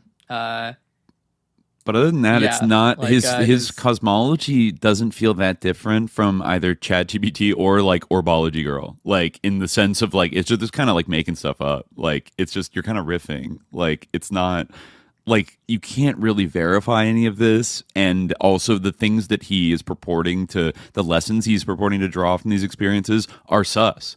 Like in many cases. So well, yeah, at a certain point it all becomes somewhat indistinguishable, because like basically what it is, it goes back to kind of the thing we talked about in the Star Wars episode with Joseph Campbell, where it's just like kind of like the idea of like oneness, but like it's all like there's no actual rules or like moral like strictures or like any kind of like actual substance to it. It's just like everything is like kind of one in a way. I am special, and like I can do whatever I want. And the point of life is to like have fun, more or less. Yeah, be a consciousness, having fun. To harvest LOOSH. Right, which is not only having fun, but all just like having all sorts of emotions, either especially negative ones, or it kind of depends on on the different part of the book. But you know, basically like, we are like cows getting milked. Yeah, for a getting milked. Yeah, a vague substance. A cow that is like a yeah, it does kind of dovetail in a way with Orbology Girl, because it also seems like oddly kind of like pornographic in a way. Like I'm producing a white liquid, like, you know, you're oozing out this I know LOOSH, not why. Yeah, it has a kind of like creepy, like as often like reptilian kind of alien lore often does. There's like a creepy, aggressive sexual kind of base element to like the way they're supposed to behave, you know. Yeah, and I like the naked woman, and he's like, she was exerting such a pull on me, and my naked, like, when I was encountering human beings had finally shed our foolish clothes. It's like human beings like don't wear like clothes out of shame, like, really, like they're for protection, from like the elements. Like it's kind of I imagine it would be pretty uncomfortable to just walk around naked all the time. Yeah, I mean, there's a reason. Yeah, why we put clothes on. Yeah, it's kind of practical. But the last thing, I don't think we got to mention this while we were like actually recording. At least a loincloth. Maybe everything else in a hot environment wouldn't necessarily be. Yeah, it depends. But no, I just wanted to like put into the record because maybe it's a jumping off point for the next time we kind of run into this area of subject matter. One person that also doesn't get really like discussed that much in a lot of these like breakdowns of Monroe today, a person that he was in very close contact with going back to the 50s was Andrija Puharich, the famed, Esalen connected Journeys Out of the Body. Right, he's mentioned he would try to go visit him during his OBEs in like 1958. Like these guys like knew each other way back, like early before the Monroe Institute, and there's so much there with like Puharich being like a weirdo, and like he was doing something in a way like not that dissimilar. Like he had a group called the Nine, which included a lot of like rich like heiresses and stuff and like early Esalen type people, and they would channel like a council of like ETs, right? Some like ethereal ETs that would like channel messages to them and teach them about the real nature of the universe and how there were like 12-foot tall Nordic blonde aliens that had like created our DNA and like that therefore like white people had a spark of divinity in them that other races didn't and weird shit like that.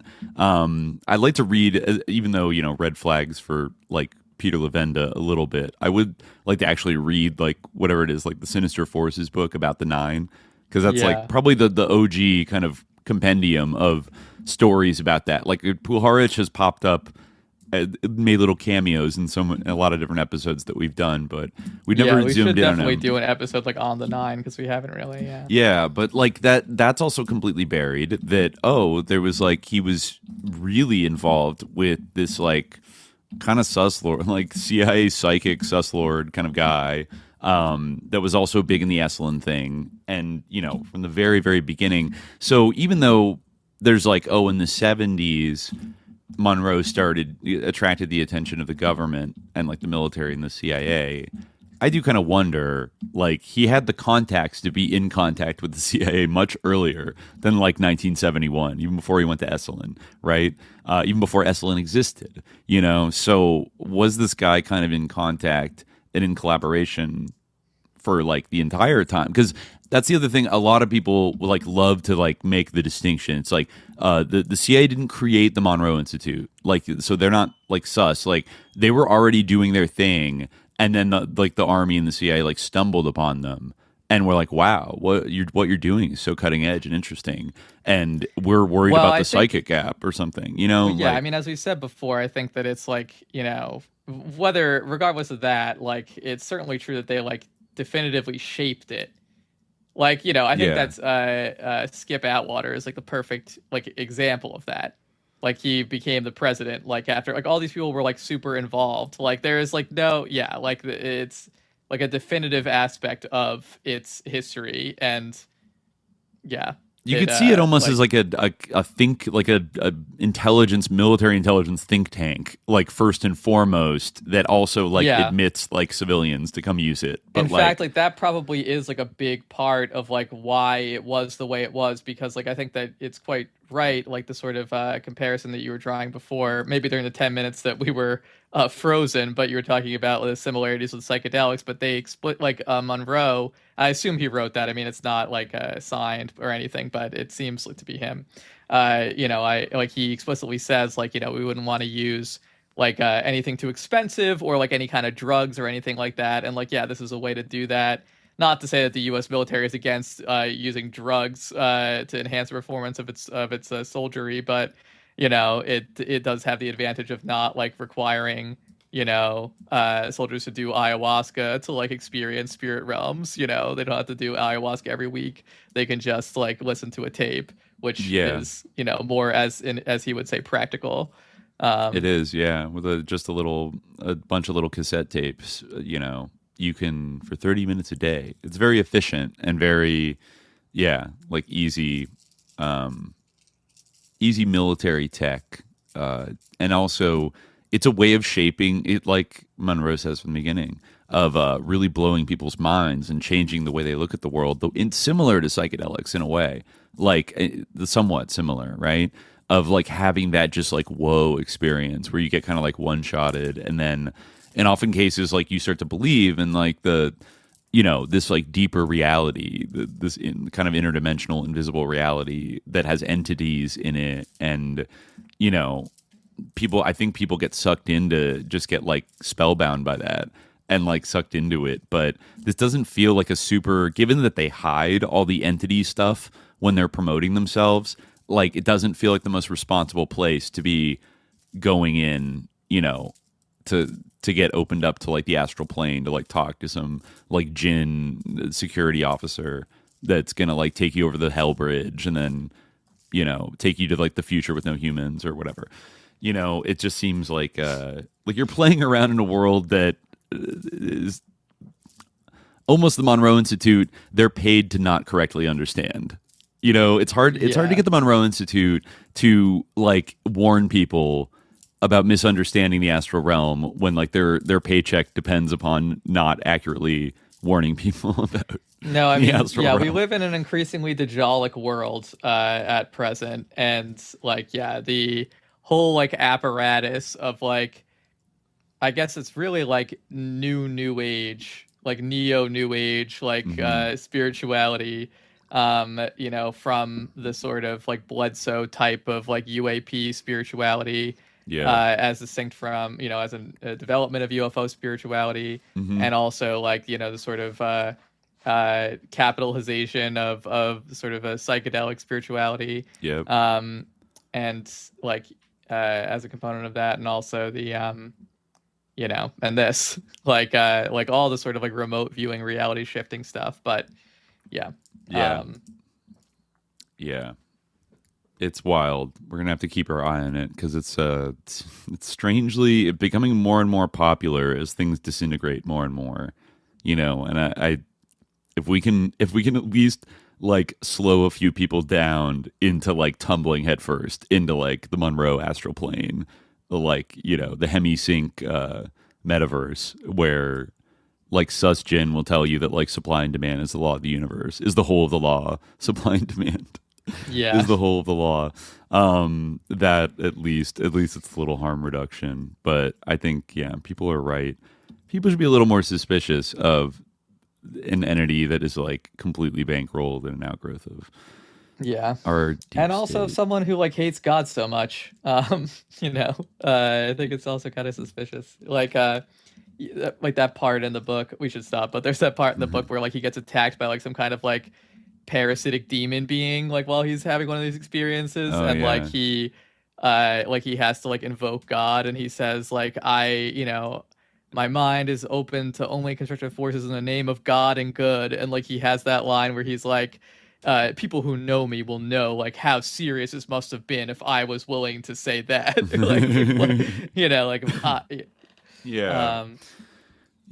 Well, people are looking for a higher power all in funny places. Well, they want it to be themselves. Yeah, like, they kind of do. Is what Robert Monroe is. Like, that's the implication. Like, when he says, like, you are a creator who was created. Yeah. Someone is a creator who was created. It's like you can become God yourself, which is often the promise of all these things. But anyway, we should wrap up. It sure is. Yeah. All right. Yeah. We'll get out of here. We'll be back on Monday on the Patreon. Patreon.com/Subliminal Jihad, folks. Come there, sign up, and I might be back on here actually a little bit on YouTube, do a little DJ mix, the first of 2026. But circle back around if you want to hear that. But it's us. Once again, it is us. But until next time, dear listeners, stay vigilant. Peace.